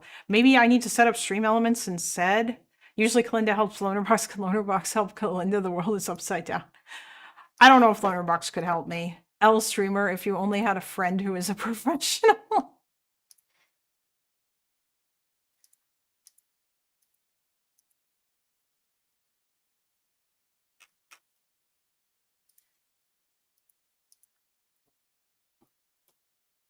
Listen, guys, I just need to be on, like, 2 more panels with Destiny, okay? And then I'll, like, friend request him. And then maybe he'll give me tech support help because he actually knows about this. I mean, like, Lonerbox might be able to help me. I don't know. Usually but my problems aren't audio related, and Loner's like the guy that I would go to if I had audio help. Streamlabs, that's what, yeah, I have Streamlabs. So, like, let me just log in.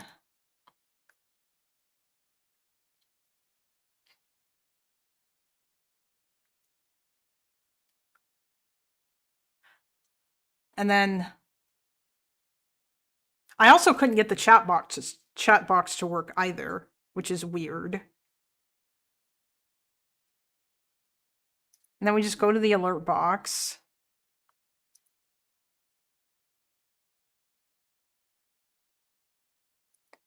And then it's under tips, which is what we've been using. And then I can go to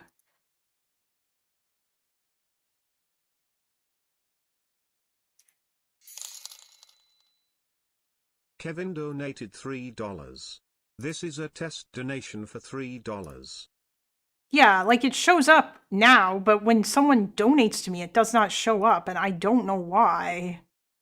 I have no idea. Like, the only time that it works is there. Test Kevin.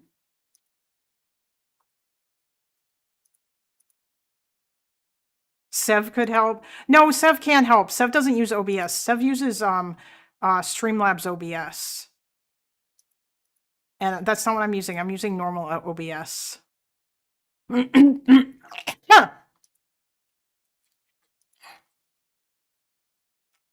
Like, yeah, like, none of this stuff works. Like, the minimum amount to read is $5. And then I have Brian as my voice. But yeah, it does not work.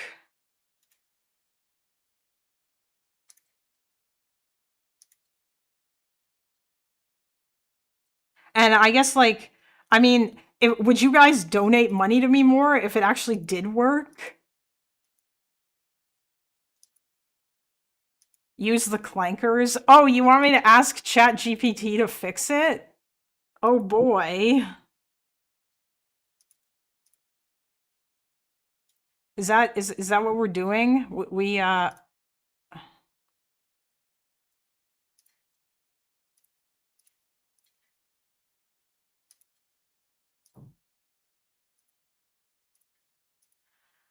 well, Bill, I don't think that it's so much that Sev fell for it. It's that like Streamlabs OBS is just probably easier to set up. Like listen, there's a bunch of stuff about computers that Sev obviously understands, but he seems like more of a hardware guy. Clanker roll earned. It is better that the streamer reads the donos. I mean, you're right, actually. I mean, yeah, maybe if I actually had this working, then that would help. I figured that I would be able to get more donations if I had YouTube monetization, because it's easier to super chat than it is to follow a link and go to the Streamlabs page and donate money and log into your PayPal. It's so much easier to just do it if you have YouTube super chat.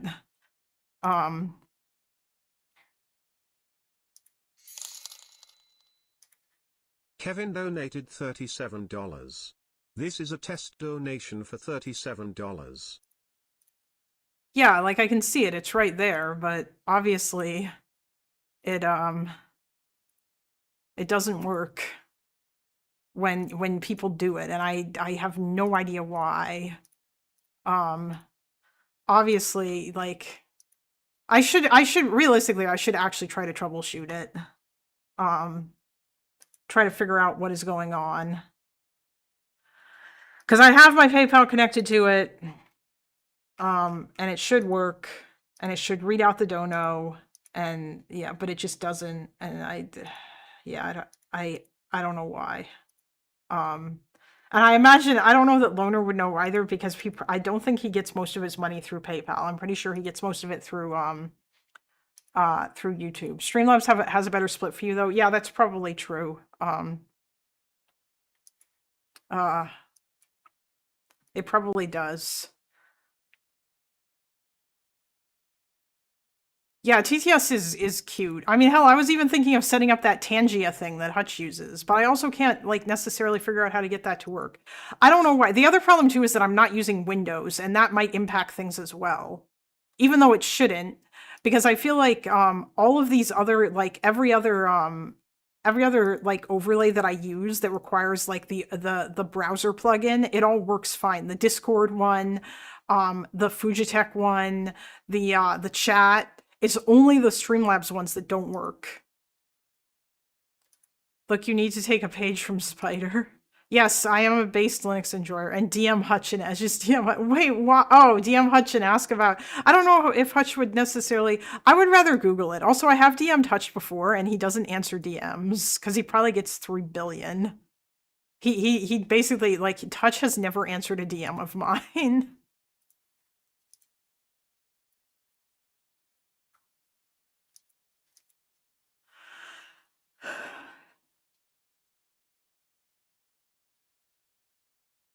Oh, I'm not using WaterFox. This is LibreWolf, but I don't think that it matters, because when I do the test donation, it goes through and gets to my OBS. It's just that when people donate, it doesn't see it.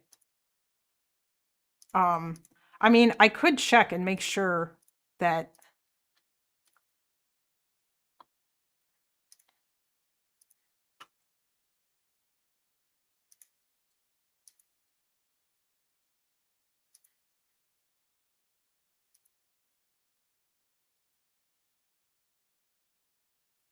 Um,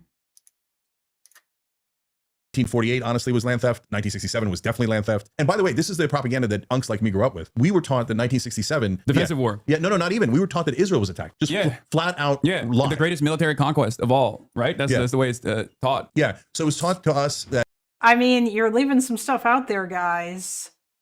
To just say that Israel did a preemptive strike and that there was nothing else to it, you kind of got to acknowledge what they were feeling at the time and what Nasser was doing and all of that. If you want to judge Israel and say that, obviously hindsight is 2020, but at the time the Israeli public were pretty scared that Nasser was going to do something to fuck with them because his rhetoric was kind of crazy and he was doing some shit that certainly seemed like he was planning on attacking.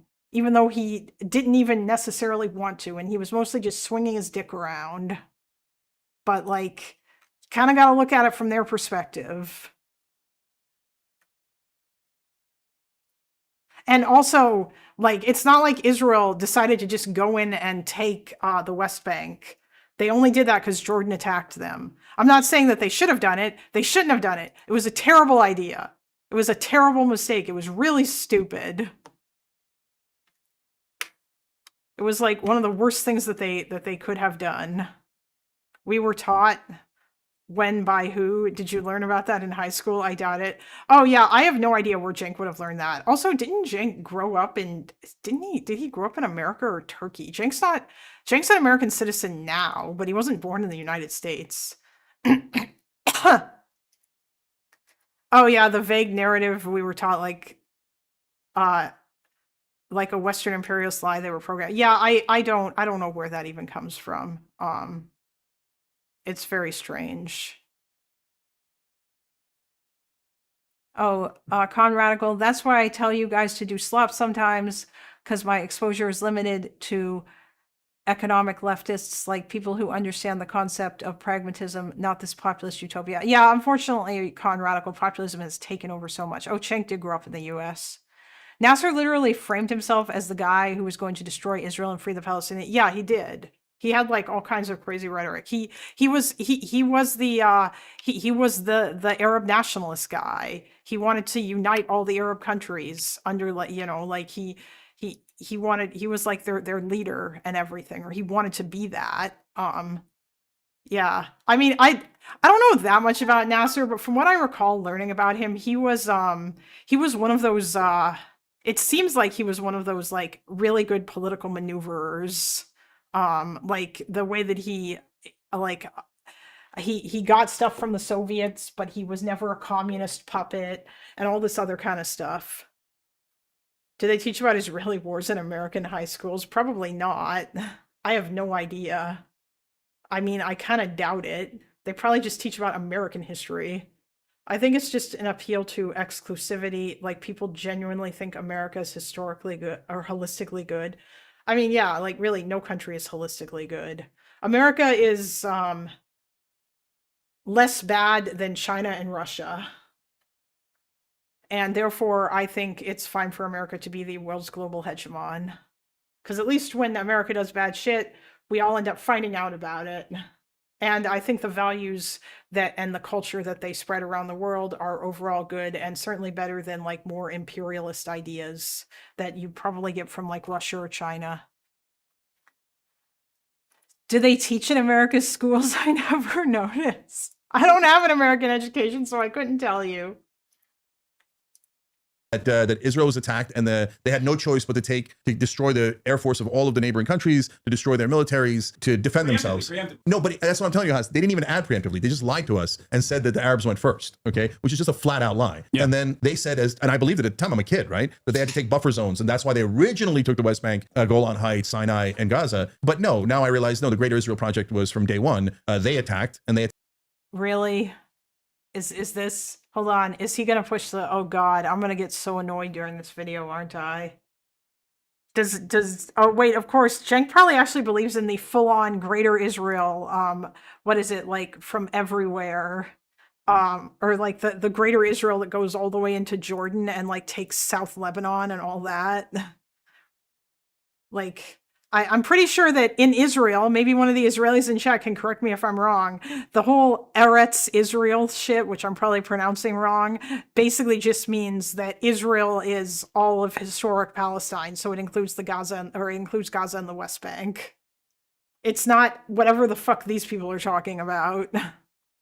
Yes, the Euphrates to the Nile. Yes, that's the Greater Israel conspiracy theory. That yeah. That's what so many people like think that means.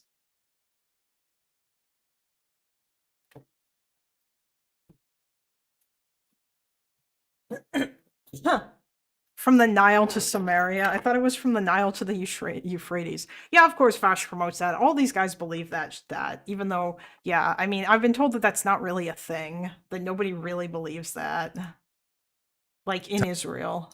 last time in 67 to take more land and do more ethnic cleansing, and that's what they did. I think given the state of affairs in 2025, especially after 2 years of Israel's genocide and also the endless amount of arrogance of Zionists on television and their demands for censorship, this conversation that's taking place is probably taking place in many American tables, regardless of the political ideology at play. You know, you and I have difference in opinion on certain issues, but ultimately this is something that we completely unite on and completely agree on. And I think that is actually a point of agreement for many people, even like evangelical Christians and whatnot, that are probably having the exact same conversation. So remember that for the Thanksgiving enjoyers when you're with your family, if you want to unite on certain things, I think Israel will probably be one of those points of contention, or Zoran Mamdani. So what do you think about Zoran Mamdani? Yeah, just real quick before we go on to Zoran. Look, I never thought this would happen in my lifetime. Oh yeah, me either. Like that Israel would be, that people would understand what's happening about Israel and the injustice of Israel, not just on the left, but the left, right, and center. That the whole country would agree, outside of mainstream media, outside. I have yet to see a poll that says the majority of Americans are anti-Zionist and that they support what you guys support. Although I don't know if Cenk is an anti-Zionist full on, but I don't think he is. I think Cenk still wants 2 states. But like, yeah, the majority of Americans, just because the majority of Americans are becoming more sympathetic to Palestine, doesn't mean that they agree with you fucking people. Of the politicians. No, we're done with these guys. And this is a gigantic injustice. And most importantly, we all now agree we've all been lied to by legacy media, right? Corporate media is poison. It's the biggest toxic influence in America. Now the right, the left, the center. This is not good either. This kind of shit is like really bad. This notion that like mainstream media just lies all the time and that they just serve our corporate overlords or whatever, like this populist garbage. This is really, really bad.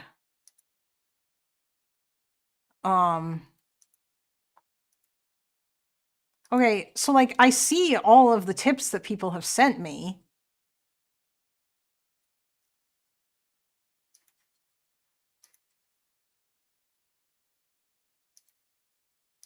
Like it shows up here, so it is connected.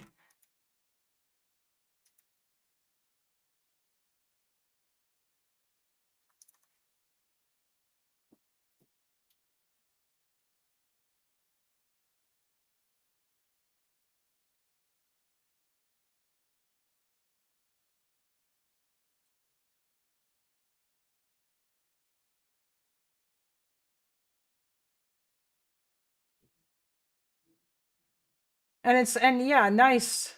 Based Angloid Queen. Thank you, Short Stack Goblin. Yeah, like you guys have been putting messages here and none of this is showing up. This is a tragedy.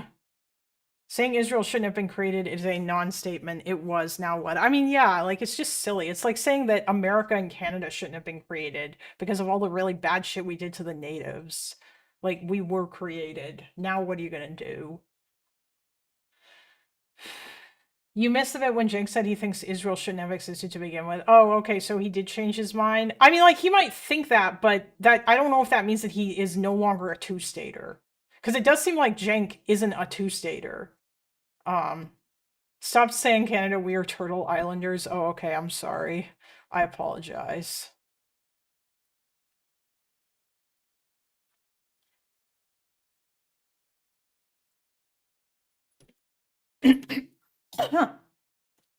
Everyone agrees. Corporate media, they've been lying to us from day one. So look, that's another one. For 20 years I've been saying that, and to see everybody come around to that, I love it. I love it. So Zoran's to the left of me, so it makes sense that like he's kind of perfect for you, right? I think, you tell me. But I love it. I love it because it's change. I love it because middle finger to AIPAC that spent $45 million trying to meddle in our elections, and then why don't they go back to their Zoran's, what is wait, hold on. own country? Okay. Oh God, he did it again. This video is just gonna be loaded with Cenk being anti-Semitic and Hasan like really anti-Semitic with his Zog shit, and then Hasan like nodding along and probably agreeing with like most of it. New York is in America. It's not in Israel. It's not Tel Aviv. Okay. And I'm proud that it's the largest Jewish city, and I'm proud that they voted for Zoran, right? So this division on trying to divide Americans with Jew, Muslim, Christian, etc. No. Bro, AIPAC is made up of Americans. These people are American citizens who want America to have a good relationship with Israel. All right? That's it. They're not, like, yeah, some of them probably also have Israeli citizenship too, but, like, that doesn't matter. They're Americans. Please stop with this weird, like, dual loyalty shit. for America, they're not America, and that's that. And then he's for change, man. The status quo. So I'm thrilled that Andrew Cuomo lost. Why do you say he's more to the left than you? So some of those policies are not the direction I'd go, but I want him to try it anyway. Like what are the policies? So like freeze on the rent control apartments. First of all, I don't think he's saying that'll solve the whole thing. It won't. No, It only affects a tiny amount of apartments, right? But 1.2 million units or something, I think. Yeah, which is not tiny actually. Yeah, but, I mean it's tiny for New York, but go on. Yeah, but rent control, in my opinion, doesn't work. It pushes up prices in other apartment buildings. In fact, I think it's counterproductive. I wish it worked. Oh my God, Cenk is like, actually, I don't know if rent control like pushes up prices. I don't know if that's true. Maybe in like non-rent controlled units it does. I think like obviously the real issue with rent control, and I can speak to this as well too, as somebody who lives in like a rent stabilized apartment, is the fact that it essentially locks people into where they live. Because like there are things that I really like this apartment. This is a 2-bedroom apartment and I'm paying like way less money for it than I would if I lived anywhere else, which is cool. This is a really, really nice apartment. It's like 1,000 square feet. It's big, it's super nice, but there are things about it that I don't like the fact that I have to go all the way down to the basement when I want to do laundry, and that makes me lazier because then it means that I end up not doing laundry a whole lot. Yeah. Oh, I don't live in Toronto anymore, Toby. I moved out of there. But when I did live there, I was in another rent stabilized unit. I actually got a unit in Toronto in like a part of the city that was 15 minutes away from the Best Buy that I worked at. So I could walk to and from work every day, which was really cool. And the apartment that I lived in, it was much smaller than this one. But I was able to split the rent with my roommate. So we were each paying like $750. And I think that the starting rent there, it was like, I don't remember what it was, but it was like over 1,000. I lived, it was in Midtown. It was like at Yonge and Eglinton. And I worked, at the Yonge and Eglinton Best Buy, which no longer exists. It's not there anymore, but it used to be a Future Shop. It wasn't when I was working there, but yeah, I worked there and I walked to and from there. I started part-time and then I became full-time and I was working in the Geek Squad and it was actually really, really nice. I actually quite liked that job.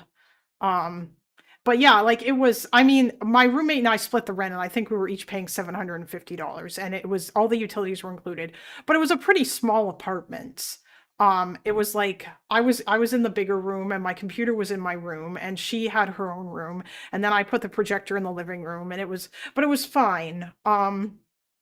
Except for the cockroaches and the fact that we lived next door to a schizophrenic lady that it took them almost a year to finally remove from the building and get into government care. And the cockroaches on our floor were mainly because of her. But yeah, like we were rent controlled. And even when they jacked up the rent for the sake of doing renovations, it was still like way cheaper than every other apartment around that area. But there was a point where we were thinking about moving because that we absolutely hated the way in which because the supers were really bad and they took forever to fix anything or to respond to anything, and the cockroach thing was annoying, and they would frequently come in and fumigate, and that meant that I would have to take the cat to the vet and pay for a day board where he would have to stay with them for a day because obviously we couldn't have them, and then we had to be out of the apartment for a whole day, and it was just like this huge problem. And so like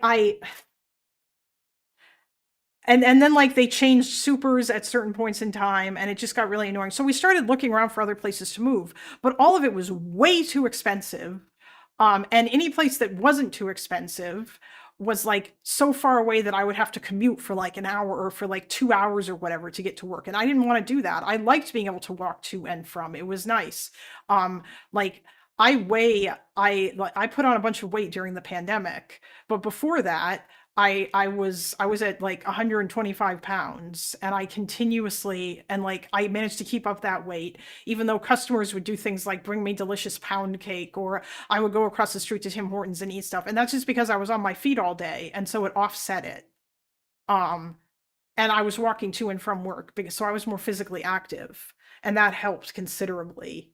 But yeah, it just, I don't know. And then like the pandemic happened, obviously, and I took my chance to leave Toronto and to come back to a different place because it was cheaper to move to a smaller city. So I did that. I also went and stayed with my parents as well. I also gained a lot of weight during the pandemic. The only time in my life I have lost it since. Yeah, I've been fighting. I really want to try to lose it, but it's so hard. Like in 2014, I managed to do it with MyFitnessPal, where I counted my calories. And I put like all my time in, and like that was like my main focus. And it took me about a year to go from 180 pounds to, I think at my lowest, I was actually at 113 pounds. And then I went back up to 124 or something like that, or 123. And that was fine. And I was good with that. But yeah, like now I'm at, I think now I'm at 151 or 152 or something. But I had gone up to 160 like a couple years ago, and then I managed to lose some of it, and I was going for walks every day and stuff. But yeah, I don't know. It's just so hard because like junk food is so good, and it's so hard to calorie count, and I like pasta so much. No, I use pounds for weight. Actually, we do usually use pounds for weight now that I think about it. I don't really see people using kilograms for weight, for like how much people weigh at least. It seems like a lot of people just use pounds. I walked like a crazy person to burn it off. Yeah, I was going for walks for an hour every day for a while. I actually was doing that last year, like before last, like in 2023, before winter, or no, on 2024, basically before winter started last year. I started doing it in the summer, and I got into the habit. I would go for a walk every day. Started at 45 minutes, and then it moved up to an hour. And I was doing that. I started doing that when I went home to visit my parents, when I took some medical leave for work, or from work, because that I was hating my job. And yeah, I would just I would turn on someone's stream, usually Lonerbox's stream, sometimes Destiny's, and I would just listen to their streams. During the first History Speaks debate, I was out for a walk when I was at my parents' place, and my parents live out in the country, and so like it's beautiful there. And there's a lake right near where they live, and it was in the middle of the summer. It was in May, or it was in April, and then I came back here, and I just kept doing it every day, and I would walk for an hour. But then the winter came, and obviously that made it very, very annoying. And I just did not want to do it. Yeah, like going out for walks during the winter it was just really bad. And then I just got out of the habit of it completely, which sucks. Yeah, during this past summer, I did it some little more. I went home to visit my parents and I walked, but it just hasn't been as much of a thing. I took a gap year during the pandemic, lost like 50 kilometers over year one of the pandemic by walking 3 hours a day, gained it back by year 3 of the pandemic. Yeah, I think when I was working from home, when I first started, like I went up to 138 pounds, and then I just kept going up after that, because I just didn't change the way that I ate. Like I kept telling myself I was going to, and I kept trying to, but I just can't find the motivation to do the MyFitnessPal thing again. I mean, I was hoping that since I lost my job, I could find the motivation to do it, but for whatever reason, I just don't. It's just so hard. I don't know why. Started doing a tiny bit of weightlifting at home, and then immeasurably improved my mood. Yeah, I mean, I could actually potentially, like, if I turn streaming into a long-term thing, or if I actually start doing it and I manage to make a living doing it, then what I'm going to do actually is I'm probably going to move the whole streaming thing. I might still keep doing it in this room, but I'm going to move I have a standing desk in the office, and I'm going to move it out here, and I'm going to stand, and I might even walk on the treadmill while I do it, because sitting for 4 to 8 hours a day is not good. When I was doing the tech support job with Best Buy and working from home, I would stand, because it's better to stand than it is to sit. I motivated myself to go for walks with Pokemon Go too. Oh yeah, that's always good. I think as long as if somebody's live and they're having an interesting conversation, then like that's usually a good, because then I can go for a walk and I can fully pay attention to the stream. Yeah, I don't, yeah, Lannis, I don't know. I can't. Like, MyFitnessPal worked great for me the first time, but it's so hard for me to get to find the motivation to just do it, and to actually, or rather, not even just that, but to also to not go over the calorie count, because pasta and tortellini and like beef tortellinis are so delicious, and I like them so much. But oh, I've got a Samsung Galaxy Watch Active 2. This thing is waterproof. I actually took it swimming with me a couple of times. I glued, or like the backplate thingy came off, and I actually bought like special glue and glued it back on after finding a tutorial on YouTube about how to do it with another watch. So, and I have like a really comfortable wristband for it. Yeah, I wear this thing every day and it counts my steps, which is nice. And yeah, I'm quite fond of it. I like where I live now. A lot of white people based anti-white racism. Yeah. Okay. It's a simpler solution. Okay, Matt Iglesias. Yeah, I'm Matt Okay. Iglesias. Are you an Abundist? No. You're not an Ezra Klein doctrine understander and appreciator? No, I mean, I'd had that conversation with Ezra, and I think he's probably at least a third right, but he's not right in the central thesis, which I think is misguided, right? But no, on rent control, I'm definitely a centrist. Okay, what about? Who's this random person over in the corner there? Also, where's Kaya? What about public housing? What about building robust socialized housing as a way to boost the number of available units?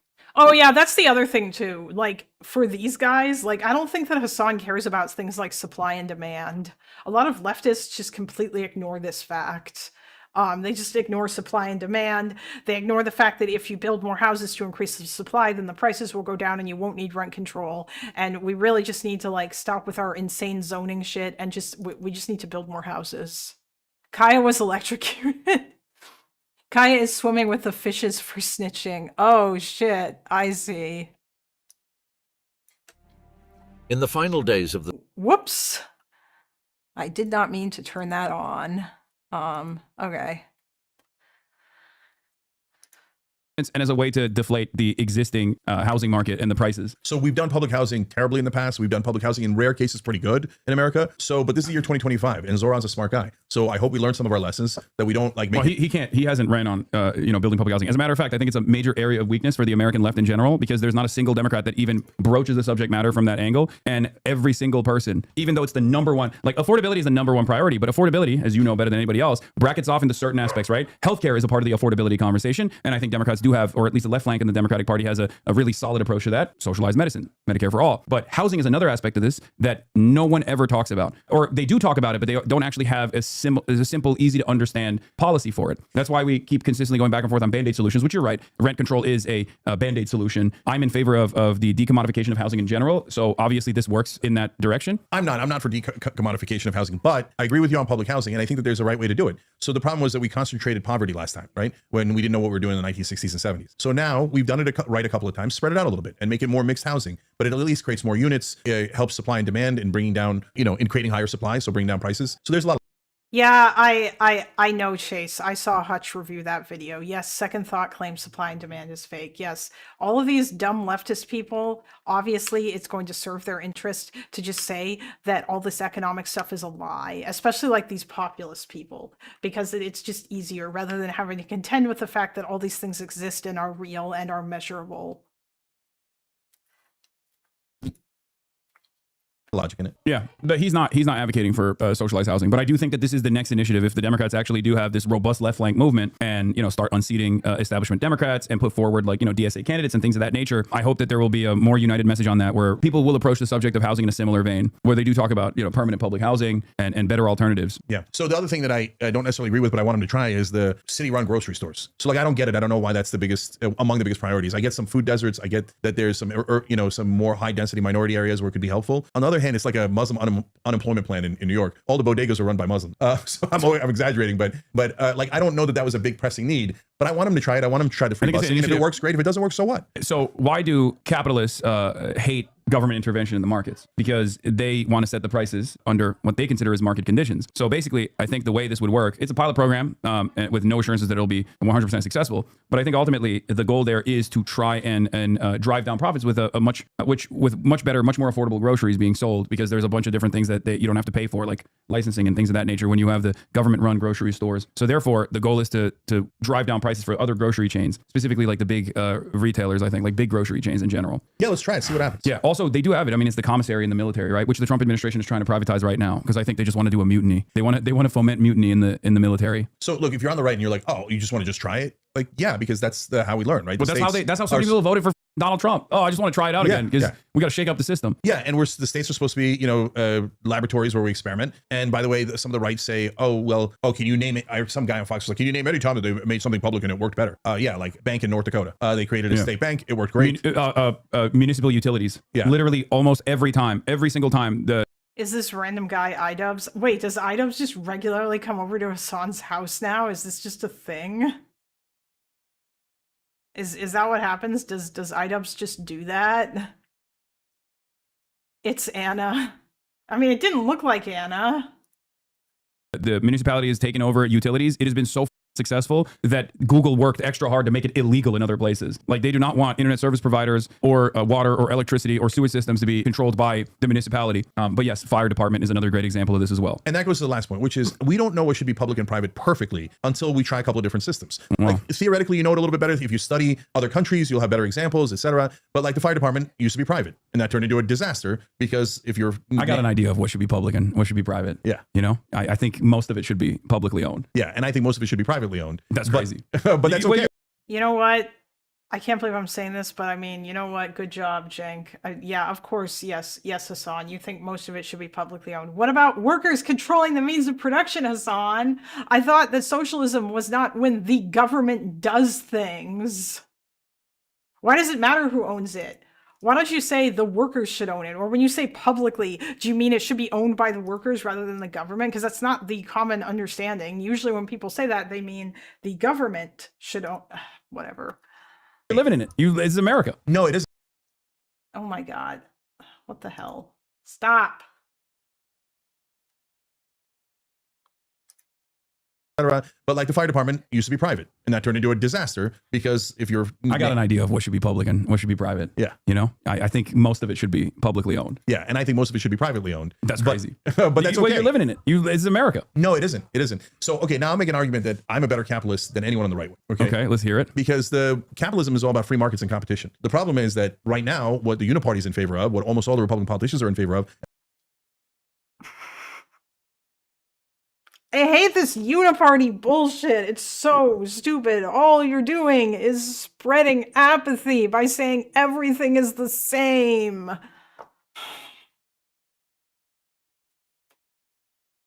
Populism is a cancer. Can we please just no more populism, please, God. It's like populism is the reason why all of this shit is like... all of this conspiracy theories, all this anti-establishment garbage, it's all populism. Populism is the rot in our political system. It is eating away at everything. I hate it so much. I gotta leave before I start Fed posting. Have fun with the stream. See you later, Short Stack Goblin. I'm sure that we'll probably do other stuff. I don't know if Dante is going to show up. I don't know where he is.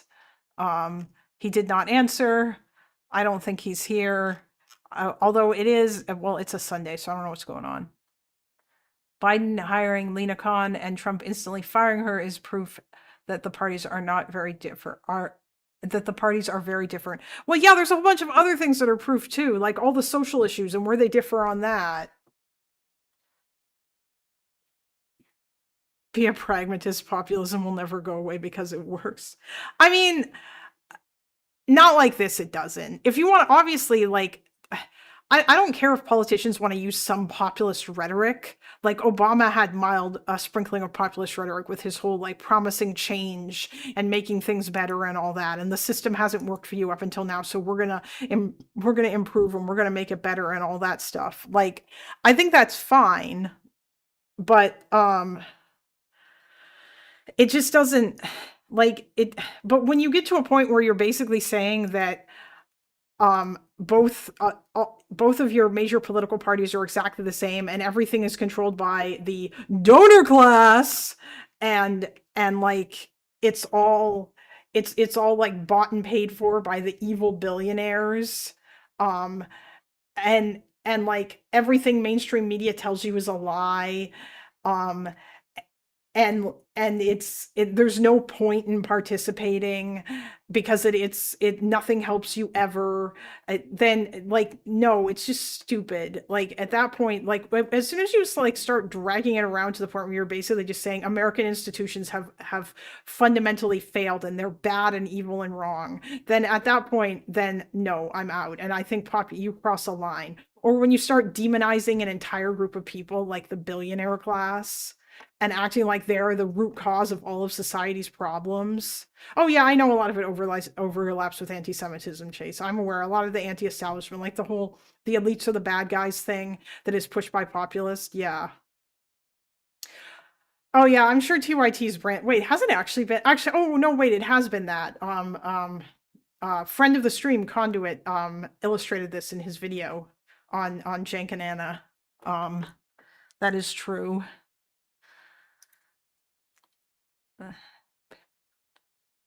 Okay, I'm going to keep this going while I continue to compose my question to the clanker to fix my dono issue. And what a lot of the right wing got tricked for a long time into being in favor of is... Yes, Conduit, you're based. Check out Conduit's channel, anybody here who hasn't already, although I'm sure you all have. Conduit's pretty awesome, and your channel is excellent. Okay. corporatism, right? So this is unregulated capitalism, which then leads to corporate rule, capture corporations. Yes, TRC. It's just easier because when I try to Google this stuff, all it does is it assumes that I'm using the Streamlabs app and I'm not, and that's annoying. So I'm just going to see if ChatGPT can find me information. ChatGPT is really good at finding stuff.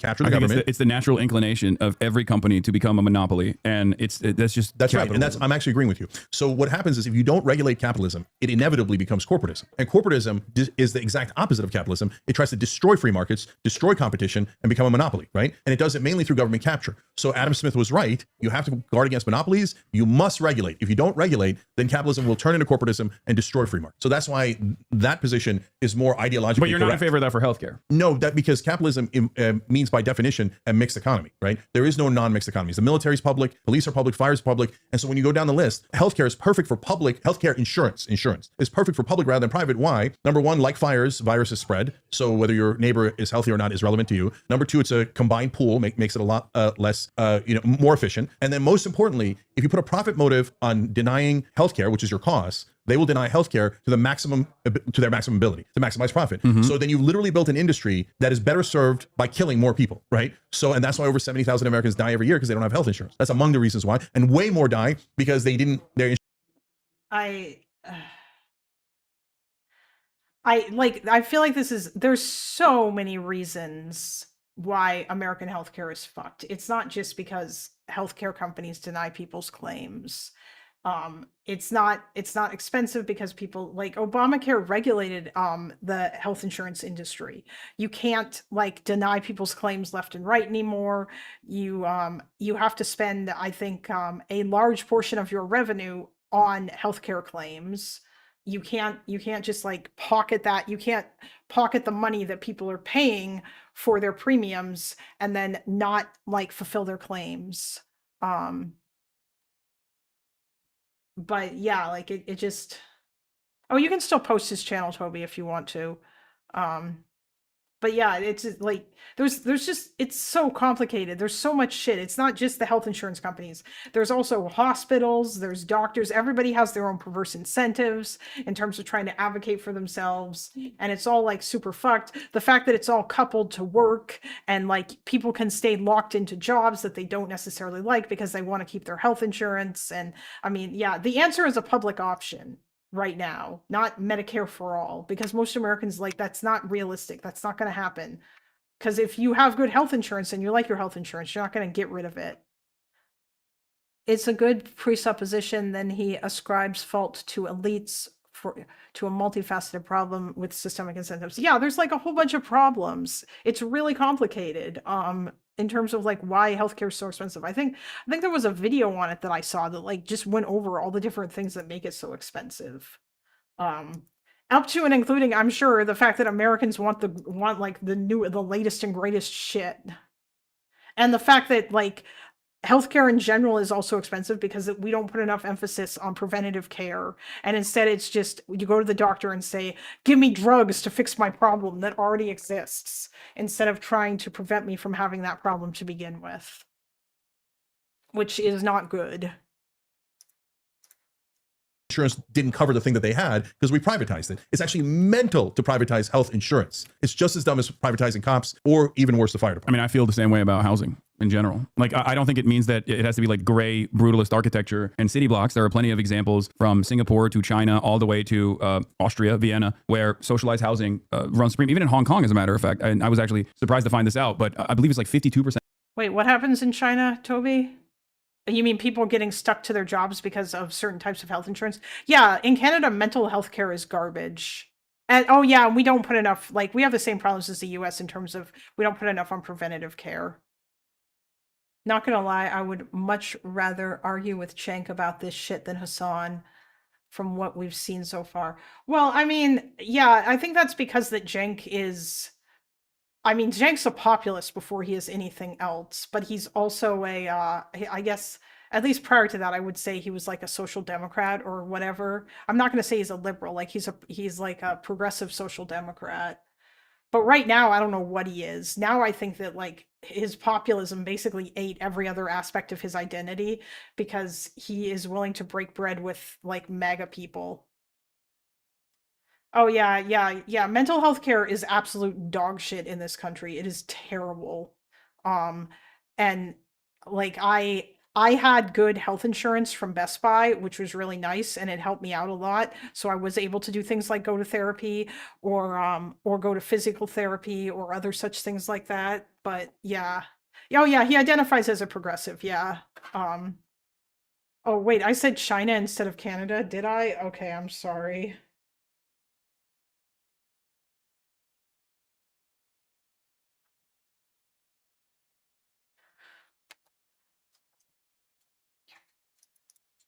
Yeah, the private insurance that I have generally, or that I had from Best Buy, covered quite a lot of therapy. Yeah, the government does not cover. There are certain things, depending upon what your healthcare plan is, because obviously it's provided on like by different provinces.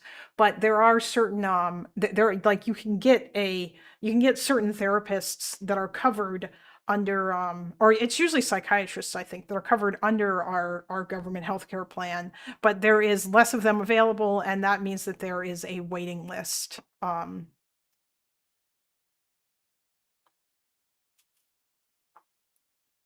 Oh, China, duh. That's funny.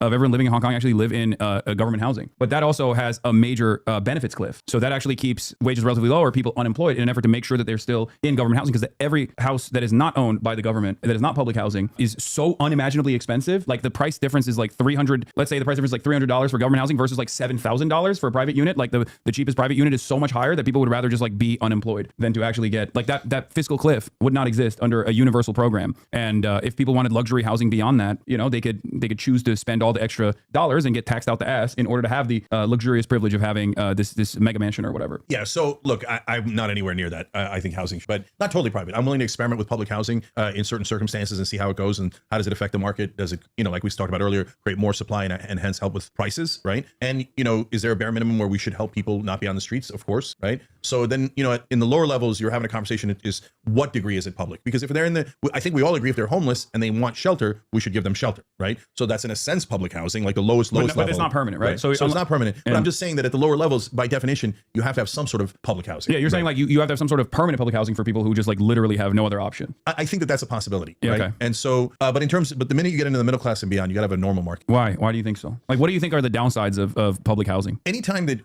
like I do believe in the markets. So if you're going to have public sneakers or burgers or jeans or even houses or cars. Okay, there's a difference. Okay. One is clothing versus the other is shelter, though, right? Like I that's why I say, like, you can have a private market or a free enterprise for small businesses, or even for certain goods that people are offering, and but when it comes down to the things that are necessary for survival, I'm a believer that the profit incentive creates a negative experience for people that simply need to get this thing to survive. And I think it would make the public overall much more productive. And same goes for education, same goes for housing, and the same goes for like basic necessities such as food, even though there can obviously still be a private market on top of that. But it seems like you're saying all for like the bare necessities, which then makes more sense. Like at the higher levels, you're going to let wealthy folks buy whatever house they want. Yeah, I mean, but again, that needs to come with a cost, so it's not as easily accessible. Wow. Like the reason why I went back to Singapore as an example is because like it's tiny, right? And there's not a lot of cars. And from what I understand, like in order to get a car in Singapore, you have to be incredibly wealthy. And the reason and the government has already made it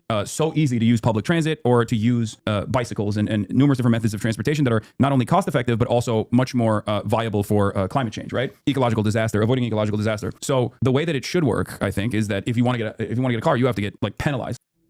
Oh my god, I'm sorry. I keep accidentally clicking on things. To be honest with you guys, this is really boring. I don't actually care that much about economics. I mean, like, I do sometimes. It's interesting in some cases, like when I was learning about the economy of the early Yishuv, but is Hasan being a bad lefty by praising Singapore? Wait, should Singapore not be praised? The last point of contact, right? Yeah, no, but people are still always going to disagree. It's just that it's for the disagreeers, that's technically authoritarian. For a pedophile, it's authoritarian that the government doesn't want him to kids. You know what I mean? Like, well, I know, but that's what I mean. In theory. But their voices together is like the opposite of ASMR, RNSA. We're stretching the definition of authoritarian because the authoritarian is one person controlling everyone. Alan Dershowitz.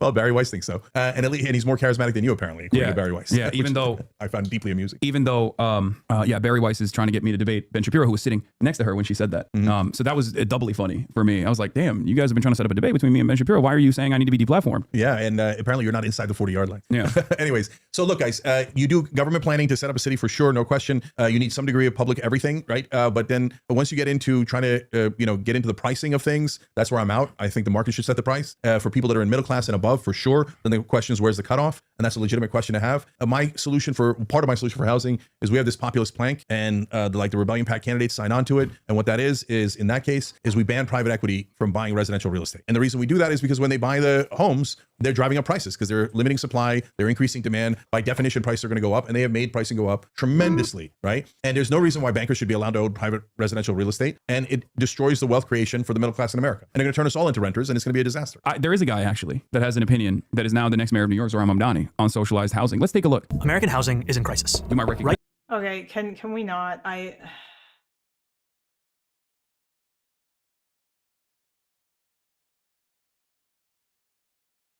Japan just banned same-sex marriage? Wait, what? Same-sex marriage was legal in Japan? Hardcore lefties tend to shit on Singapore for being a tiny hyper-capitalist nation that built itself on labor from nearby poorer countries, as if China doesn't do the same thing. Oh, interesting. Yeah, I don't know that much about Singapore. Offering more and more tax breaks and continuing the current private ownership structure that we have in this country. But I want people to be clear about what I'm saying. Remember, I hate the current system. The current system isn't anywhere near ideal. It's corporate rule. Our government is completely bought by the donor class. Donor class! I need to get a donor class soundboard thing. Like, the donor class memes are just so stupid. Lefties don't like Singapore because they're westernized Asians. I see. Oh, they just upheld the... Okay. Yeah, Japan's got problems with gay rights. And so nothing we're doing now is anywhere near market. It's anywhere near rational or logical. This is as corrupt a system as you could possibly find. Well, so if you're going to compare it to this... I wouldn't say it's a corrupt system. I think it's a system working... actually the most corrupt system in the world. It's the system working as it's intended, though. Because like... Intended by who? For what? If the goal is to drive up profits, or the goal is to commodify housing, which it is, right? Then yeah, for capital... Okay, the Clanker has given me the correct answer. So I will be able to fix this tomorrow or after stream, because obviously I would have to restart OBS And I'm not even sure if I can do this right now without making my computer explode. Well, actually, I probably could, but I don't know. It might make the stream crap out if I try. Huh.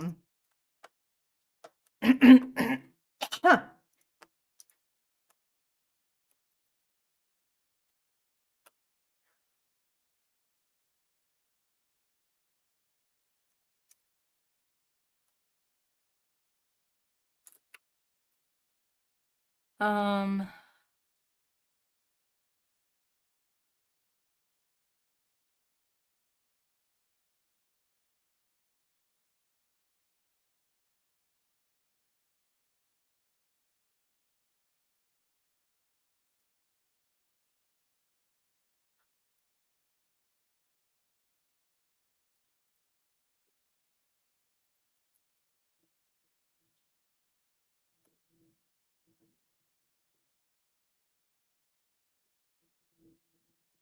owners, this is not a bug. Is the system working as intended? I'll give you an example. You're a homeowner. I'm a homeowner, right? For many of us, for homeowners such as ourselves, maybe houses are just to live in, right? But for the overwhelming majority of homeowners, as you also described, housing is their nest egg. It's their opportunity for upward social mobility for their next generation, and it is an asset that you can leverage against, right? To take out a mortgage, or at least that's what people used to do before the whole interest rates went up, right? So it's a retirement plan. It's an asset. So ultimately, for even with our much lower home ownership rate in this country, still a decent chunk of Americans, around 50% of Americans, still look at this asset that they own, their entire net worth, as their entire existence, basically, as their retirement fund. And that's the reason why, if those prices were to deflate for 50% of the country, who are wealthier on average, if not some of the wealthiest in this country, this would be devastating. And that's part of the reason why we never deflate the price of housing in this country, because why would we even want?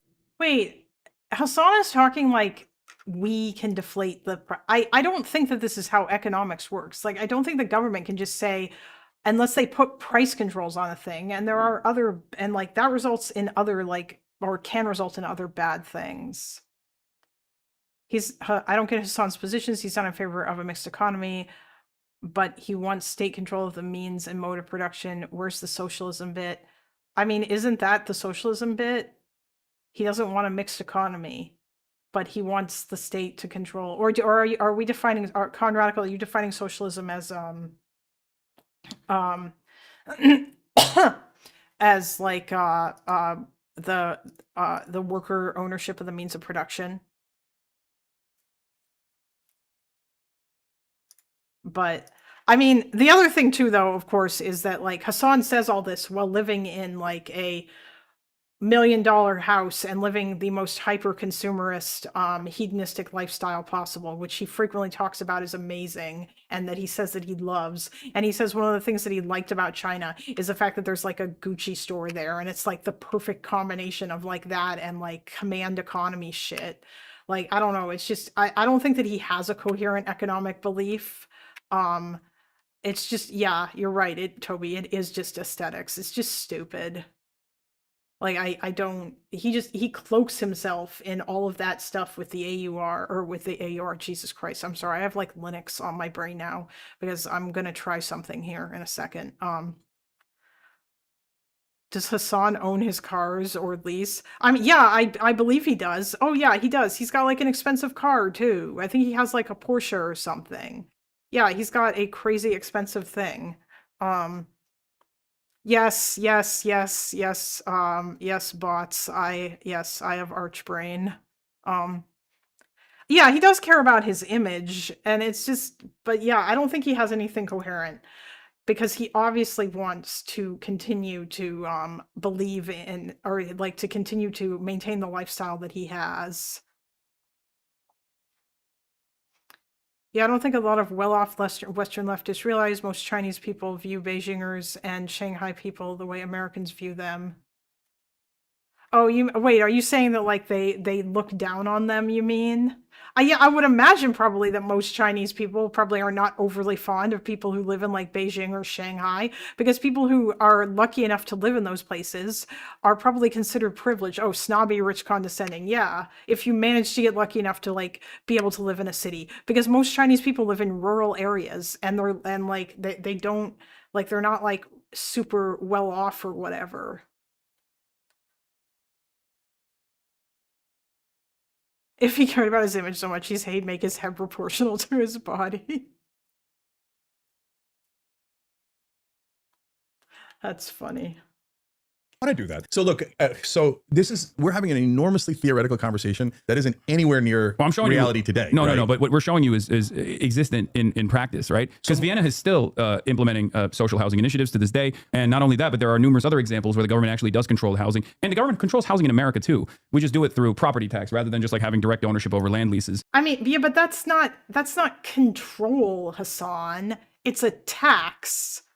Do you think taxes are like what? What? Like they do in Singapore, for example, or like they do in China, for example. And then on top of that, they control flows of capital in China. But Haas, do you see what I'm saying by how theoretical it is? Because first, we got to get money out of politics so we can get our government back. Like that's step one, and we're not anywhere near step one. That's all that he cares about. All he cares about is the donor class.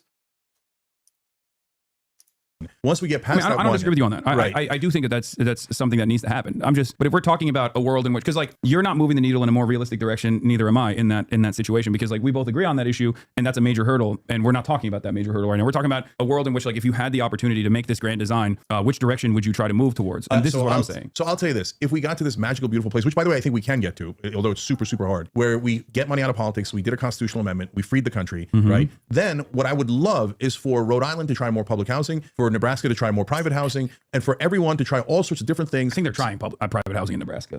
Yeah, right. They're not. But you see my point. They're trying private housing everywhere in this country. No, but you see my point that I don't mind an experiment like this at all in that better world, right? Where we've regained democracy, right? And some places people will be a lot more right wing, a lot more leaning into the free market. Some places people will be more left. I don't think right wingers are right wing because of the free market. I don't think so. I think rich right wingers are right wing because of the free market, but I don't think right wingers in general. Like you think West Virginia is what, plus 35 for Donald Trump? You think those guys are like, hell yeah, brother, we need more private housing in this state? No, they're just right wing because of their economic stances or their economic standing rather, and they've been pummeled by the Democrats, or they feel as though the Democrats are responsible because they're focusing on gay rather than building housing for them. And the Republicans take advantage of that weakness, take advantage of their anger and resentment, and redirect it towards gay people and undocumented migrants and the like. There's two different things here, right? Right-wing ideology and what do right-wing voters in America actually think. And so we found out through Donald Trump that all the bullshit that corporate media was telling us about right-wing ideology wasn't really true at all. Oh, the right-wing voters are all free trade. Are they?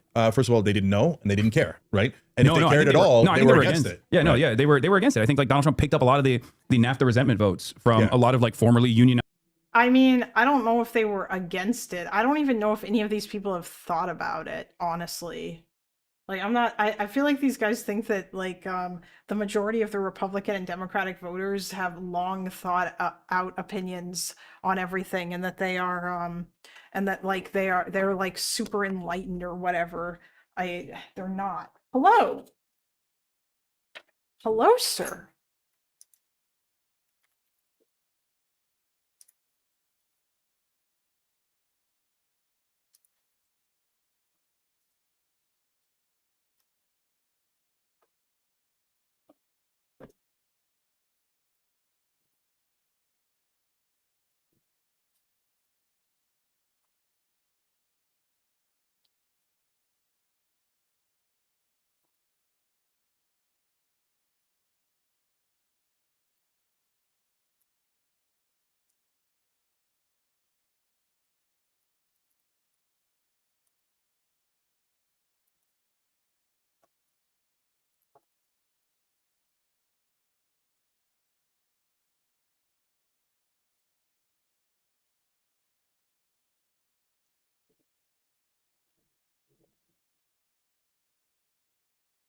Workplaces and people that used to have like people that used to work in industrial output that no longer had that job. Yeah, so I think it's a little bit complicated because people grow up on corporate media, especially the older folks. So if you're above 45, you got brainwashed so thoroughly by corporate media that it's really hard to tell what you believe, right? And what you were told that you believe. Like, hey, you love it. Oh, the manufacturing consent crap. Yes. Nobody believes in, or like you don't actually believe in anything. I don't, like, I'm sorry. Stream is studying for me. No, it's not your internet. Oh, it should be better now. Is it better? It should be better now.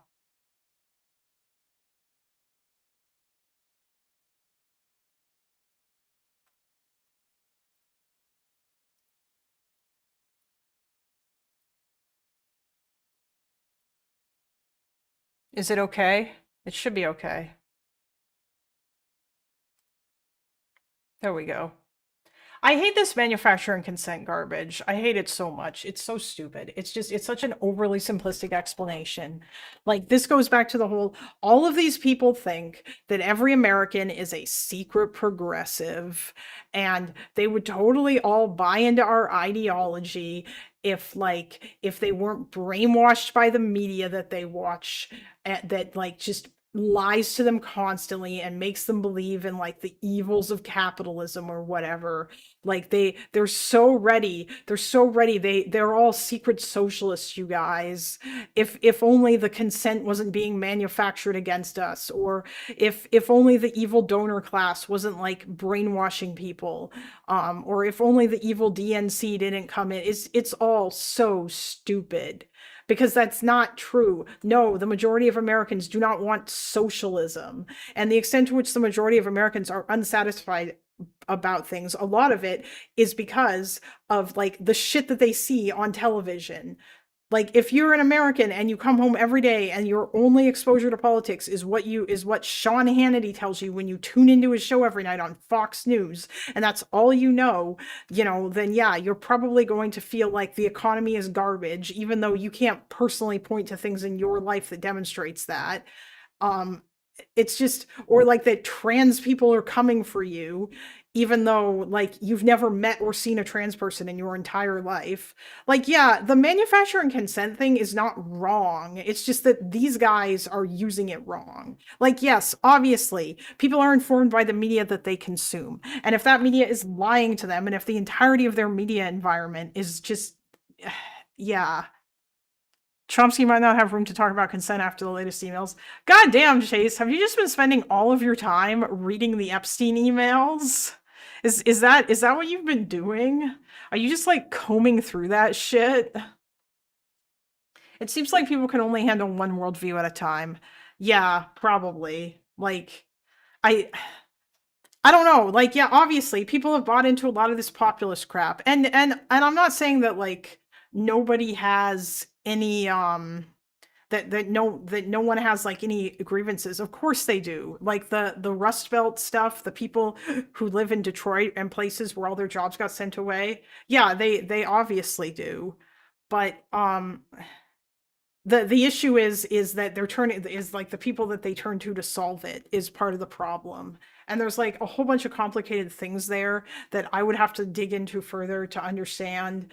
But it's not, I feel like these guys are just weaponizing this so that they can oversimplify everything and make it about how the donor class is secretly controlling everybody, when what they are doing is really not any different. Like, if somebody's entire media diet was just like the Young Turks and Hasan and like the Majority Report, then they'd just be obsessed with Israel and like the donor class shit. Like, it's not like, and they'd probably be apathetic about voting, so they would be completely useless in order to, like, they wouldn't want to do anything to actually make the country better because they think there was no point. And I don't really feel like that's any better than the dumbasses who go home and, well, I mean, I guess it's at least a little better because at least they're not voting for MAGA. But yeah, it's just, yeah, they are just the other side of the coin. Yeah, they're just giving desperate people an outlet, but they're not offering any real solutions. It's all just oversimplified populist crap. And that's what they're selling. Like, they are also doing manufactured consents. They are also like doing the thing. Does Cenk specify other donor groups beyond AIPAC? No, I don't think so, Toby. But I mean, he just talks about like the vague amorphous donor class. Like, yeah, they're all just doing it. And that's why it's so easy for Cenk to like fall in love with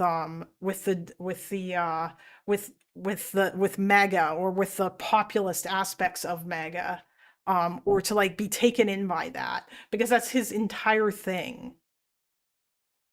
But yeah, like, they're just doing it too. And it's all just harmful.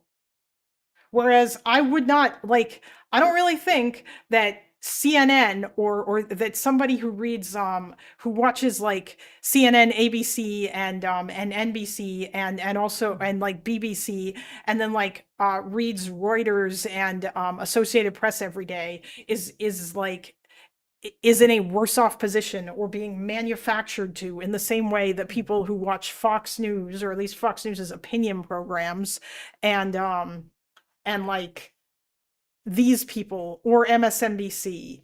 Like, I feel like you probably have that you like your media diet is better if you watch those other ones that I listed, or if you only got your news from Reuters and AP, both of whom are based. Yeah, but it's just I'm already seeing it happening with some of my quote unquote progressive friends. What like seeing what happened, like the whole donor class shit. I don't seek Cenk out. I don't seek out Cenk stuff, but I've never heard him mention anything other than AIPAC. Well, yeah, I mean, that's because since the Gaza war started, all these guys have become obsessed with Israel. If you watch Only Leftists, you would think a bunch of Jews just randomly decided to conquer Palestine and are just inexplicably evil. Yeah, exactly. And like, I feel like that gets back to the whole anti-Semitism thing too, that we were discussing before. It's all there. That these guys spend all of their time talking about Israel. Even Cenk and Hasan had to spend some time talking about Israel in here, and they had to like present it in the most biased way possible because, and they do so by leaving out bits of the history.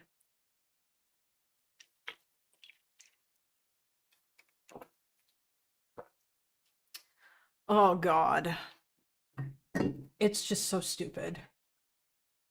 It's easier to parse news stories that come up with fixed political viewpoints.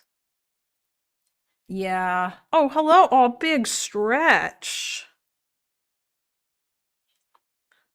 How are you doing, buddy?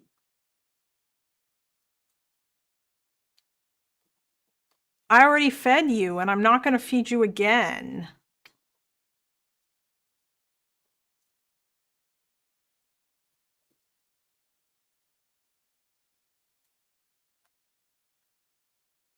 Hi. Hi, baby.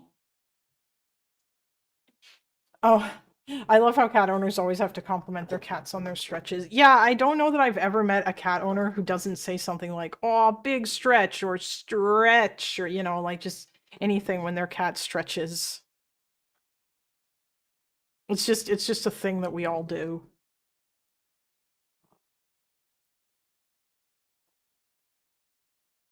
Yes, Toby, I'm glad that you also do it. He'll never talk about care or Qatar's actual attempts at influence. Well, no, of course not, because he doesn't care about that. Because that if he talked about that, that would be racist.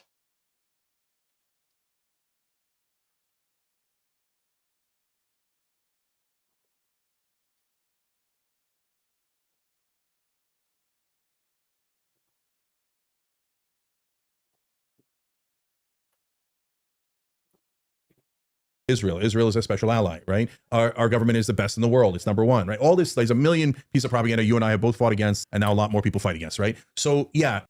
I don't even think that those things are being pushed by like the mainstream media. There are people who will go on the mainstream media, like politicians, and they will say those things, but like no one is forcing you to believe these ideas. You don't have to.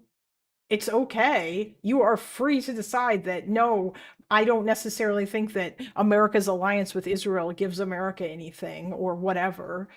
Although really, if you do the research, you would understand that that's not true and that Israel shares intelligence with the United States that is pretty important.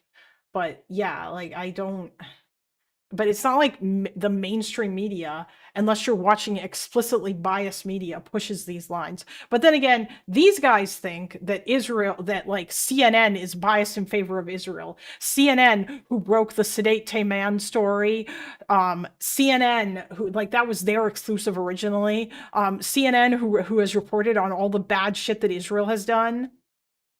But I mean, apparently apparently they just think that all Western media is completely like in the tank for Israel. But then if you turn around and you talk to like super pro-Israel, like right-wing people, they'll say that all Western media is like anti-Israel, pro-Palestine, and they just like have bought into the Hamas lies or whatever. And yeah, like these people, they think BBC is pro-Israel. But if I talk to someone like David, he's constantly bitching about how bad BBC is and how they like lie and stuff. And like I've heard that from Israelis too. And it's just stupid. Like I feel like it's probably not true that, or like I think these news orgs try their best to be impartial. They don't always manage it, and sometimes they report things in a biased manner and then they have to walk them back, but at least they walk them back. Whereas, like, you will never see the Gray Zone issue a retraction. You will never see Drop Site issue a retraction. I very much doubt The Intercept has ever issued a retraction. Like, they just don't. Because independent alternative media is not held to that standard. A story isn't a story without a viewpoint. Yeah, like, they all have to have all these biases. And it's just really bad.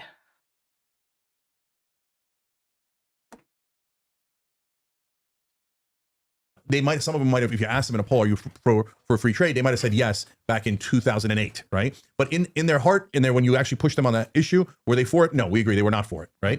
So like when you take it to other issues, it gets complicated, right? So if you said to an average right winger today, are you for the free markets? I think over 90% would say yeah. Now, do they really mean that? Well, it depends, right? First of all, what free markets are we talking about? We don't even have free markets. We have we're government captured by corporations. So we don't have free markets for drugs at all. We literally can't negotiate prices. It's the least free market there is in the world, right? So, okay, so then it gets super complicated as to what they mean by free markets. But overall, I take your point that they're not ideologues in that way. Like if you give them a nice populist program in West Virginia, they're going to say yes. West Virginia is not right-wing. West Virginia is popular, right? Same with Kentucky. I was going to say the racists need houses too, and they need healthcare too. And if you give them houses and then you say, hey, like you're going to have a house, but cut it with this racist they're probably going to be like, okay, I like that. I would rather have a house than be racist. There will be some. Well, will be some who will say, no, I actually do want to keep being racist. But ultimately, it's class versus politics for that reason. But let's finish this video because he's gonna drive home this point. Also, I hate the class shit. I hate it. I hate the reductionist crap. One of the things that I actually really appreciated about Vosh is the fact that they is the fact that he would regularly shit on class reductionist. Oh, I'm sorry. Yes, you're right, you can't because you're looking at my cat right now. Isn't he cute? But here. There you go. Now you can see the video.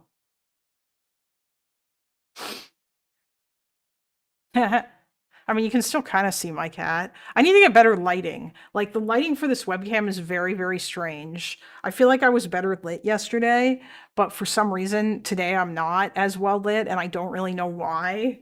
Like, it's very odd. I hate looking at these doofs. No, Chase, please stop. I'm not gonna, like, I very much doubt there's anything interesting. Like, I don't care about watching Vosh be anti-Semitic. Like, all Vosh does is just say dumb shit about Israel. At a certain point, it just kind of becomes uninteresting.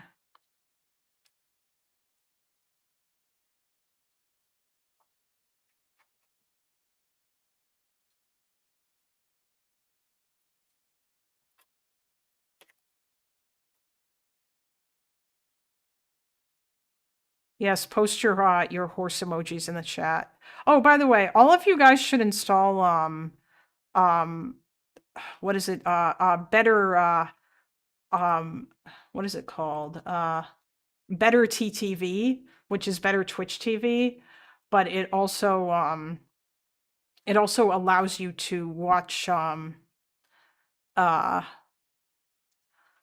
it allows you to post like other stuff in the chat as well. Oh yeah, like the stream, guys. Here, what do you have to say to the people?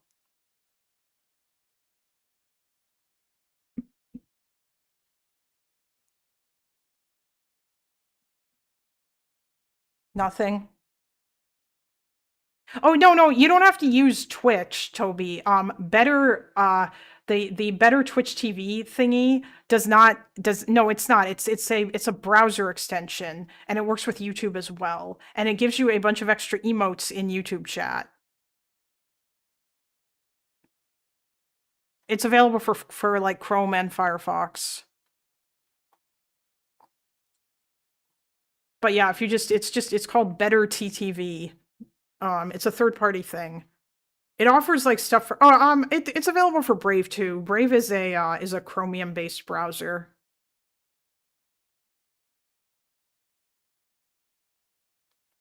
I mean, like, I'm pretty sure you can install extensions in Brave that are also available in like Chrome. So yeah, you can. I used to use Brave a while ago.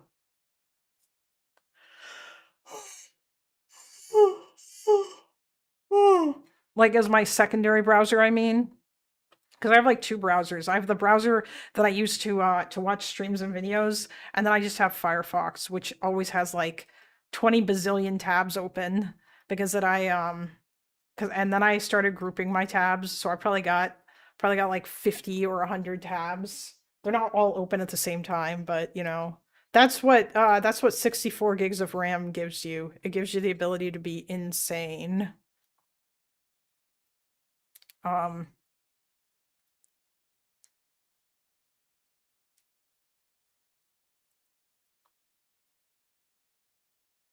Okay, I'll try doing the OBS thing later. I'm not gonna do it now.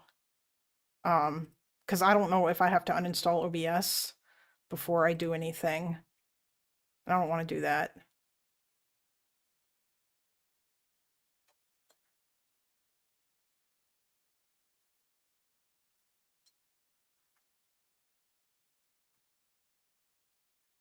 Designed to be both beautiful And then to you look can at argue against and the beautiful next mayor of New York. to live in, fostering a sense of shared community among the people who live there. And the best part was that because the city didn't have to worry about making a profit, just about paying off. Okay.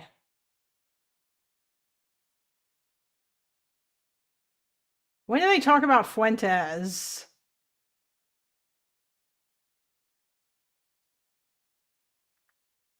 I'm just gonna search for it. Like, they spend this entire video talking about like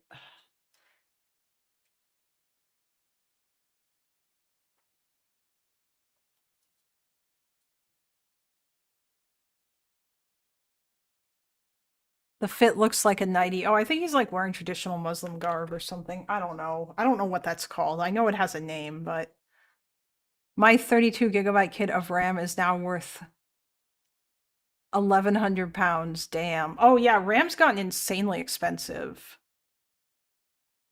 Toby just said the N-word.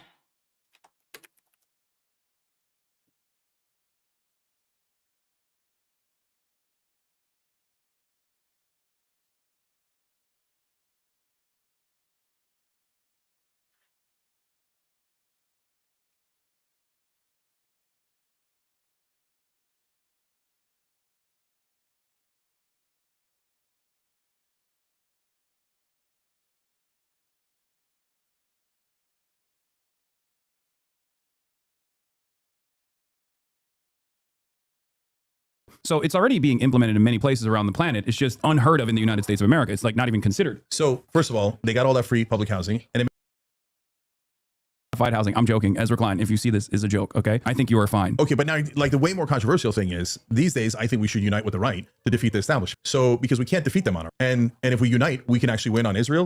We just kind of won on Epstein files, and we could. Yes, Shank. Yes. Do it. Unite with the fascists. Unite with the actual fascist people who don't believe in democracy. Absolutely. This is such a good idea. Please.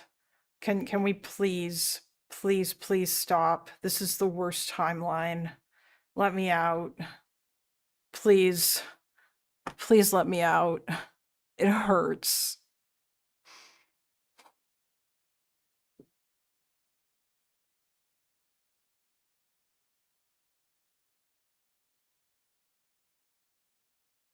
I love you, kitty. Does Hasan have any have anti-South Asian takes. I can't imagine him not having them. I am an extremely stupid Westerner. You're gonna need to. Can you give me some countries in South Asia because I don't recall exactly what you are referring to. I mean, Hasan has, like I'm sure you. Oh, India, Pakistan, Bangladesh. I mean, I think Hasan doesn't like Indian people, or not Indian people, but he doesn't like India, the country.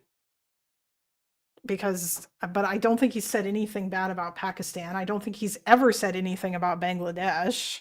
I mean, he doesn't have racism against Indians in the same way that Sam Hyde and Nick Fuentes do.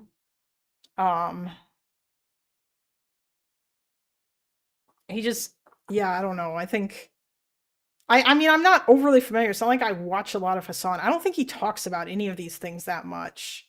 Obviously, like, I think I've heard, like, some of the other weird stuff well, actually, no, I don't even know that he cares that much about India. I mean, yeah, he probably does think Pakistan is a US puppet, but I don't think that he has any issue with, like, the Pakistani people. Maybe India might be too capitalistic. I don't know. I don't think he talks about any of that very much. I'm not even sure if he even really covered, like, the recent spat between India and Pakistan. Because that one's not, like, you can't boil that one down to being super cut and dry. All you can really do is look at that and blame it on the British. And it's probably the easy, or the most simplest way to look at it, I guess. And I don't even know if that's fair because I don't know enough about it. But I mean, really, I feel like it might be overly simplistic, but it might also just be fair to say that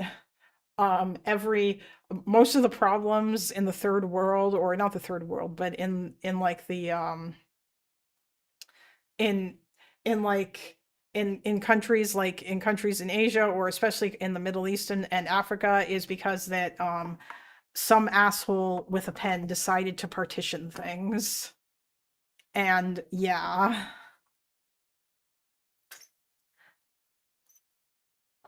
He's kind of racist to Indians because they are pro. Well, yeah, I was figuring that maybe he would be against India because they are pro-Israel, and because they stopped being socially developing world. Yeah, that's probably a better. I couldn't really think of. I don't want to say the third world because they're not really third world countries. Not all of them. Like, I don't think it's fair to call China a third world country. They're probably not, depending on where in China you live. But yeah, like, I would say they are still like a developing country, maybe. But they're pretty close to, yeah, I don't know. Standard of living in China varies depending on where you live, is what my understanding of it is. Leftists tend to be racist to Indians and then justify it post hoc by citing Hindutva and India's support of Israel. I know that they don't like Indians because of the support for Israel. Oh, India supports Russia too. That will balance the Israel thing. I don't know if India, like, ideologically supports Russia or what the deal with that is, but I know we don't use third world anymore, although there is, like, actually that's not true. I see people using third world quite a lot still, but I wouldn't use that word to describe China. Oh, Hindu nationalism. Okay. Oh, yeah. I've seen Vosh talk about that more than Hasan, although I think I have seen Hasan talk a little bit. Like, back when I watched him, I recall that. Let's go back to shitholes. Third worldism. Now, we don't need to go back to calling them shitholes. I'm only going to reserve that for communist countries, and I'm only going to do it because it makes commies mad and it's funny. We could even win on paid family leave. We might even be able to win on healthcare, because to your point and to my point, West Virginia and Kentucky, they want healthcare, right? No, Vosh isn't racist against Indians, Chase. He just says, like, stuff that, like, I could have swore that I recall him talking, or, like, I don't know. He has not nice things to say about Hindu nationalism. Which is probably fair, because I don't, like, Hindu nationalism is not good necessarily, or at least I don't know if, I feel like I've only ever really heard bad things about Modi, at least from, like, liberal people or leftist people. But I shouldn't really talk about that because I don't even believe Vosh actually hates Israelis. It's too cartoonish. Too performative. I mean, Vosh is incredibly performative. Hindu nationalists or Britler, I don't know.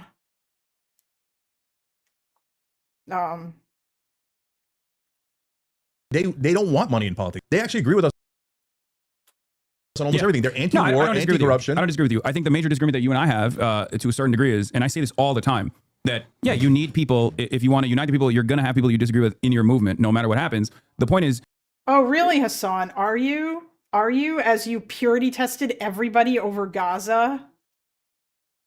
you don't actually go to their side on, you know, social issues or whatever, these things that are wedge issues that are used as a distraction to make it seem as though the uniparty consensus is actually not there. Oh, hey guys. Hey, I don't know if we, I don't know how many trans people we have in the chat, but did you hear that? You guys are a distraction. I mean, yes, to a certain extent, the Republicans are using you guys as a distraction because they don't have any policies and so they're obsessing over it. But you know, when they take away your rights, that's just a distraction. And that's not something that should really matter, you know, whatever, fuck that. It's all about class and nothing else actually is meaningful or matters at all. I hate this. Like, I'm pretty sure that Hasan has gone on to say that, like, obviously that stuff should still be important. But the problem is like, or the problem with what Cenk is saying is that that stuff is incredibly important to the people that he now wants to pander to. And they will not come together with you on that. Like, they are never going to be okay with trans people or gay people or not banning porn or not doing all this other insane shit that like these crazy Christian people want to do. Like, there's just no, it's so dumb.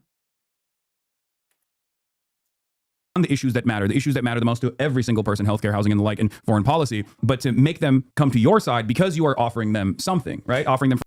Also, the Republican establishment still does not agree with these things, and those people still exist. Or not that, actually, I guess I shouldn't call them the Republican establishment now, because MAGA is the Republican establishment. But the old school Republicans that just kind of like bent the knee and like fucked off and decided that they didn't care or whatever, those guys, yeah, I don't know.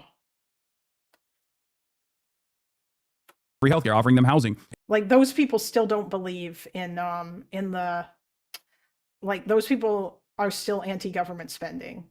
And so I don't know how, like, Cenk thinks that he can convince, or that he can come together with people on this who were cheering as the Department of Education and USAID got dismantled, and like as they attempted to make the federal government smaller because all of these people fundamentally hate government. I don't know how Cenk thinks that these people are going to suddenly come around and be okay with all these big government things that he wants to do.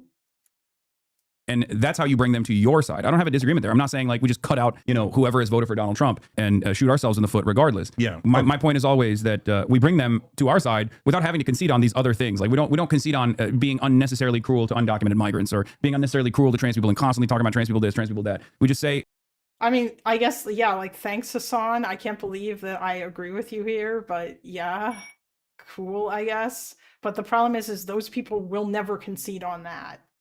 we just call it as it is. This is just a distraction. And I think the Trump administration's failures on affordability after winning the election against an administration that came across as old and unable to solve the 1.5 years of negative real wage growth that people experienced under the Biden administration and the inflation crisis that people were experiencing. Yes, because inflation did not go down under Biden. Biden did not have an excellent NLRB like head. I believe it was Lena Khan who was in charge of that. Biden never did anything good for working people or for poor people. Nope, not a single thing. Not at all. That's totally true and not just being made up. And you would totally know about this because you are a privileged dipshit who lives in a fucking $1 million mansion in Los Angeles, California. You totally know all the things that Biden did for working people because you are one of them, aren't you, Hasan? And then hyper-focusing, which is what the Trump administration did, hyper-focusing on trans issues and things like that, actually show people, or actually present a unique opportunity to show people like, oh, well, guess what? Turns out it wasn't trans people that was making your rent more expensive. Turns out it wasn't a Guatemalan migrant that was the reason for why your healthcare is expensive. And, and that's what I try to do all the time. So look, maybe it's an issue of timing, but first off, on should they come to us or should we go to them? It's kind of a false framing because since we agree on 70% of issues, neither side actually has to go anywhere. But if you're talking about traditional left, but you don't agree on 70% of issues because none of these people actually care that much about this shit. Because if they did, then they probably would have done something about it. wing policies. That's literally what I've been doing the last 2 years. I've been saying yes to the right wing who are coming to our traditional policies, right? So you're anti-war, that's traditionally left. And yeah, if you bring up the USAID cuts to Hasan, they'll either short circuit or concern troll you by saying, yeah, that sucks, but don't you think it's worse that they depend on it? I mean, I don't know that any leftist would say that. They would probably just, no, actually, no, Cactus, they wouldn't. They would say that it was good. They would say that it was good, and then they would talk about how USAID was just a vehicle for American imperialism or something. Yeah, like that's what they would do, and they would bring up a bunch of weird conspiracy theories about how USAID was used to like overthrow democracies, and then they name a bunch of shit that America did during the Cold War because these guys are fucking Cold War brained, and they think America still operates around the world the same way as they did during the Cold War. Like, they think that the CIA is still doing coups and shit. And that's how things work.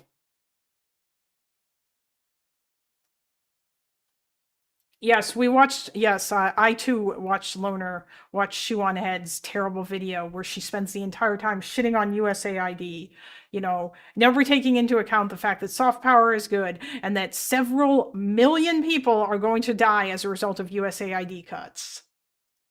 But that doesn't matter, I guess. Like, yeah, they'll think it's good. But I don't think they could say the same thing about the Department of Education. They just won't say anything about that. Like, Cenk will just dismiss that. Cenk will just not care about banning trans people from the military or all the other really terrible things that Trump's executive orders did. Or the fact that he's authoritarian and sending the National Guard all over the place and very possibly about to start a war with Venezuela. Like, your populism brain is so stupid. It's all just talk to these people. They don't actually care about it. Maybe the average MAGA person would like to see those things happen. And I'm sure that like Fuentes would want that stuff, but he would only want that stuff for the chosen group.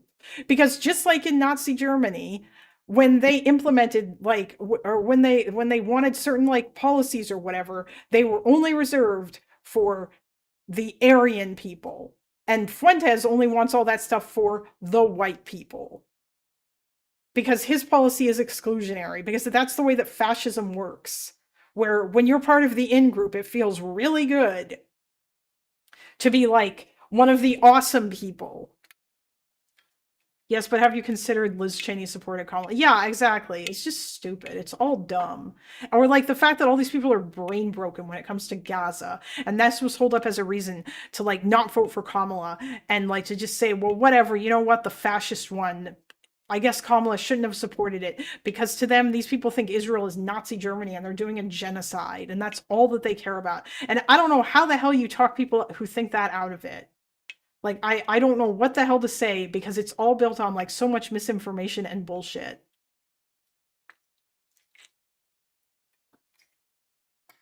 Oh yeah, China and Russia, China especially, they want to step in and fill the void left by USAID. You know what, like fuck soft power, I guess that just doesn't matter.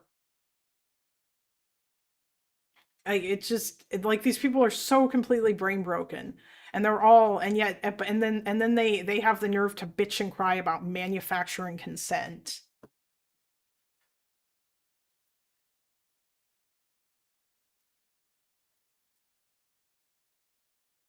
But why fight the right and not libs? If it's about economics, there's no shot you talk to the right. I mean, yeah, but like that's the problem, right? Is that these people think that it is, or that like Cenk thinks that he can unite with the populist right on like the various economic stuff that he wants. And I mean, like, yeah, that's kind of true because fascism typically, like I guess to use the Nazi example, they're not against providing like free healthcare for their citizens, but only if their citizens belong to the in-group. And that's usually how it's going to work with like the populist right, like I'm sure that Cenk is not in favor of canceling all immigration, but all of these people are, and Yeah, Chase, they do, yeah, they will invoke anti-capitalist rhetoric.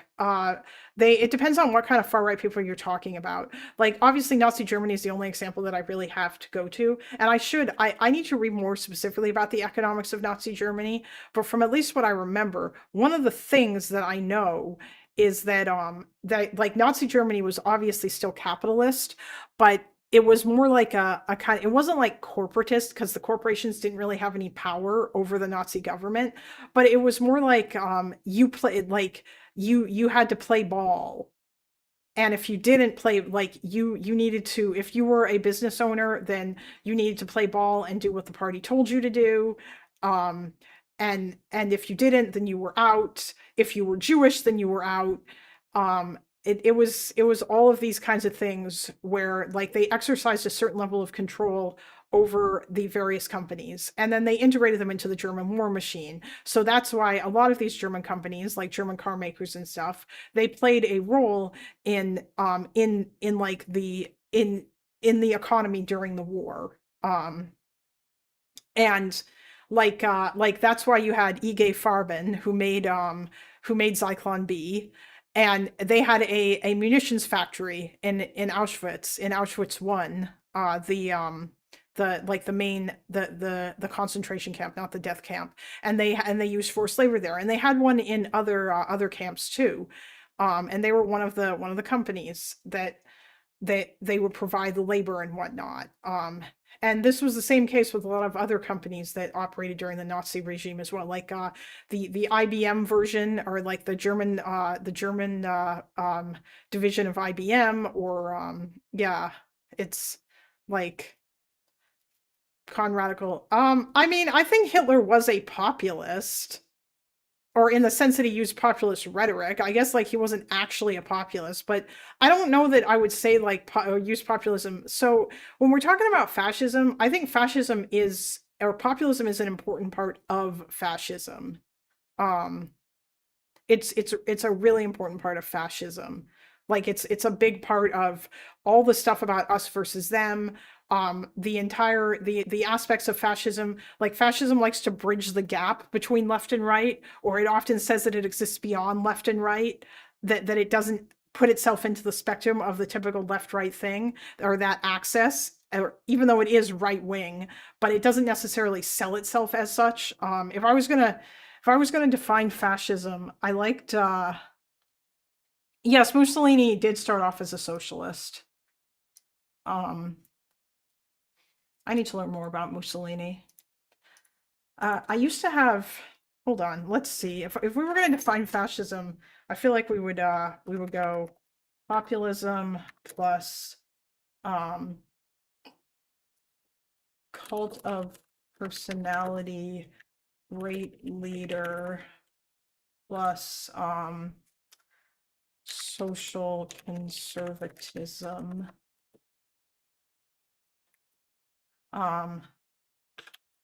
Nostalgia for imagined past.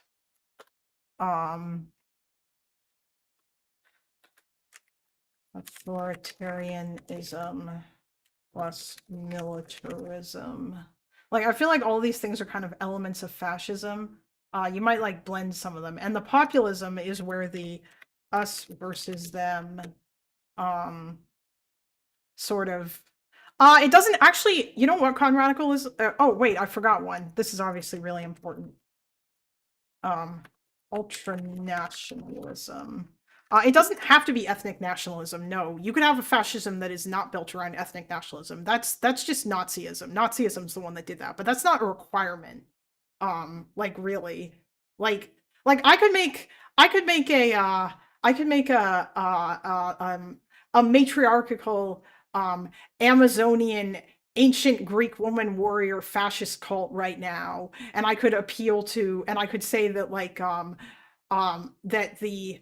it's the women versus the men, and we're standing up for ourselves because that we've been oppressed for far too long by the evil patriarchy, and and we could have like our one great woman leader, and she'll solve all of our problems and stuff, and men will still be able to exist in our society, but they will be subordinate to us because they cause all of our problems. And then like we could like talk about a nostalgia for some sort of imagined past of like how awesome it was with the Zionists, or like with the Zionists, with the some myths about like ancient Greece and the Amazons and shit. And it could all be authoritarian, and we could like harken back to the militarism of the, and we could talk about like building a nation for us and be ultra nationalist about it. Like I could absolutely create a version of fascism that was that, and that would still be fascism. I think those traits you listed are trademark characteristics / mechanisms of fascism. Yeah, those are this is fascism. All this stuff is, and the us versus them aspect is a really important thing as well. This is where the sort of populism thing comes in. The fear of enemies, internal and external, scapegoating. This sort of happens with populism, because all this stuff is also part of populism, right? It does come down to seeing the state as a body politic. You are subordinate to the state, but that's the ultranationalism element, right? It's like, I think fascism is like one of those weird things where there's so many pieces to it that connect it together in order to like turn it into a singular thing. But it's like, and also really the other thing too is I think Robert Paxton said, I read Anatomy of Fascism a long time ago for a class at university, and I still haven't. I should probably read it again. But he said that one of the things that fascism does is that it kind of will morph over time as well too. Like it presents itself a little bit differently than it does like when it's before it gets into power, and then obviously it has to become something else. Like some of the populism stuff obviously is going to have to go once you get into power. Like you can't be shitting on the establishment when you are the establishment. But like you can still talk about stuff, but so yeah, like there's a level of scapegoating here as well. It adopts and it changes itself, and it's also pretty militaristic as well, like almost inherently. But like none of this stuff, like for example, anti-Semitism is not an inherent part of fascism. Ethno-nationalism is not an inherent part of fascism. That's all stuff that can be used. That's where you define the us versus them aspect of it, basically. Like the thing that makes fascism so appealing is this idea that you are part of some sort of nation or national group, and you are special, and you have been fucked over by whatever enemy we are choosing to blame all of our problems on, and we want to harken back to this great amazing past that probably never actually existed. So like with the Nazis, with Hitler, it was the German Empire under Bismarck, and the people that he blamed for the loss of the war were the Jews, and like other elites as well. But mostly it was almost always the Jews. And if he wasn't like, he wouldn't always talk about the Jews depending on his audience, because he obviously wanted to appeal to like richer Germans as well. But yeah, the body politic component is important. Yeah, but that's the whole, like the idea of this sense of belonging that it imbues in you if you are part of that group. So for the Nazis, it was the Aryan race. If you are one of them, if you are a German Aryan, then you are special and you are better than everyone else. And that's this whole idea. Now, when MAGA does this and they talk about it, then it's like, okay, you are an American, but it's a little bit more adoptable there, because like, what do you mean by American? Or when Fuentes talks about it, it's white people. And yeah, it's like, and there's also a bunch of stuff about, and the enemy is both strong and weak as part of it too, when they do the scapegoating, and the enemies are pretty much always imagined. And it's a very it's very complicated to define. It's not just authoritarianism. It requires a bunch of moving things, and it's kind of all over the place, and it's a bit weird. But I mean, I would say that like the polity thing is a huge part of it, like the ultra nationalist aspect and the making you feel like you are belonging and that you are one part of a whole, and you subordinate yourself to the state or to the nation in order for us to come together, and we're all in this together so that we can fight off this evil enemy, and we will be led by our great leader, and we will go to war, and we'll make things the way they used to be, you know, back in the past that never even actually existed to begin with. And also, we don't need democracy, because fuck that. We'll just have the one party, and the dear leader will take care of us, you know. Like, it's funny too when we say it, because obviously Stalin didn't have a fascist regime, but he certainly, like, had certain elements of it. Like, he brought back Russian nationalism during World War II in order to, like, embolden people to fight against the Nazis. And he was obviously, he had that huge old cult of personality, and he was hella paranoid. But I mean, it wasn't like there's nothing in here that says that it has to be capitalist, or that says it has to be like capitalist or communist, because it's not really an economic thing. Like, I mean, you could theoretically have, like, or actually you could probably have like a fascist regime that was socialist, maybe, like actually, like, not workers control the means of production necessarily, but like a kind of thing where like, yeah, I mean, that's the thing that exists. It's called what's it, National Bolshevism, or Nazbols. Like, those were the Strasser people, the more socialist people in the Nazi party that Hitler got rid of pretty quick, or that just left. Well, Strasser left. I think Gregor Strasser, like, basically just I think he ran away. Peronism. Oh yeah, I don't know as much about that guy either. He did that.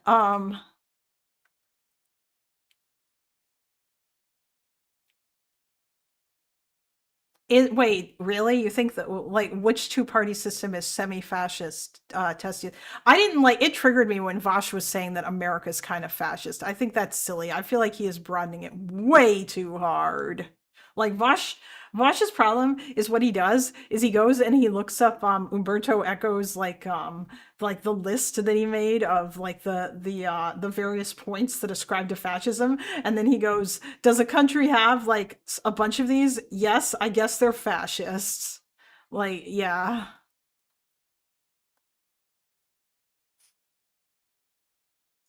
Strasser was a super anti-Semitic populist. Yeah, yes, I recall. He wanted to, like, he wanted to take the party in a different direction, or like lean more into the socialist aspect of it. And I think Hitler was like, yeah, no.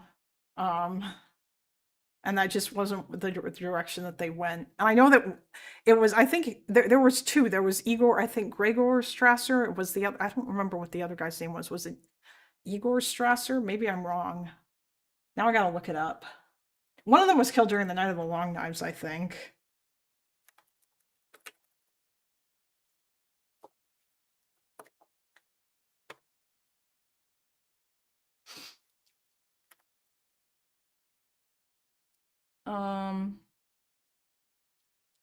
Oh, 1934. Yeah, okay. Gregor was the one who was killed during the Night of the Long Knives. Yeah, he was purged. I think his brother managed to escape. Oh, Ernst Röhm is a different dude, because he was in charge of the SA and he was killed. Lefties like to imagine we've already fallen deep into the fascist rabbit hole because it absolves them of having to do anything. Yeah, I can believe that. Well, America is fucked. Time to wait for socialism to take over, because it'll definitely happen now. Yep. The German October. It's coming. It's coming, guys. It's gonna happen. Or I guess the American October. It'll be here soon. The revolution is just around the corner, you guys. That's totally how it works. Let's do absolutely nothing and be like the KPD, based.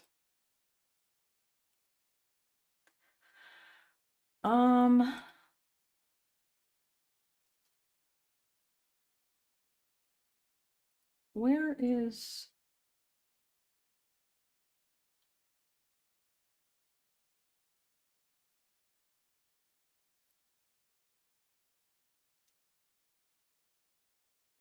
Oh yeah, he was kicked out, or like he left the party. And then Hitler purged him anyway.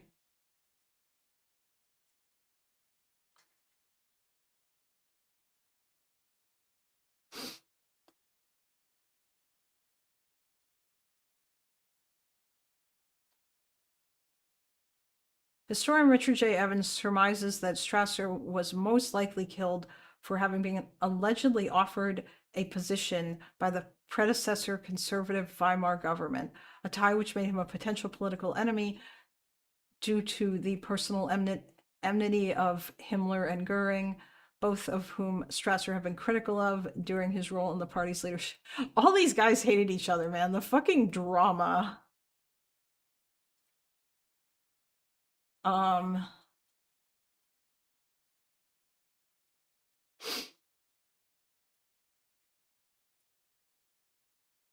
Oh, you have a crown because that you are because that you're like you have the most experience or whatever. Because you're chatting a lot.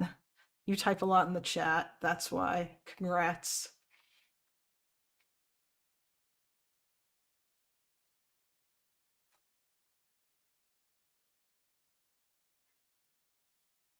Oh, Otto Strasser was his brother.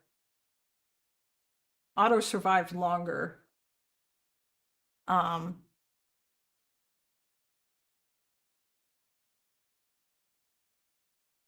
yeah, and he went into exile.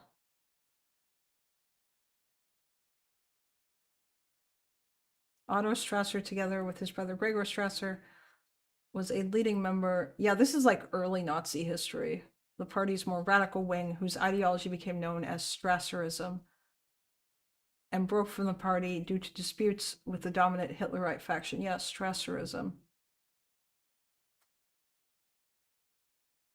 Yeah, oh yeah, this is the third position as shit.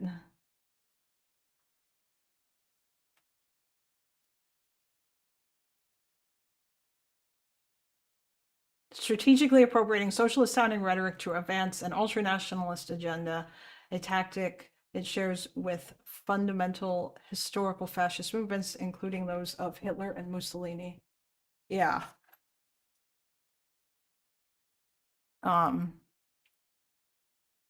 Okay. Goddamn. Wing, right? You're anti-corruption, that's traditionally left wing. You're for paid family leave because you want more babies and you want, etc., right? We want to treat American moms better. Great, that's traditionally left wing. You want lower drug prices, higher wages, all traditionally left wing, and I'm super happy to take their alliance in it, right? And what I'm saying is, okay, we just leave out the social issues in terms of our debate when we're working together, right? So we want to work together on banning private equity from buying our residential real estate, or we want to work on anti-corruption. Okay, we'll argue about the social issues later, and there's nothing wrong with arguing about it, and neither side has to concede at all. So they could be like, okay, I'm massively anti-trans, and we could be massively pro-trans, or fill in the blank, Muslim, whatever the category is, right? But if we let that stop us in the beginning, we're never going to topple the establishment. And the establishment is a bigger enemy to both us and them than we are to each other. So you see what I'm saying? Yeah, I do. But here's the problem. Josh Hawley. Oh, congratulations, Pragmatic. You now have the crown. They didn't kill Rom either. They gave him the option to kill himself. Then they killed him and blamed it on him being gay when they couldn't find plans for a second revolution. Yeah, it was that Hitler thought they were getting too uppity.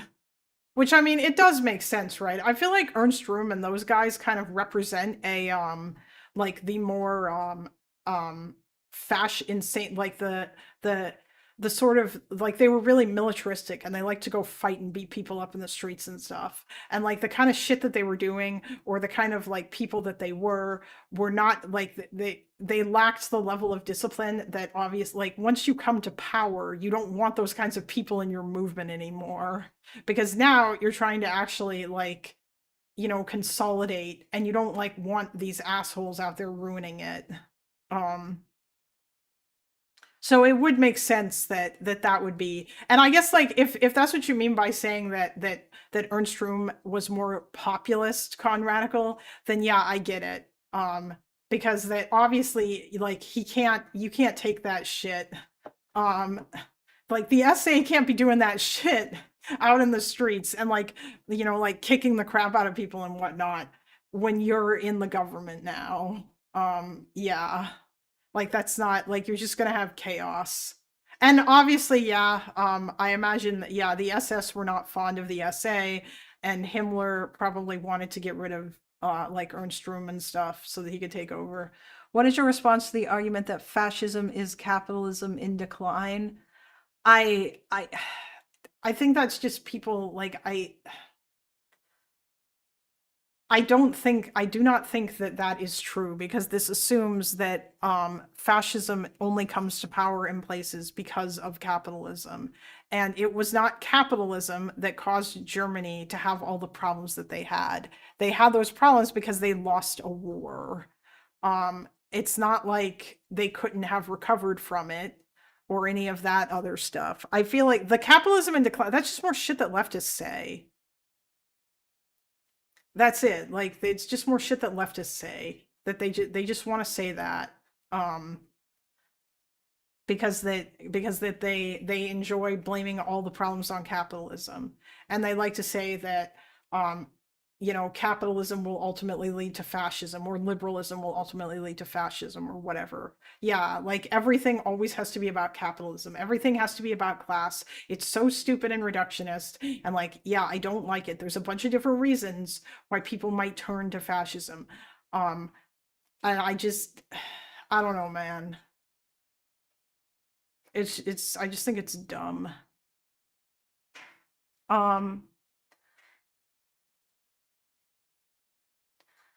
The guy who organized the 1936 Olympics was a Christian with a Jewish grandma, and other Nazis wanted him gone for that reason.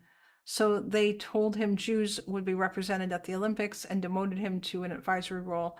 Naturally, Jews were not represented at the Olympics, so the guy protested. His name was Theodor Levold.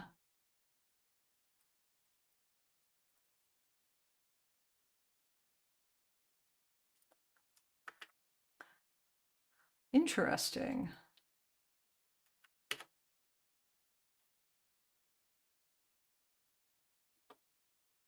Was a civil servant in the German Reich and an executive of the International Olympics Committee. He was the president of the Olympic Organizing Committee for the 1936 Summer Olympics in Berlin.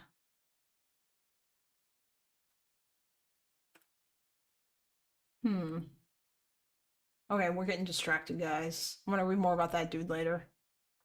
Is a great example of this, right? Like, I think there are, or Tucker Carlson's a great example of this. I think there are a lot of people who understand that left populism, real populist economic policies, are actually extremely popular amongst the base, right? Across the board, regardless of whatever ideology they slot themselves into, most people find themselves in agreement with these policies. And you want to give like some kind of a source on that, buddy?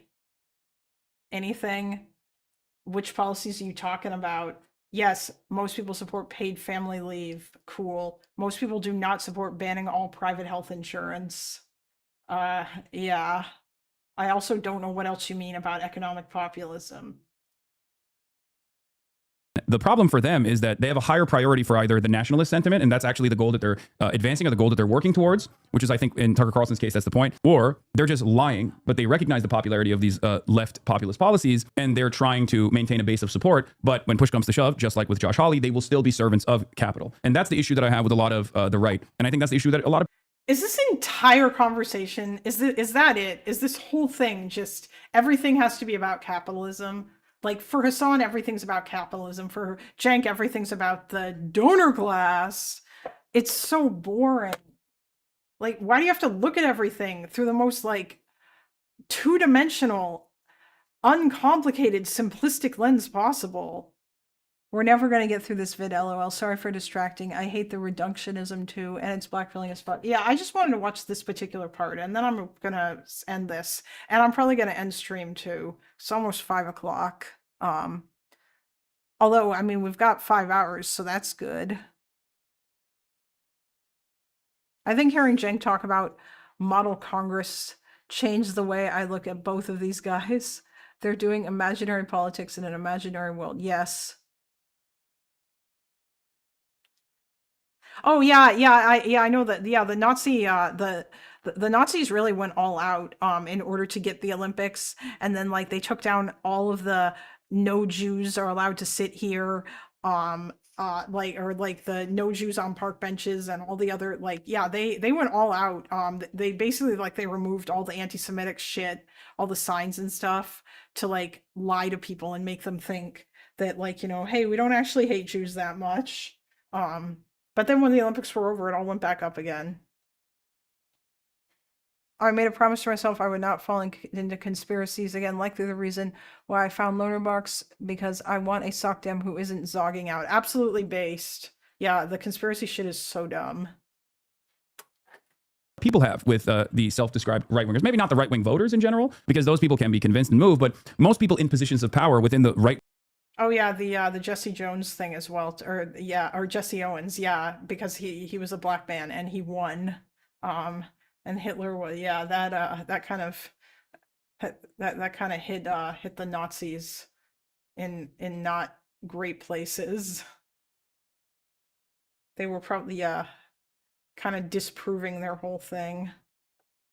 Wing machine are either lying about being in favor of populism, or they care infinitely more about like implementing some kind of insane nationalistic policies. All right, so let's take 5 different Republicans or right-wingers and I think that'll help clarify the conversation. First of all, I agree with you, and that's the main point I make, is to make a differentiation between the leaders and the voters, okay? So attack the leaders, politicians, media, no problem, right? That's the game we're in. Don't attack the voters. They actually agree with us on 70% of stuff. Take yes for an answer. Okay. So now when you get to the 5 guys, so we all agree on a bunch of them. Mitch McConnell, corporate Democrat, uniparty, corporate Republican, but really what's the difference? So like we hate him. The right-wing base hates him. So we're past that. And that used to be our number one impediment. Then you get to Steve Bannon. Steve Bannon pretends to be the biggest populist on the right wing, like the godfather of populism in a lot of ways on the right wing. But I'm worried that he's utterly full of shit, right? So here he is behind the scenes working with Epstein. I mean, Steve Bannon is like a crazy authoritarian right-winger dude. A fake wall, constantly scheming for power and more power. Like, wait a minute, I thought you were against the elites. And at every turn, it seems like behind the scenes, you're actually helping the elites, and you're using populism as a way to get popular to do your actual agenda. So I'm super worried about Steve Bannon, right? Now you move to Josh Hawley. Josh Hawley's got his foot in in Mitch McConnell's camp, and he's got his foot in populism. He did actually stop taking corporate PAC money, so he's not 100% full of like the other guys, like Ted Cruz, etc. Right? So he's only 50% full now. So that's an improvement, but at the end of the day, he's too attached to the old system. So he's going to side with the McConnells of the world, is my guess. So not that useful, right? So now we're left with 2 guys that are left: Tucker Carlson, and yeah, I'm going to say the word or the name, Nick Fuentes. Okay. Yeah, no, it's I have stopped censoring that Nick Fuentes mentioned since he's getting profiled by the New York Times. You know. Yeah. So Tucker Carlson, I think, has a shot at actually meaning it, and so I'm not sure that I agree with you. You and I have had a private conversation about this many years ago, and I think I've been vindicated on this. I think I've been vindicated on it, but we can have that conversation in a minute. Now we'll come back to Tucker. You go to Fuentes, and so he seemed to be a classic guy who's, to be fair to him, not hiding his nationalism, right? So he was like, I'm going nationalist, I'm going Christian nationalist, white nationalist. It appeared to me, right? That was my original read of him. But now he's also changing. And so now I know we all cancel him to bejesus. And I mean, okay, Barry Weiss, if you're watching, which you obviously are, Holocaust right? denier. Right. So no problem. You deny the Holocaust. You say all these things. He's against race mix. Well, I'm married to an Asian woman. What am I going to agree with that? Right. So obviously we're against all that. But even now he has realized that's not actually where his audience is. So whether it's I think he's a grifter. Wait, what do you mean that's not where his audience is? Cenk, have you met a Groyper? Do you think that these people don't agree with Nick on mostly everything? Have you spoken to any Groypers at all? Do you think what? I think these guys are all grifters. Right. Whether it's Craven or not, whether they're grifters or not, even Fuentes is now saying, he said it just like 2 days ago, you know what, maybe we put aside the racism. No, I don't think that Fuentes is a grifter, Hasan. I feel like the grifter accusation is just so weird. Why would anybody, why? All like, do you think that Fuentes just like, he's just faking everything? He doesn't actually like believe in any of this shit? Like, maybe to a certain extent, you know, like he's probably not like as racist as maybe he pretends to be, because it's hard to be racist if you interact with black people, or like the fact that he worshipped Kanye so much, or at least maybe he's not as racist against black people, but he's still racist. He's still against like interracial marriage and stuff.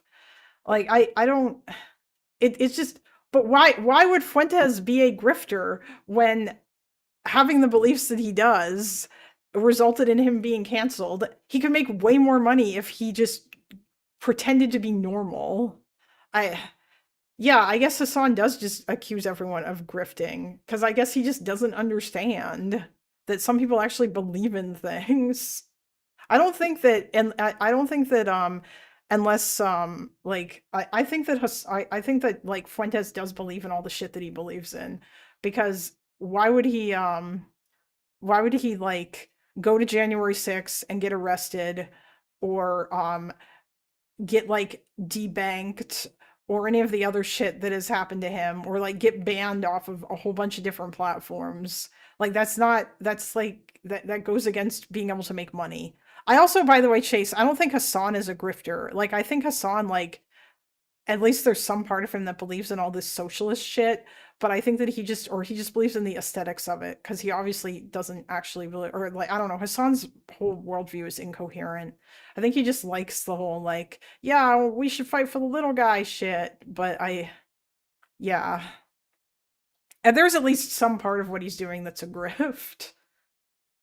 Because yeah, I don't know. Tucker Carlson no, Candace Owens is the lead example of a grifter, I think. I think Candace is totally she's just doing all of this for money. There is no way that she actually believes that the French government put out a hit on her. I don't believe it. If she believes that, then she is mentally ill and she should probably be committed. There is no, yeah. Dave Rubin's also probably grifting, yes. And the cruelty and the abuse, right? Which is an amazing admission, by the way, that kind of is the direction they were going, right? And he says, maybe we put that aside just to be able to unite with the left. So I'm not saying yes to Fuentes. I'm just saying, look at the tide move. Yeah, or maybe Fuentes is saying that as part of a strategy and a tactic. The tide is moving towards. Didn't he also say that the left has to give up immigration in order to like be on his team, and that's a compromise that he would accept? Like Populism, because it's being driven by the audience. The audience wants real populism. So when they says bullshit, they don't want it, and they're pushing in a better direction. So why is Tucker, now let's go to the heart of it, Tucker, right? Why is Tucker to me today different than he was on Fox News? Because on Fox News, he worked for corporate media, and he says it now himself. He says, yeah, I mean, there were certain things we were allowed to say, not allowed to say. I regret a lot of the things that I said on there. So now he's more tethered. Yes, of course you regretted them, Tucker. Or of course Tucker regretted all of those things. I mean, I doubt he believed in any of them. Also, reminder that Tucker Carlson was doing white genocide conspiracy bullshit when he was on Fox News, and he was pushing great replacement stuff when he did that one segment about like a town that had been utterly changed because a bunch of Hispanic immigrants moved in there. Tucker has always believed in all this racist shit To the audience than he is to Rupert Murdoch. And so he tries to serve his audience better. And now he says wrong about Iraq, right?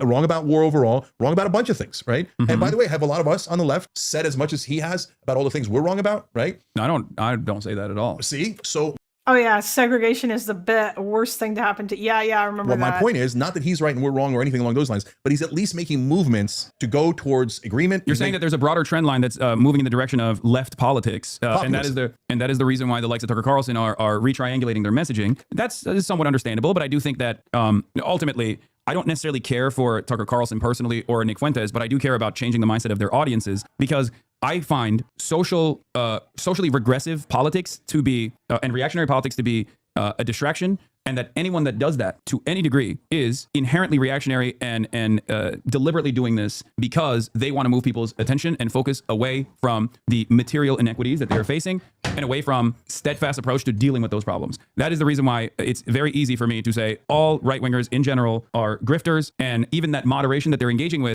Yes, Hasan, because that all right-wing people only think about class, and they only think about keeping all their wealth and power. That's the only thing that matters to them. They don't actually care about like any of the other stuff that you're talking about. There's a reason why Tim Pool and co. painting all of the leftists or all of the painting like the craziest leftists and taking them and interlinking them with the Democrats and saying all of these people are the same works with their audiences, because these people believe that.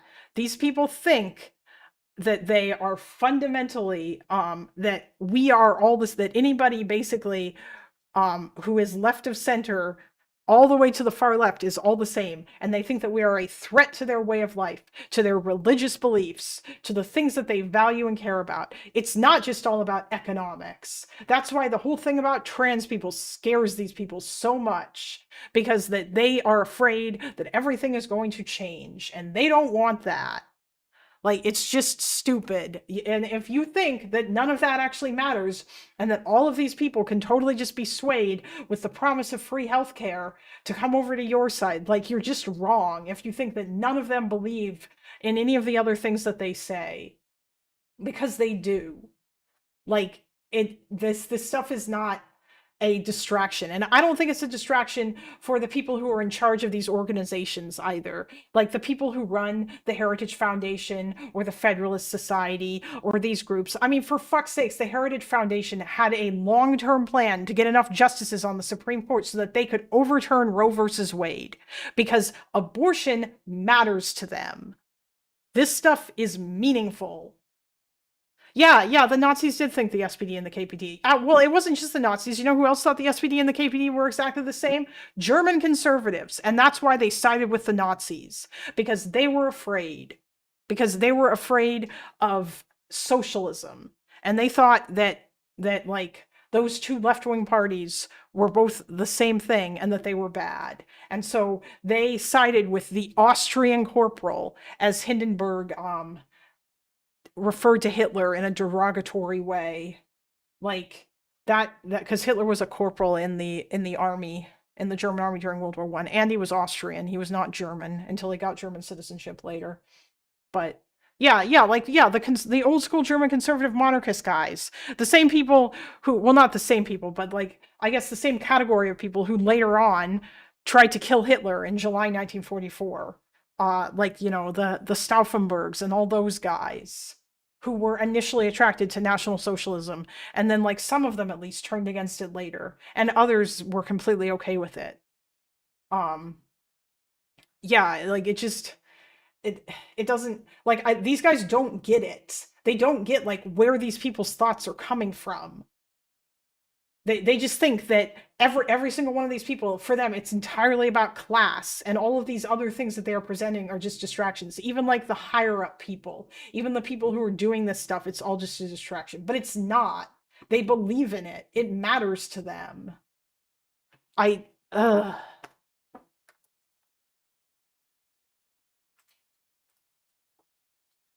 Is them simply reading the room and recognizing that they have to offer some kind of what you call populism, some kind of left-wing material solutions. So let me say two things. Some of which do it because they want to maintain their popularity. Some of which do it because they have a higher degree of priority for like fomenting nationalistic sentiment, and they think this is the most effective way of doing it. I mean, Adolf Hitler was in charge of the National Socialist Party, right? Because at the time, socialism was a very popular movement. At a time when liberalism was failing, just as it is now, fascist movements were presenting themselves as revolutionary movements or an alternative to socialism that wasn't as scary. In Mussolini's Italy, it was just as an FYI, the Social Democrats, the SPD, frequently won elections in Weimar Germany. They were not an unpopular party.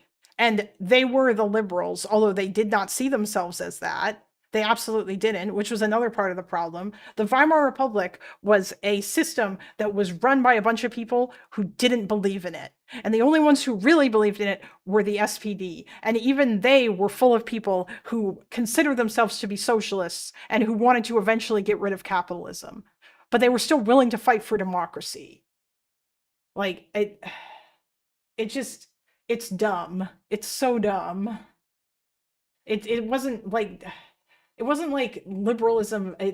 There was just so many. It was because nobody believed in the system. And so nobody fought hard to save it, except for the SPD, or like they wanted to, but they couldn't because they didn't have any allies. And so by that point, it was too late. And because your people refused to help them. And there was a whole bunch of other problems too with like the instability of Nazi Germany that had nothing to do with, oh my God, liberalism. Or not Nazi Germany, the Weimar Republic.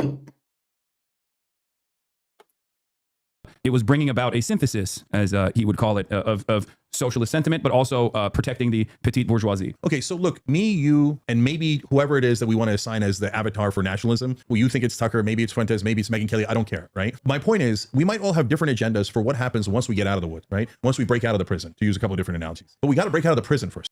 I feel like I should have been reading the chat this whole time, but like, it's so small and kind of up there.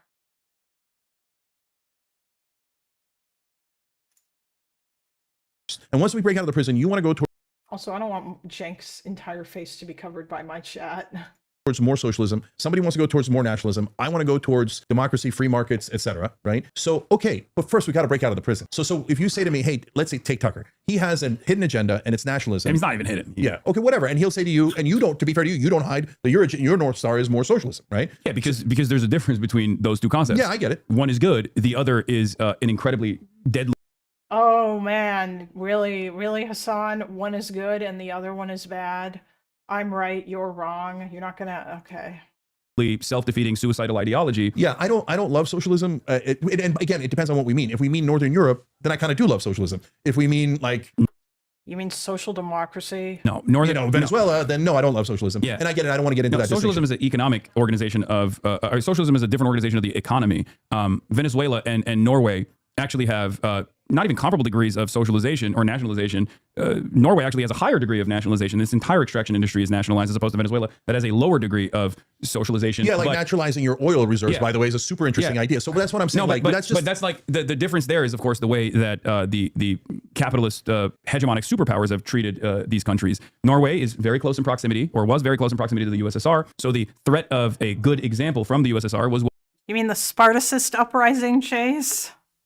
what allowed a lot of these Western European countries to continue a degree of socialization, because they were conceding. Just like you're saying Tucker Carlson is conceding to us on a lot of these issues, the capital owners there were conceding out of fear that if they don't concede at all, then they are going to become communist. Then that European countries are going to snap into revolutionary communist movements. So I got you. But what I'm saying, Haas, is so socialism... Oh man, he's doing the thing, by the way. The thing. I think Destiny pointed this out a while ago. I should actually look this out, although I do see it. The thing where like all of the good things that happened in capitalism, unions and all that stuff, is all entirely credited to socialism, and none of the bad things, and then all the bad things are just credited to capitalism. So it's like unions are entirely socialism's thing, even though I'm pretty sure that like the idea of unionization and advocating for workers' rights existed before like communism, but I'll have to like look that up. But I don't think that is yeah. Threat of a good example about USSR is a wild state. Yeah, it's silly. Happy Thanksgiving, guys. It's not a happy Thanksgiving. I am suffering every moment. I hate all of these people. We can have a great, wonderful debate about how mixed our economy should be. And whereas nationalism goes towards authoritarianism, and I'm never going to agree to authoritarianism. So I get it. I get that they're not the same, and I get that even though I might... All right, we're circling the drain. Whatever. I think we understand. Jank just wants to cuck out. Maybe I'll watch the rest of this later, but I need to end stream now because that I am getting hungry and I need to start dinner. And yeah, I also have to feed this guy right here, this little jerk. I hate all of these people, so just like extended family Thanksgiving. Yeah, exactly. Like, look at this little guy, or rather this big guy.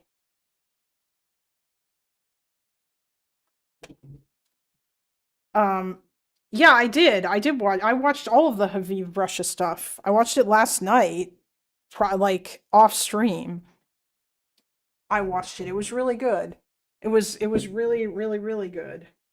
It was helpful. I feel enlightened, and yeah, it was great. And I'm going to, yeah, I think I feel quite good about like being able to explain left-wing anti-Semitism now. And I think that I can go into a discussion with Pisco in order to explain that to him. I don't know that he will listen, but yeah. Anyway. Hello, sir. Yeah. So I don't know when I'm going to do the Ukraine video, Chase, believe me, but like that is going to be a thing that I will do at a later point, because that I want to talk about Ukraine and stuff. But I really want to get a video essay out at some point. No, the Refusnik stuff started later. That was not under Stalin. That was way later. That was in like during Brezhnev. Yeah. Anyway, yes. Goodbye, guys. He's been looking at you for hours. My brother's cats are tiny compared to y'all's little kids. Yeah, well, this cat's a big boy. He weighs 12 pounds. And he's also just a really big kitty. Like, he's got very large paws. And I knew that he was going to be a big kitty since he was a kitten because he grew into his paws. Yeah, he is kind of chill until he turns into a little shit and starts, like, trying to get into everything when I don't pay enough attention to him. But yeah, see you next time. I might even stream during the week as well. Have a good one, guys. Hopefully next time I come back, I'll actually have working dono sounds. Bye!